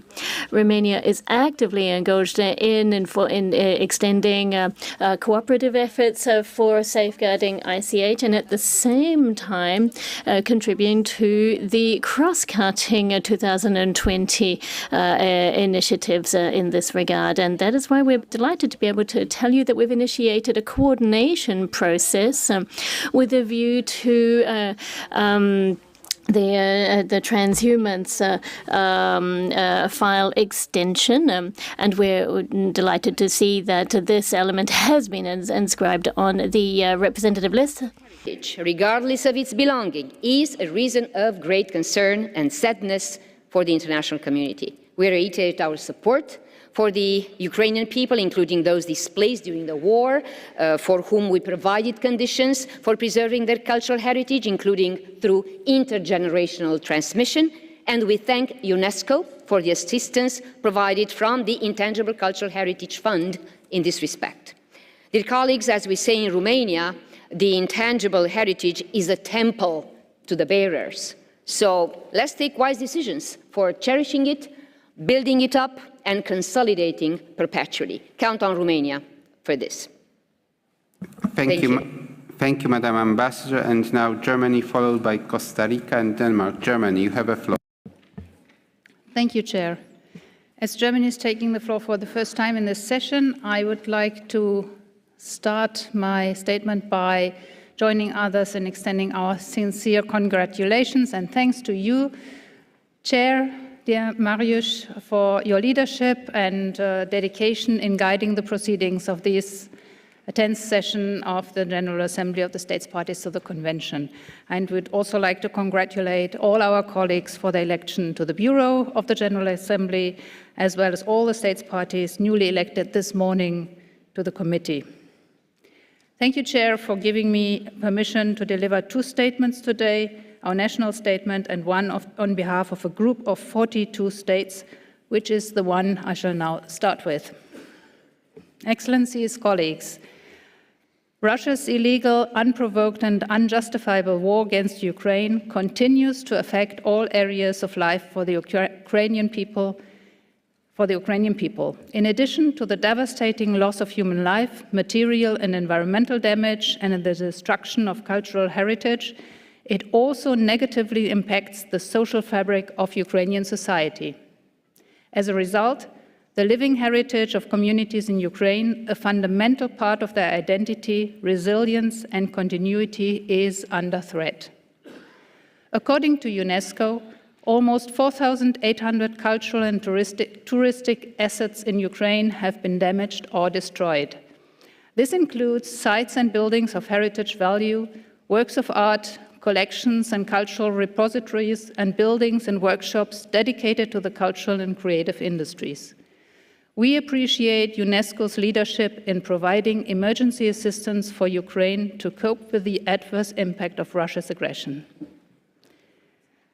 UNESCO has trained more than 1,600 cultural professionals and supported nearly 100 displaced women artists through residency and livelihood opportunities inside and outside Ukraine.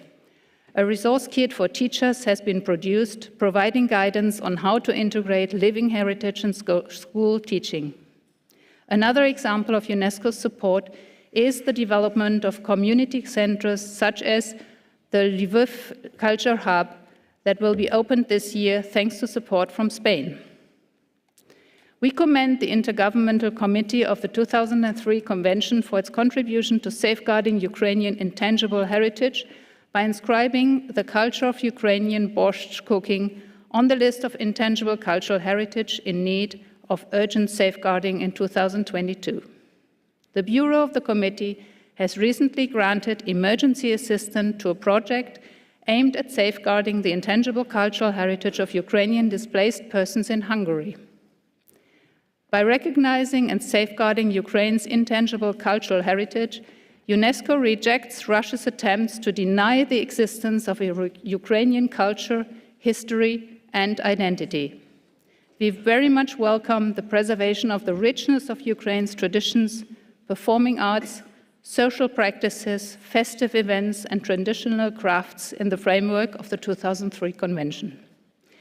We welcome the results of the Vilnius Conference on the recovery of the culture sector of Ukraine, which took place last week.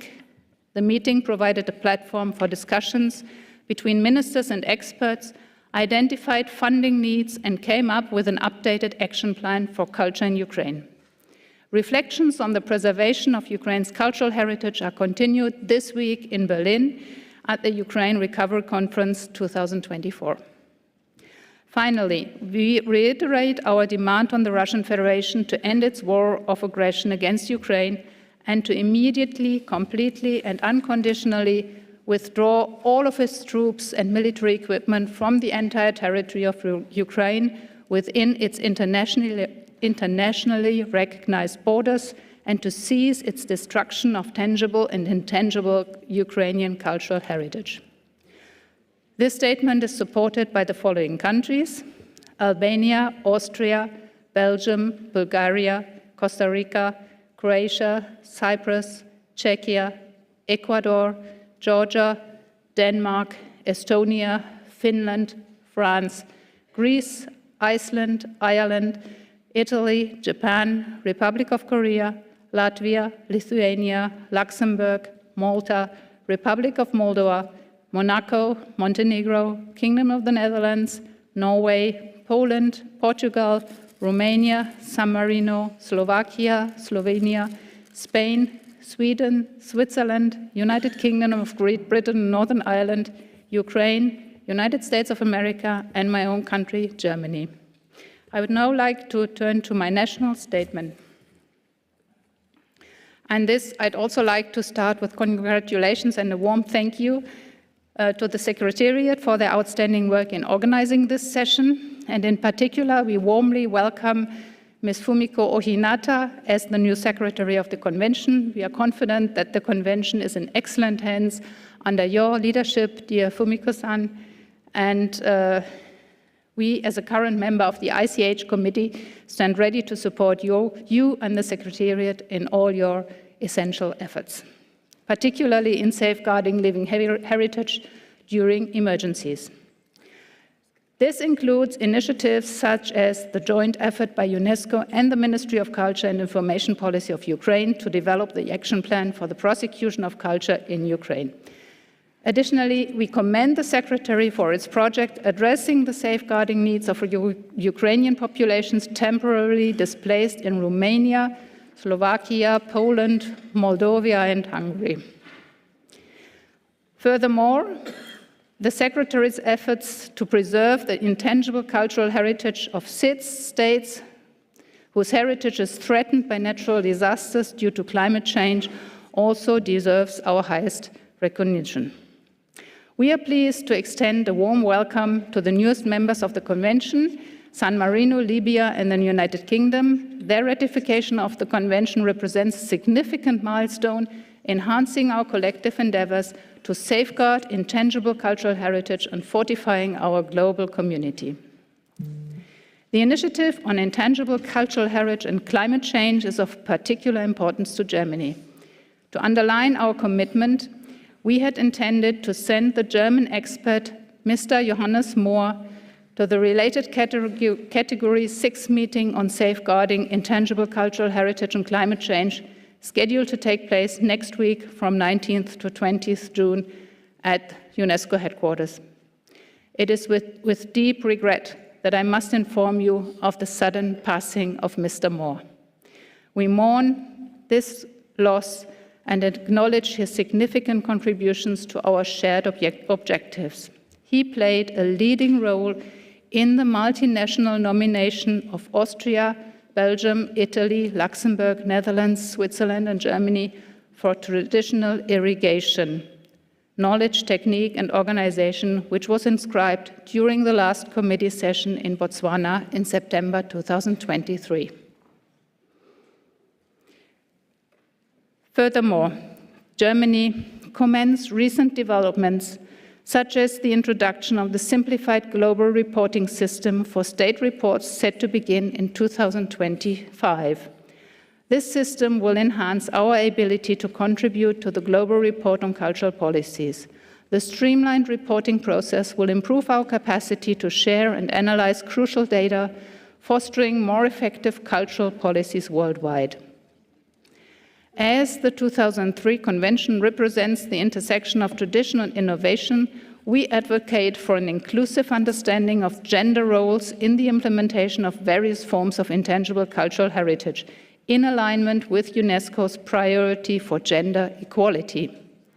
The 2003 Convention is not merely an instrument to preserve traditional social structures and historical values, but rather to facilitate the further development of societies towards the freedom of every individual and towards fostering human rights. We are looking forward to a fruitful General Assembly. Thank you very much. Thank you, Madam Ambassador. And now I give the floor Costa Rica, followed by Denmark and Colombia. Costa Rica, the floor is yours. Muchas gracias, señor. Thank you very much, Mr. Chairman.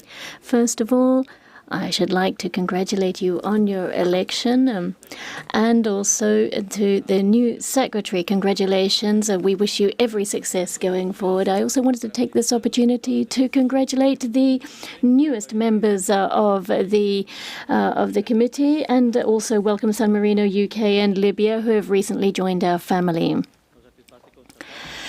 We know that we are reaching universality when it comes to ratifications, and this is, I think, an excellent testament to how important intangible cultural heritage is to states all around the world. Costa Rica has been firmly committed to all of the pillars of this convention. We have always kept up to date with our periodic reporting obligations and taken part in initiatives which offer enhanced protection to our living heritage. And in this regard, I just wanted to mention that our government is reshuffling the Culture and Youth Ministry, which is designed to actually strengthen heritage initiatives. And the current national plan is going to mean that we can more easily fulfill our commitments under this convention and in particular offer greater assistance and support to the inscribed elements in our own territory. We are also going to have a stronger budget and greater human resources dedicated to this, including a technical section and a science hub.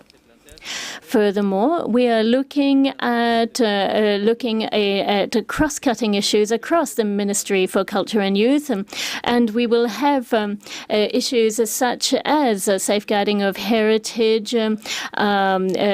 mainstreamed into the institution and ensure that we have public-private partnerships working towards a greater safeguarding mechanisms. For 2002-2023, we focused a lot on member states' capacity building, and we welcome all of the work that we see done in this regard through the secretaries and efforts. So there are new projects underway.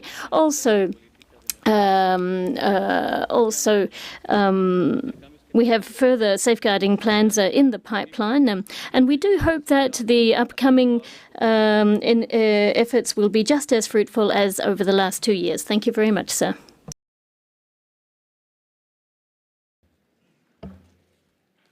Alors, permettez-moi de... Allow me to hand over the floor after the distinguished delegate of Costa Rica, who's just taken the floor, to hand over to Denmark, to be followed by Colombia and Cuba, and then Japan. Je donne la parole. Distinguished delegate of Denmark, you have the floor. Vous la parole. Merci. Denmark thanks the Secretariat for their report, and not least their excellent work during this last period. We are pleased to note the very positive progress in the work with the governance of the Convention, as seen, for instance, in the high submission rates of periodic reports in the current cycle of reporting, and the proposed amendments to the operational directives. The related discussions and the increased focus on the processes and methods of the Convention, so to speak, provide important steps towards an even better implementation of the Convention in line with its spirit. Denmark further commends the Secretariat for its important efforts in relation to the safeguarding of intangible cultural heritage in emergencies, including the triple planetary crisis, issues that unfortunately continue to be of utmost urgency. Finally, Denmark appreciates the strengthening of links with other culture conventions. We believe that there are fruitful synergies to be achieved between the protection and safeguarding of both tangible and intangible heritage. Focusing on heritage in all its forms may highlight the importance of culture, strengthen the involvement of local communities, and contribute to sustainable development. Thank you for your attention.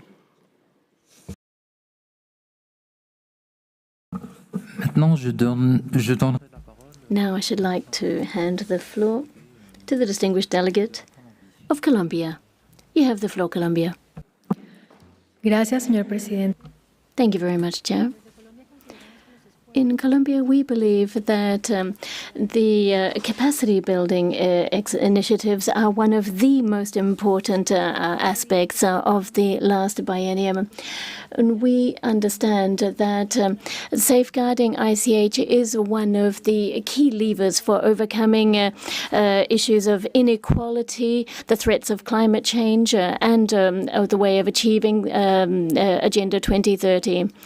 We are very interested on the work being done on the economic dimensions of safeguarding ICH, but we also think it's important to work on a toolkit that will help people, particularly bearers and practitioners of living heritage, to move forward. And in this regard, we're wondering if we could work hand in hand with the latest work being done on genetic resources generated by WIPO. We think that this mechanism on genetic resources can be of great use to local and indigenous communities who have intimate knowledge of the material that they are working with. And in this regard, we would like to see a greater alignment of some of the pilot projects and how these can be replicated in other emergency situations. A special emphasis concerning the threats posed by climate change have meant that we all need to give greater reflection as to how we can protect heritage, particularly for vulnerable communities. In Colombia, we have been looking at this challenge by looking at biocultural territories and addressing communities to help them exercise their rights when it comes to territory and culture, and working out how this can be incorporated into our future policies. We feel that the progress that is being made in biodiversity can be incorporated very well with the bearer communities who are working to safeguard living heritage. ICH and conservation therefore go hand in hand, and the Biodiversity Convention and the 2003 Convention can both play a role in strengthening communities' input thereupon.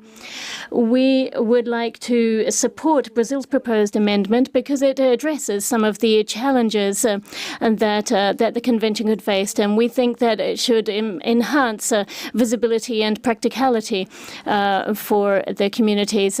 We feel that any initiatives that aim to raise the profile and strength of the convention are to be lauded. We would like to reiterate our commitment to the convention. We'd like to launch a call for ICH to be a vector for working towards peace, because a living heritage can be focused on in times of peace and peace building, and we'd like this to be seen as a model for the way forward. Thank you very much. Thank you, Madam Ambassador. And now I give the floor to Cuba, followed by Japan and Egypt. Cuba, you have a floor. Gracias, señor. Thank you very much, Mr. Chairman. Congratulations on your leadership and election. Congratulations also go to the newest members and to the newest members of the committee, and to the 3 countries that have just joined the convention.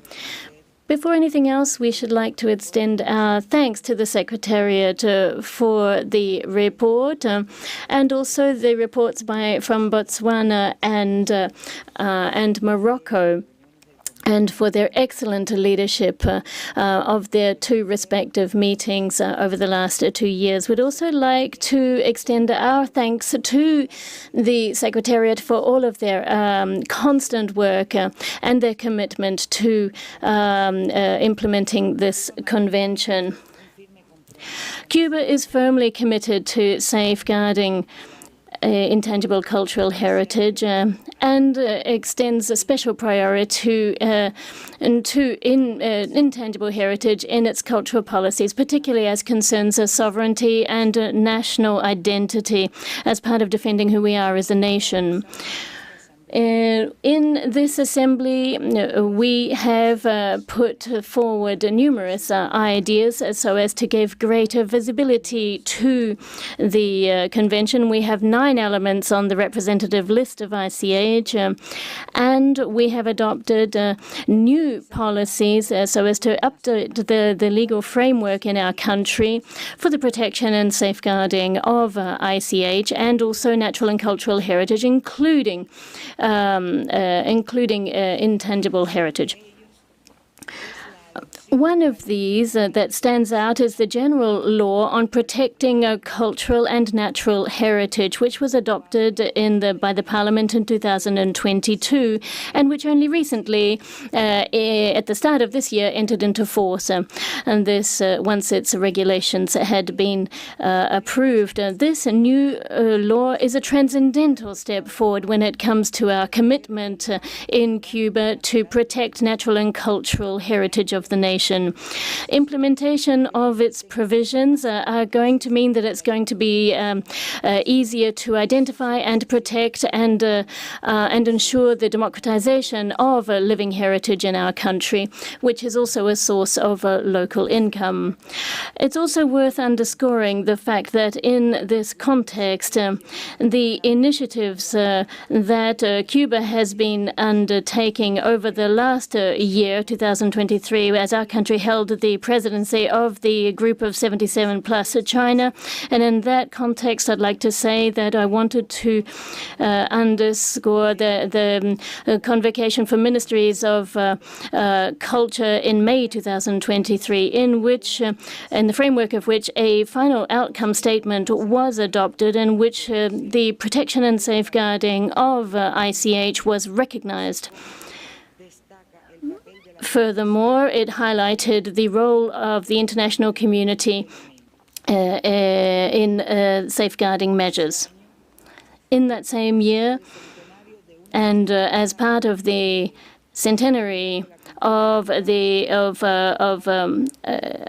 Arjona Perez, a leader of national resources for the safeguarding of our heritage, underscored the special framework for raising the visibility and profile of safeguarding initiatives of ICH in our country. I specifically mention the celebration of the very first International Congress on Cultural Heritage, which was also held in Havana, just like this centenary celebration. And Cuba also celebrated the declaration of the new elements on the representative lists of ICH, the knowledge of the rum making process in 2022, and the Bolero. And this was a binational project put forward hand in hand with Mexico. Both of these projects required enormous amounts of effort and energy on the part of Cuba. And in the case of the binational project, both countries needed to put in a great deal of effort. And through those efforts and with that commitment, this year Cuba has tabled the nomination of another file, and that is the Cuban Sound. And together with a group of neighboring countries that have put forward a nomination file for cassava. All of these efforts and initiatives that I have mentioned that our country has undertaken fall under the framework of implementation of this convention. And it's all been possible thanks, firstly, to a strong political will from the part of the Cuban government, notwithstanding the immense obstacles and barriers that have been put against my country, and the economic sanctions and the financial sanctions that have been imposed on us from the United States government. which has been serving as a barrier to many of our initiatives, and which furthermore deprives the Cuban people of many basic needs across the sectors, but in particular in such a sensitive sector as the culture sector. And against this backdrop, Mr. Chairman, we just wanted to reaffirm the importance of ensuring enhanced cooperation in this regard around the world so that we can support developing countries like Cuba. Similarly, we wanted to reaffirm the importance of the ICH fund, from which Cuba has benefited in the past, which has meant that some of our national efforts have been able to move forward despite the very, very difficult situation being faced because of the blockade. We furthermore wanted to welcome the cooperation efforts that are being undertaken in the region, such as, for example, the multi-regional Crespial cooperation work, and the Cuba's Afro-descendant movement and fund.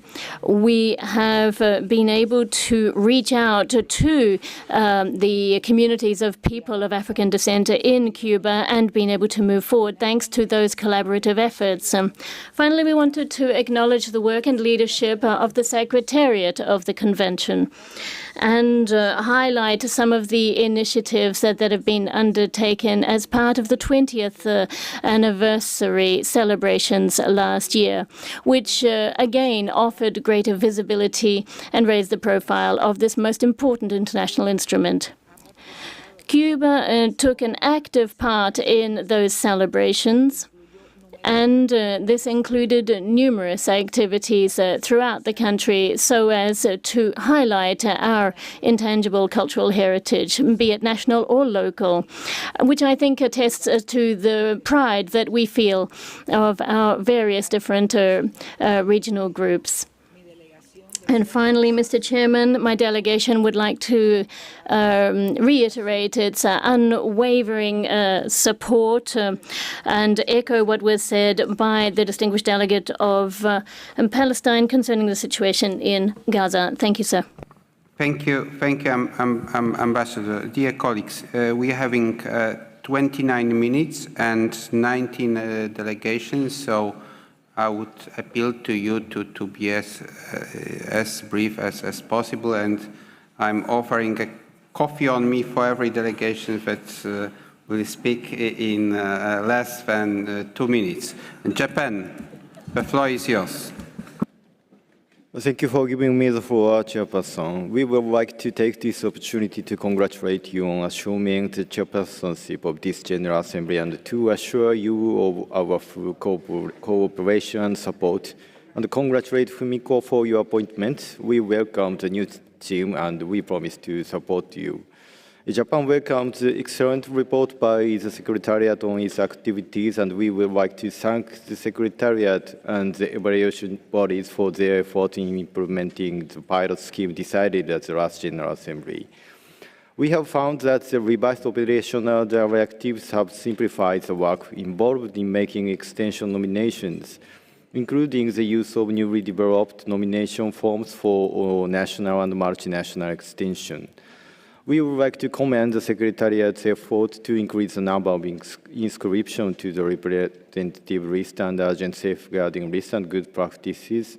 It is also important to ensure that the Secretariat and the evaluation bodies are not overburdened.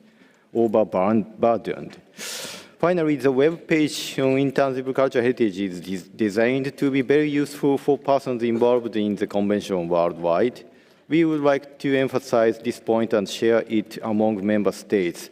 As Madam Fumiko briefly mentioned, it is very well organized and a lot of information is published promptly. We think this detailed and hard work is a commendable effort by the ICH team. Thank you for your attention. Thank you so much. Actually, I owe you a coffee because it was less than 2 minutes. So Egypt, followed by Cyprus. Egypt, the floor is yours. Thank you. شكرا سيادة الرئيس.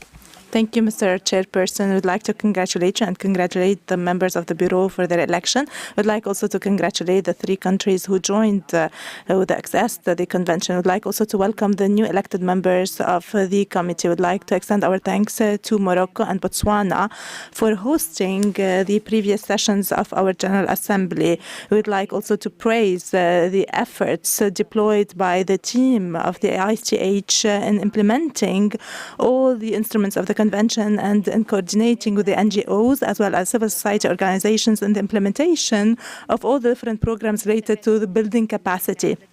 Egypt has benefited from the international assistance provided by the ICH, especially in terms of the project of putting an inventory for all the crafts in Egypt, organized by one of the NGOs accredited by the convention. Egypt had collaborated recently with the UNESCO field office in Cairo in inaugurating the Egypt Traditional House in terms of developing the ICH in Egypt.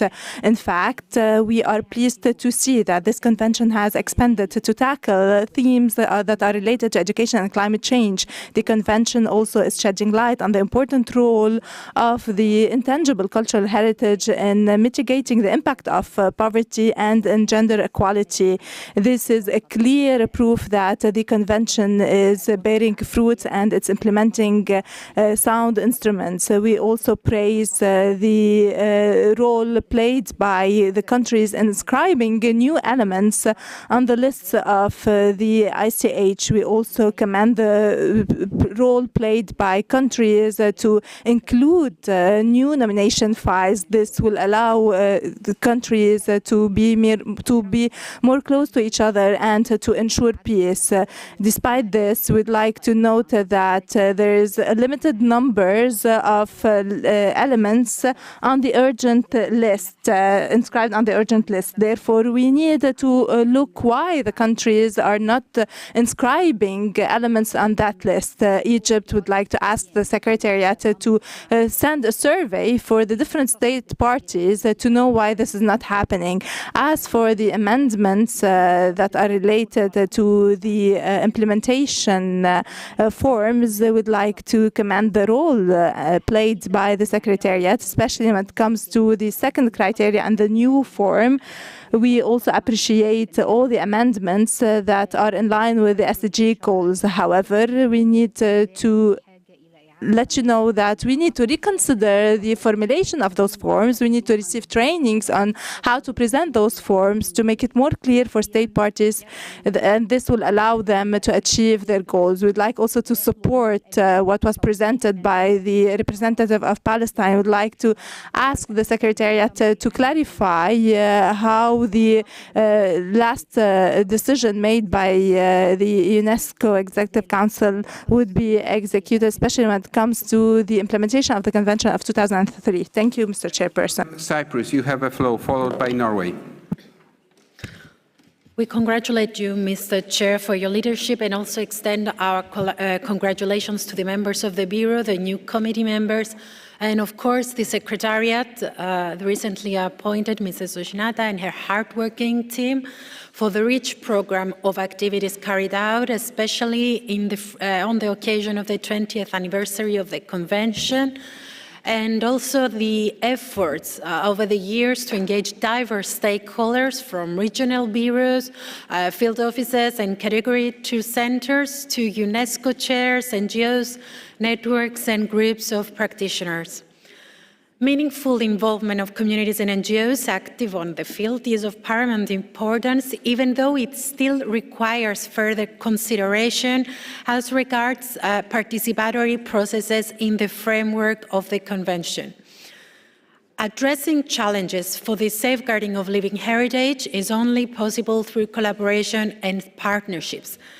In this spirit, intersectoral collaboration, working with different UNESCO designations and synergies between UNESCO standard-setting instruments and frameworks are all beneficial and may enhance their effectiveness and outreach. We therefore commend the Secretariat for the ongoing collaboration with the education sector, which in fact can be considered a good safeguarding practice. Lastly, we would like to share with the Assembly that we are particularly concerned about safeguarding heritage in emergency situations, as already expressed by other members. More specifically, action taking amidst conflicts for living heritage and primarily for people as bearers of practices and human creativity is crucial for diversity and cultural rights. Actions already taken by UNESCO in emergency situations towards recognizing the intrinsic value of cultural heritage in healing and rebuilding societies could be replicated in other regions of the world, thus reaffirming the values of this organization. Thank you. So next on the speakers list is Norway. Norway followed by Nigeria. Norway, you have a floor. Thank you, Mr. Chair. We commend the Secretariat for its continued excellent work in the face of an increasing number of expectations and demands. Norway supports a broad and rights-based approach to the implementation of the Convention. In this approach, civil society takes a key role and should be actively involved. It is important that we keep striving for a holistic and coordinated approach to UNESCO's cultural conventions. We support the mainstreaming of sustainable development. In this regard, we would like to see a stronger focus on the role of indigenous peoples. This would also be in line with the decision made by the Executive Board at its 219th session on the item initiated by Brazil, namely UNESCO's action for indigenous peoples. This is something Norway would like to follow up on within this convention and in a broader way if elected to the Executive Board in 2025. We would like to request the Secretariat to comment on the fact that the role of indigenous peoples is not mentioned in the report. We applaud the universal submission rate for the last 2 rounds of periodic reporting. This is remarkable and illustrates that the capacity building efforts have been successful. We strongly support a continued focus on capacity building and consider this to be at the core of the Convention. We welcome the rise in multinational nominations. However, the imbalance between the listing mechanisms remains a cause for concern. We regret the modest number of nominations to the Register of Good Practices. Measures have been taken to address this, and this work must continue. We would like to express our support for UNESCO's work with heritage in emergencies. Intangible cultural heritage is rightly considered as key to this work. We applaud the work carried out in the reflection processes concerning Article 18 and the listing mechanisms, especially on civil society's role in this work. These processes and last year's 20th anniversary illustrate that we have moved on from a phase of consolidation and are now looking towards the future. Thank you. Thank you. Now Nigeria, followed by Barbados and Ukraine. Nigeria, you have a floor. Excellencies, Nigeria joins others as spoke earlier in congratulating the chairperson and other members of the Bureau of their much-deserved election. We take the opportunity to thank the committee for electing Nigeria as a committee member. We submit a note of appreciation to the Secretariat for the excellent job of documenting and tracking the conclusions of the last meeting and reporting its activities January 2022 to December 2023. With regard to paragraph 10 of the report, we wish to inform this General Assembly of the participation of Nigerian scholars and cultural professionals in the UNESCO Massive Open Online course on Living Heritage and Sustainable Development. The cohort that took part in an earlier module found the course to be well delivered and exceedingly useful. it was suggested that more case studies from Africa, especially from Nigeria, will be useful in enriching the content. We are also delighted to report that participants from 154 Nigerian universities have elected to participate in the training. For the training, which starts today, June 11th, and runs to September 1st, a large number of participants from Nigeria are taking advantage. Excellencies, Nigeria will continue to take steps towards ensuring that the implementation of the convention is given very high priority in our culture programs. Thank you, Mr. Chairman. Thank you for being brief. I guess that I own the coffee both to Nigeria, delegation of Nigeria and Japan. Now Barbados, followed by Ukraine. Barbados, you have a floor. Thank you, Chair. In the interest of earning a margarita and not a coffee, I'm going to cut some of our speeches, some parts of our speeches, with the request that when the full text is sent, that it will become in its entirety a matter of record. Chair, Barbados is pleased to register its strong commendation of and appreciation to the Secretariat for its activities and work during the period January 2022 to December 2023. Barbados's support for the full and effective implementation of the Convention is well documented, and we are happy to recognize the Secretariat's activities and initiatives, particularly in the specific areas of 1, capacity building, including the recognition of the need to adapt to evolving sustainable development demands. 2, the integration of living heritage into formal and non-formal education.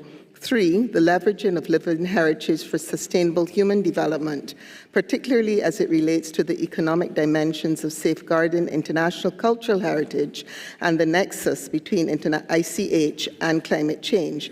And fourthly, the pursuit of knowledge management services through the enhancement of digital tools. In all of these areas, Barbados wishes to stress that we must ensure that the measures we adopt are tailored to member states' specific needs. Chair, Barbados also has clear ideas on the strategic objectives that should guide the work of the committee and UNESCO as a whole. The SIDS program remains a core issue for us. We also accord high priority to continued adaptation to the climate crisis and to putting our communities and education at the center of safeguarding our living heritage. Barbados is also committed to anchoring culture as a global public good and integrating it as a specific goal in the international development agenda. In this regard, I wish to draw the General Assembly's attention to the current version 3.0 of the Bridgetown Initiative, an international platform for coalition building championed by Barbados's Prime Minister, the Honourable Mia Amor Motley. Bridgetown 3.0 makes a call for investment in and financing of global public goods so that the ambition of the SDGs may be met. Chair, Barbados has been signatory to the Convention for the Safeguarding of ICH only since, since 2008. However, this will be the first time that Barbados will sit as a member of the Intergovernmental Committee. We feel truly privileged to serve and offer congratulations to the other newly appointed members of the committee. As a member of the Intergovernmental Committee, Barbados will seek to do many things, including support the development and improvement of strategies for safeguarding living heritage communities and their knowledge bearers, encourage greater collaboration between states parties for the submission of multinational applications to the Convention's mechanisms, strengthen the capacity of SIDS and LDCs to develop and maintain ICH inventories, encourage a broader implementation of Article 18 by states parties, particularly within SIDS, promote the role of living heritage as a guarantee for sustainable development and the importance of the development of cultural policies for safeguarding of cultural expressions, and support and encourage the exchange of good practices and strategies to build capacity of local communities to safeguard their their living heritage. In 2021, Barbados established its National Intangible Cultural Heritage Committee, whose current chair, Dr. Tara Innes, is with us in the General Assembly today. We have given priority to enhance public awareness and engagement, particularly youth engagement, as well as documenting ICH from knowledge bearers. We will be accelerating our public awareness youth campaign through partnership with the Ministry of Education and with tertiary institutions. One particular promotion activity was undertaken in collaboration with the Pine Hills Creative Workshops Cultural Heritage Identification and Preservation Project, which sought to engage cultural practitioners to improve their knowledge in documenting key elements. In concluding, Chair, allow me to say that Barbados' National Intangible Cultural Heritage Committee is also in the process of introducing an ICH user manual for the safeguarding nationally of ICH. The draft manual outlines the learning objectives and provides examples of relevant ICH applications for sensitizing the youth at the various levels of primary, secondary, and tertiary education. I thank you for your attention. Thank you, Madam Ambassador. And now Ukraine, followed by Pakistan and Italy. Ukraine, you have a floor. Merci beaucoup, Monsieur le Président. Thank you very much, Chair.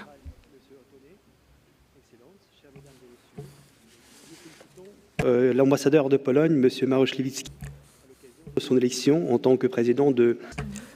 Thank you for your work on preparing the 10th GA. We would also like to thank countries which were elected as vice chairs and rapporteurs of the Bureau. We would like to welcome St. Marino, Libya, and the UK as new members who have ratified the convention. We would like to also thank the permanent delegates and representatives of Botswana and Morocco for their high-quality report and the work that they have done. We thank the Secretariat for its comprehensive high-quality report. We would also like to congratulate Madame Fumiko Inata on her appointment and thank her for her effective work, wishing her every success. It is our honor to be elected as a member of the committee and to contribute to the committee's productive work and to the implementation of the 2003 convention and to share our experience. Ukraine thanks Estonia and other partner countries for their support. We would also like to thank those countries and congratulate those countries that have been elected as members of the to UNESCO for the continuous assistance provided to Ukraine in the sphere of the intangible cultural heritage protection due to Russia's war of aggression against our country. Nous remercions le secrétariat pour le. We also thank the Secretariat for its support of Ukraine and local communities of education in Ukraine and globally. The Secretariat has organized multiple coordination meetings and has followed the evolving needs for safeguarding ICH. These meetings have led to the drafting of a project supported by the UNESCO Heritage Emergency Fund, focusing on education.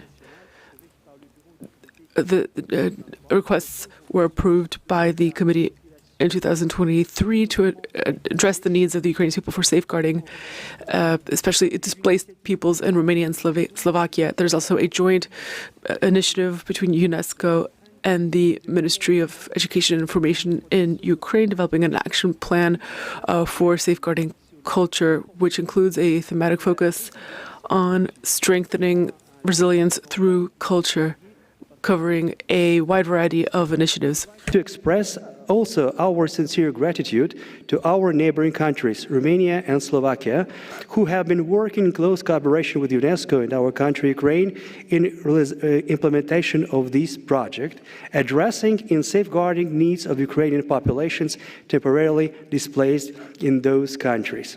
We would like also to express our sincere gratitude to Lithuania to have organized the International Donor Conference towards the recovery sector of Ukraine, which was held in Vilnius on the 6th and 7th of June 24. We would like to thank the group of friends of Ukraine to UNESCO for today's statement presented by Germany and other statements in support of our country, Ukraine. The full-scale war, Russia's war against Ukraine completely changes not only our understanding of the world in which we lived, but also our attitude to values and traditions. The understanding that we can lose them at any moment makes us to take even more seriously the safeguarding of our intangible cultural heritage. In July 22, the nomination dossier, The Culture of Cooking Ukrainian Borscht, was inscribed on the list of intangible cultural heritage in need of urgent safeguarding due to Russia's full-scale war against our country. Last month, in cooperation with the Ukrainian Crimean Tatar NGO ALEM, we have organized here an UNESCO exhibition of the Crimean Tatar ornament Örnek, which was inscribed on the list of intangible cultural heritage in December 21. The exhibition was dedicated to the culture of Crimean Tatars, indigenous people of Ukraine, and to commemorate the 80 years of deportation of the Crimean Tatars by the criminal Soviet regime. The Russian occupation regime continues to brutally oppress Crimean Tatars in the temporarily occupied by Russian Federation of the Autonomous Republic of Crimea, Ukraine, continues to deprive the Crimean Tatars of their language, culture, traditions. But the brutal war on our land has not made us forget that we must also safeguard and protect the intangible heritage of other countries, which is the common heritage of the whole world. We also welcome and support the endeavors of UNESCO toward the safeguarding of the intangible heritage of African countries, Arab countries, Latin American and small island developing states. Thank you very much for your attention. Merci beaucoup. Thank you, and I have been informed that we have 15 minutes extra, but we need to make some announcements, so please be concise to allow as many colleagues, as many states as possible to intervene today. Pakistan, the floor is yours. Thank you, Chair. At the outset, allow me to congratulate the new Bureau members, new committee member, and you, Chairperson, on your election. I would also like to take this opportunity to appreciate San Marino, Libya, and United Kingdom on ratifying the convention. With 183 state parties, the convention has achieved near universal adherence now. We thank Secretariat for a comprehensive report on its overall activities, including its operational work and thematic initiatives for the implementation of the convention.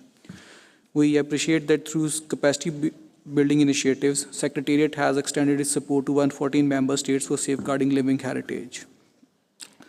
We look forward to the development of guidance note on the intangible cultural heritage and climate change. Pakistan, despite being contributing less than 1% to global greenhouse gas emissions, is one of the countries most impacted by climate change, with significant threats to our tangible as well as intangible cultural heritage.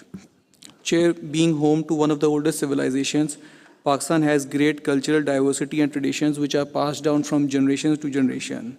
The historic sites such as Gandhara, Indus Valley Civilization, and Mohenjo-daro are filled with magnificent intangible cultural heritage. Their crafts, customs, and practices have evolved over time, been preserved, and then passed down to successive generations, which continue to shape our identities and communities even today. In line with Pakistan's culture policy, we have compiled a national register of intangible cultural heritage comprising detailed description of more than 100 intangible practices, expressions, knowledge and skills, oral traditions, performing arts, social practices, and festivals from different regions of Pakistan. Based on this national register, we have successfully inscribed 3 elements, namely Nowroz, Suri Jajak, falconry on the UNESCO's list of intangible cultural heritage. Ongoing nominations of Pakistan include Barindo, which is Indus Valley oldest musical instrument, and Narsur, which is a traditional musical form prevalent in Ko Silman range of beautiful Balochistan in Pakistan. To ensure successful inscription on UNESCO's list, we have also established dedicated cells and teams within relevant ministry to facilitate the registration of Pakistan's intangible cultural heritage. This includes documentation, mapping, recording, preserving, and restoration of our heritage in coordination with the local communities. The preparation of such dossier is an ongoing effort at national, provincial, and local level, and we look forward to submission of more elements in future. Lastly, we are fully committed to safeguarding our intangible cultural heritage in partnership with UNESCO. I thank you. Thank you, and Italy followed by Ireland and Brazil, but please be very concise because I see Ambassador of Brazil wishes to take the floor today. So, Italy, if you can, thank you. Thank you, Mr. Chair. Allow us to commend the Secretariat for the activities carried out during the reporting period, as well as to congratulate the new Secretary of the Convention. Please be assured, dear Fumiko, of our full support. Italy continues to believe in the fundamental role of the 2003 Convention in raising awareness about the diversity and richness of intangible cultural heritage and in fostering international dialogue and cooperation in this field. We have reiterated once again the great importance we attach to intangible cultural heritage with last week's magnificent celebration in Verona, broadcasted worldwide, of the recent inscription on the representative list of the practice of opera singing in Italy. We believed it showed the real, living and lasting impact of UNESCO recognitions on communities. We are equally proud to have hosted last November, in collaboration with UNESCO, the Naples Conference on Cultural Heritage in the 21st Century, which highlighted the importance of implementing integrated and innovative approaches to heritage, seeking to generate greater synergies between the 1972 and the 2003 conventions, towards an enhanced and more effective protection and safeguarding of heritage in all its forms. As regards to different points highlighted in the Secretariat's report, we particularly commend the enhancement of capacity building programs. We are implementing several capacity building initiatives also at the national level to reinforce the participation of communities and different stakeholders in the safeguarding of intangible heritage. We also continue to strongly support the activities aimed at safeguarding heritage, including intangible heritage during emergencies and conflicts. Thank you, Mr. Chair. Thank you so much for your kind assistance. Ireland, followed by Brazil. Ireland, the floor is yours. Thank you, Mr. Chair. Ireland thanks the Secretariat for this comprehensive report. We welcome the update from the Secretariat on the work to strengthen partnerships, communications and outreach, and in particular the work on the use of UNESCO logos. For many of the cultural practices in Ireland inscribed on the representative list, the association of their local practices with the global UNESCO brand and the legitimacy and visibility this offers is a key benefit to their communities of practices. We regret the difficulty that some ICH practitioners may have in being able to use the UNESCO logo on promotional and other materials which highlight their inscriptions. On a different note, Ireland particularly welcomes in the report the actions on their safeguarding of intangible cultural heritage in emergencies and the focus on SIDS countries. We also warmly welcome the efforts to strengthen collaboration with the ICH NGO Forum in the report. Thank you, Mr. Chair. Coffee for Ireland. Brazil, Ambassador, the floor is yours. Thank you, Chairperson. Brazil would like to thank the thorough report of the Secretariat and once again welcome the new Secretary of the Convention, Ms. Fumiko Ohinata. As Brazil is leaving the committee this year, I would like to take the moment to emphasize my country's contribution during its mandate to the reflection of some important issues, such as the geographical balances, the dialogue between the 2003 and the other UNESCO conventions, and the defense of the rights of communities in the face of economic pressures. Although we made various progress, a lot remains to be done. Living heritage around the world is still under considerable threat due to demographic shifts, economic pressures, environmental degradation, and also to changing values and attitudes. We trust the new members of the committee to continue advancing this discussion, always keeping in mind that the essential thing is the demands of the communities. To that end, Mr. Chairman, Brazil would like to flag the importance we attribute to the reflection on a broader implementation of Article 18 of the Convention. We thank Sweden for having funded this exercise and expresses our appreciation for the contribution of the experts. The message we heard was clear. In addition to celebrating intangible heritage, we must reflect on how traditional knowledge and techniques can contribute for the protection of intangible heritage and also to achieving sustainable and development goals.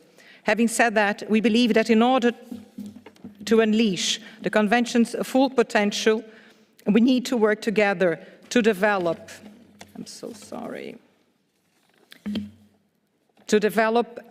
oh my God, I'm lost here, I'm sorry, because I've cut this speech in order to find the moment. Anyway, I would like just to commend the Secretariat efforts to deepen the cooperation with IPU to protect the intellectual rights of communities in the face of economic pressures on the integrity heritage. Thank you very much. I hope I was brief enough. Thank you, Mr. Chairman. Yes, coffee together, while running together, Paula, and sometimes we are all lost at UNESCO. Now, Malta followed by Bangladesh. Malta, you have a floor. Malta, do we? So, there is nobody from Malta. If not Bangladesh, you have a floor. Thank you so much, Mr. Chair. Thank you very much for the comprehensive report by the Secretariat on its activities January 22 to December 23. I would like to congratulate those who are newly elected in the committee, and also the chair and also the secretary of the ICS Secretariat, that is who is responsible for the Convention 2003 for their new position. Bangladesh has overcome the long-standing backlog regarding developing ICS national inventory, Ministry of Cultural Affairs has assigned Bangladesh National Museum as a designated agency for developing the ICS national inventory. Bangladesh National Museum and also the UNESCO accredited NGO Sadhana jointly work together, and 30th September 2023 we have launched the ICS national inventory with 120 elements. Now we have the opportunity to prioritize the ICS element for safeguarding. I would like to convey my gratitude to the UNESCO for the approving our safeguarding project funding this year. That will be a big momentum for us to work together with UNESCO and also the GU-NGO partnership. It would, I believe, with these activities, we could able to safeguard the ICS elements in sustainable way. Thank you so much. Thank you, sir. And my apologies for Malta, but because actually what I have on my list is not Malta, but Mali. Mali, vous avez la... Mali, you have the floor. Thank you, Chair. The delegation of Mali will help to contribute to the success of your work and to the implementation of the operating guidelines of the Convention on ICH. Here, I would like to reaffirm our strong commitment to working together productively with all states parties. We believe that the updating of the current forms and the simplified form for 2024 is necessary. And we would like to thank the Secretariat for the work it has done on this, as well as for its achievements. We encourage the work on creating a balanced, representative, and credible list. We also welcome the consolidation of the capacity building program and the focus on safeguarding measures as well as best practices. Chairperson, by decision 18-3.2, Mali to benefit from funding for a safeguarding project of 3 ICH elements in Mali that are on the representative list. These are the following: the Secret Society Corduga, the Sankimo, and a third project. This is a national project that involves national projects such as museums and regional institutions that are working in the area of culture and have cultural missions. Work is ongoing. We have a competition that we have held together with a science university. We have kept the General Assembly up to date on the progress of this project,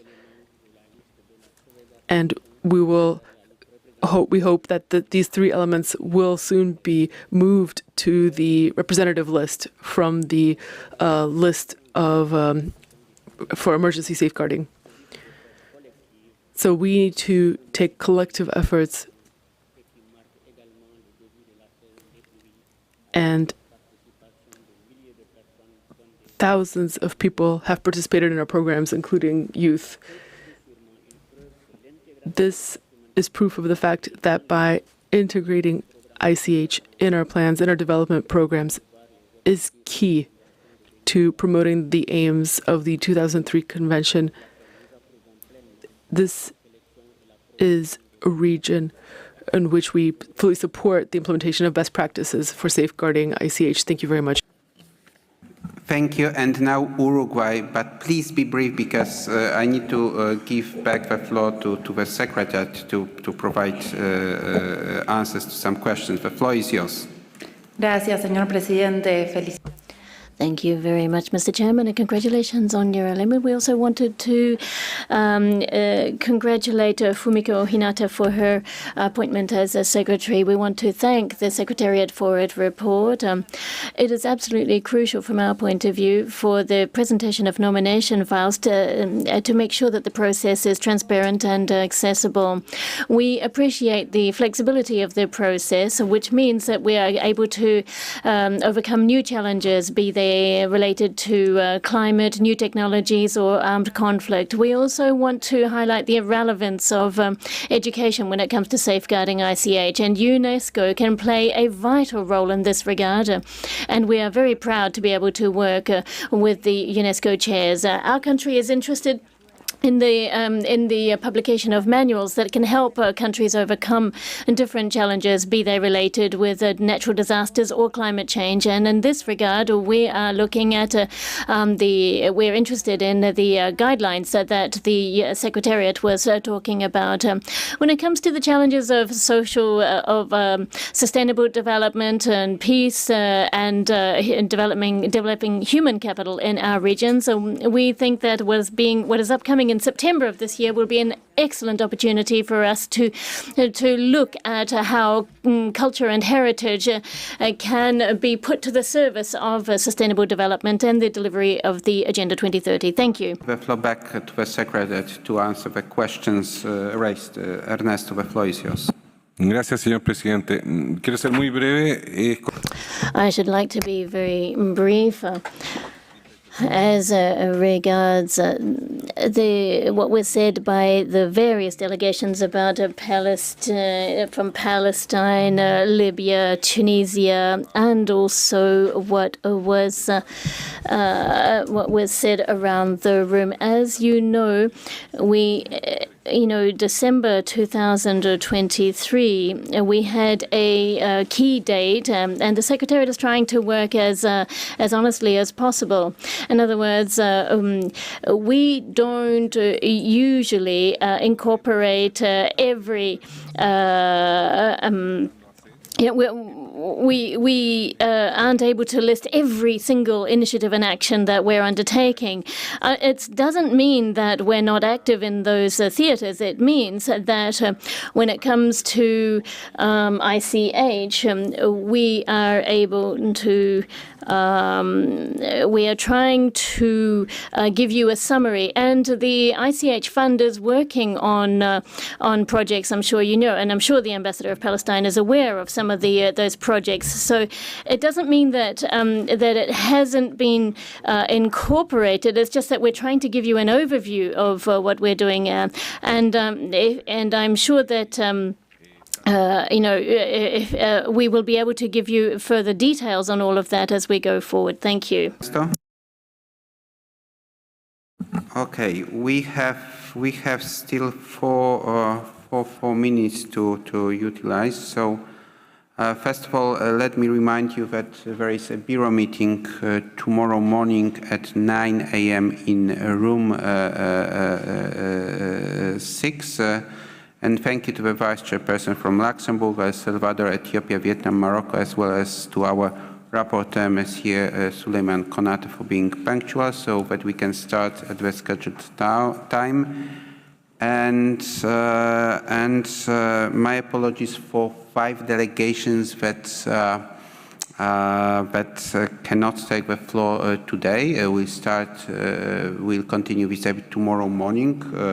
Sharp 9:30 with Algeria, Zimbabwe, Mexico, Syria, and Qatar. And now I give the floor for the Secretary to make some announcements. Thank you very much, Chair. Thank you, dear participants to this General Assembly for this very fruitful day. Chair, the Bureau meeting is in room 8. Apologies. 8, yes, room 8. So tonight, a little announcement about the side event taking place this evening. UNESCO and Brazil will be launching the publication celebrating the living heritage of indigenous peoples in room 4 from 6 o'clock to 6:45. And right after the launch, you are kindly cordially invited to a cocktail organized by Brazil from 6:45 to 8:30 in the UNESCO cafeteria on the 7th floor to celebrate this publication. Thank you very much. So, with that, I'm closing this afternoon's session.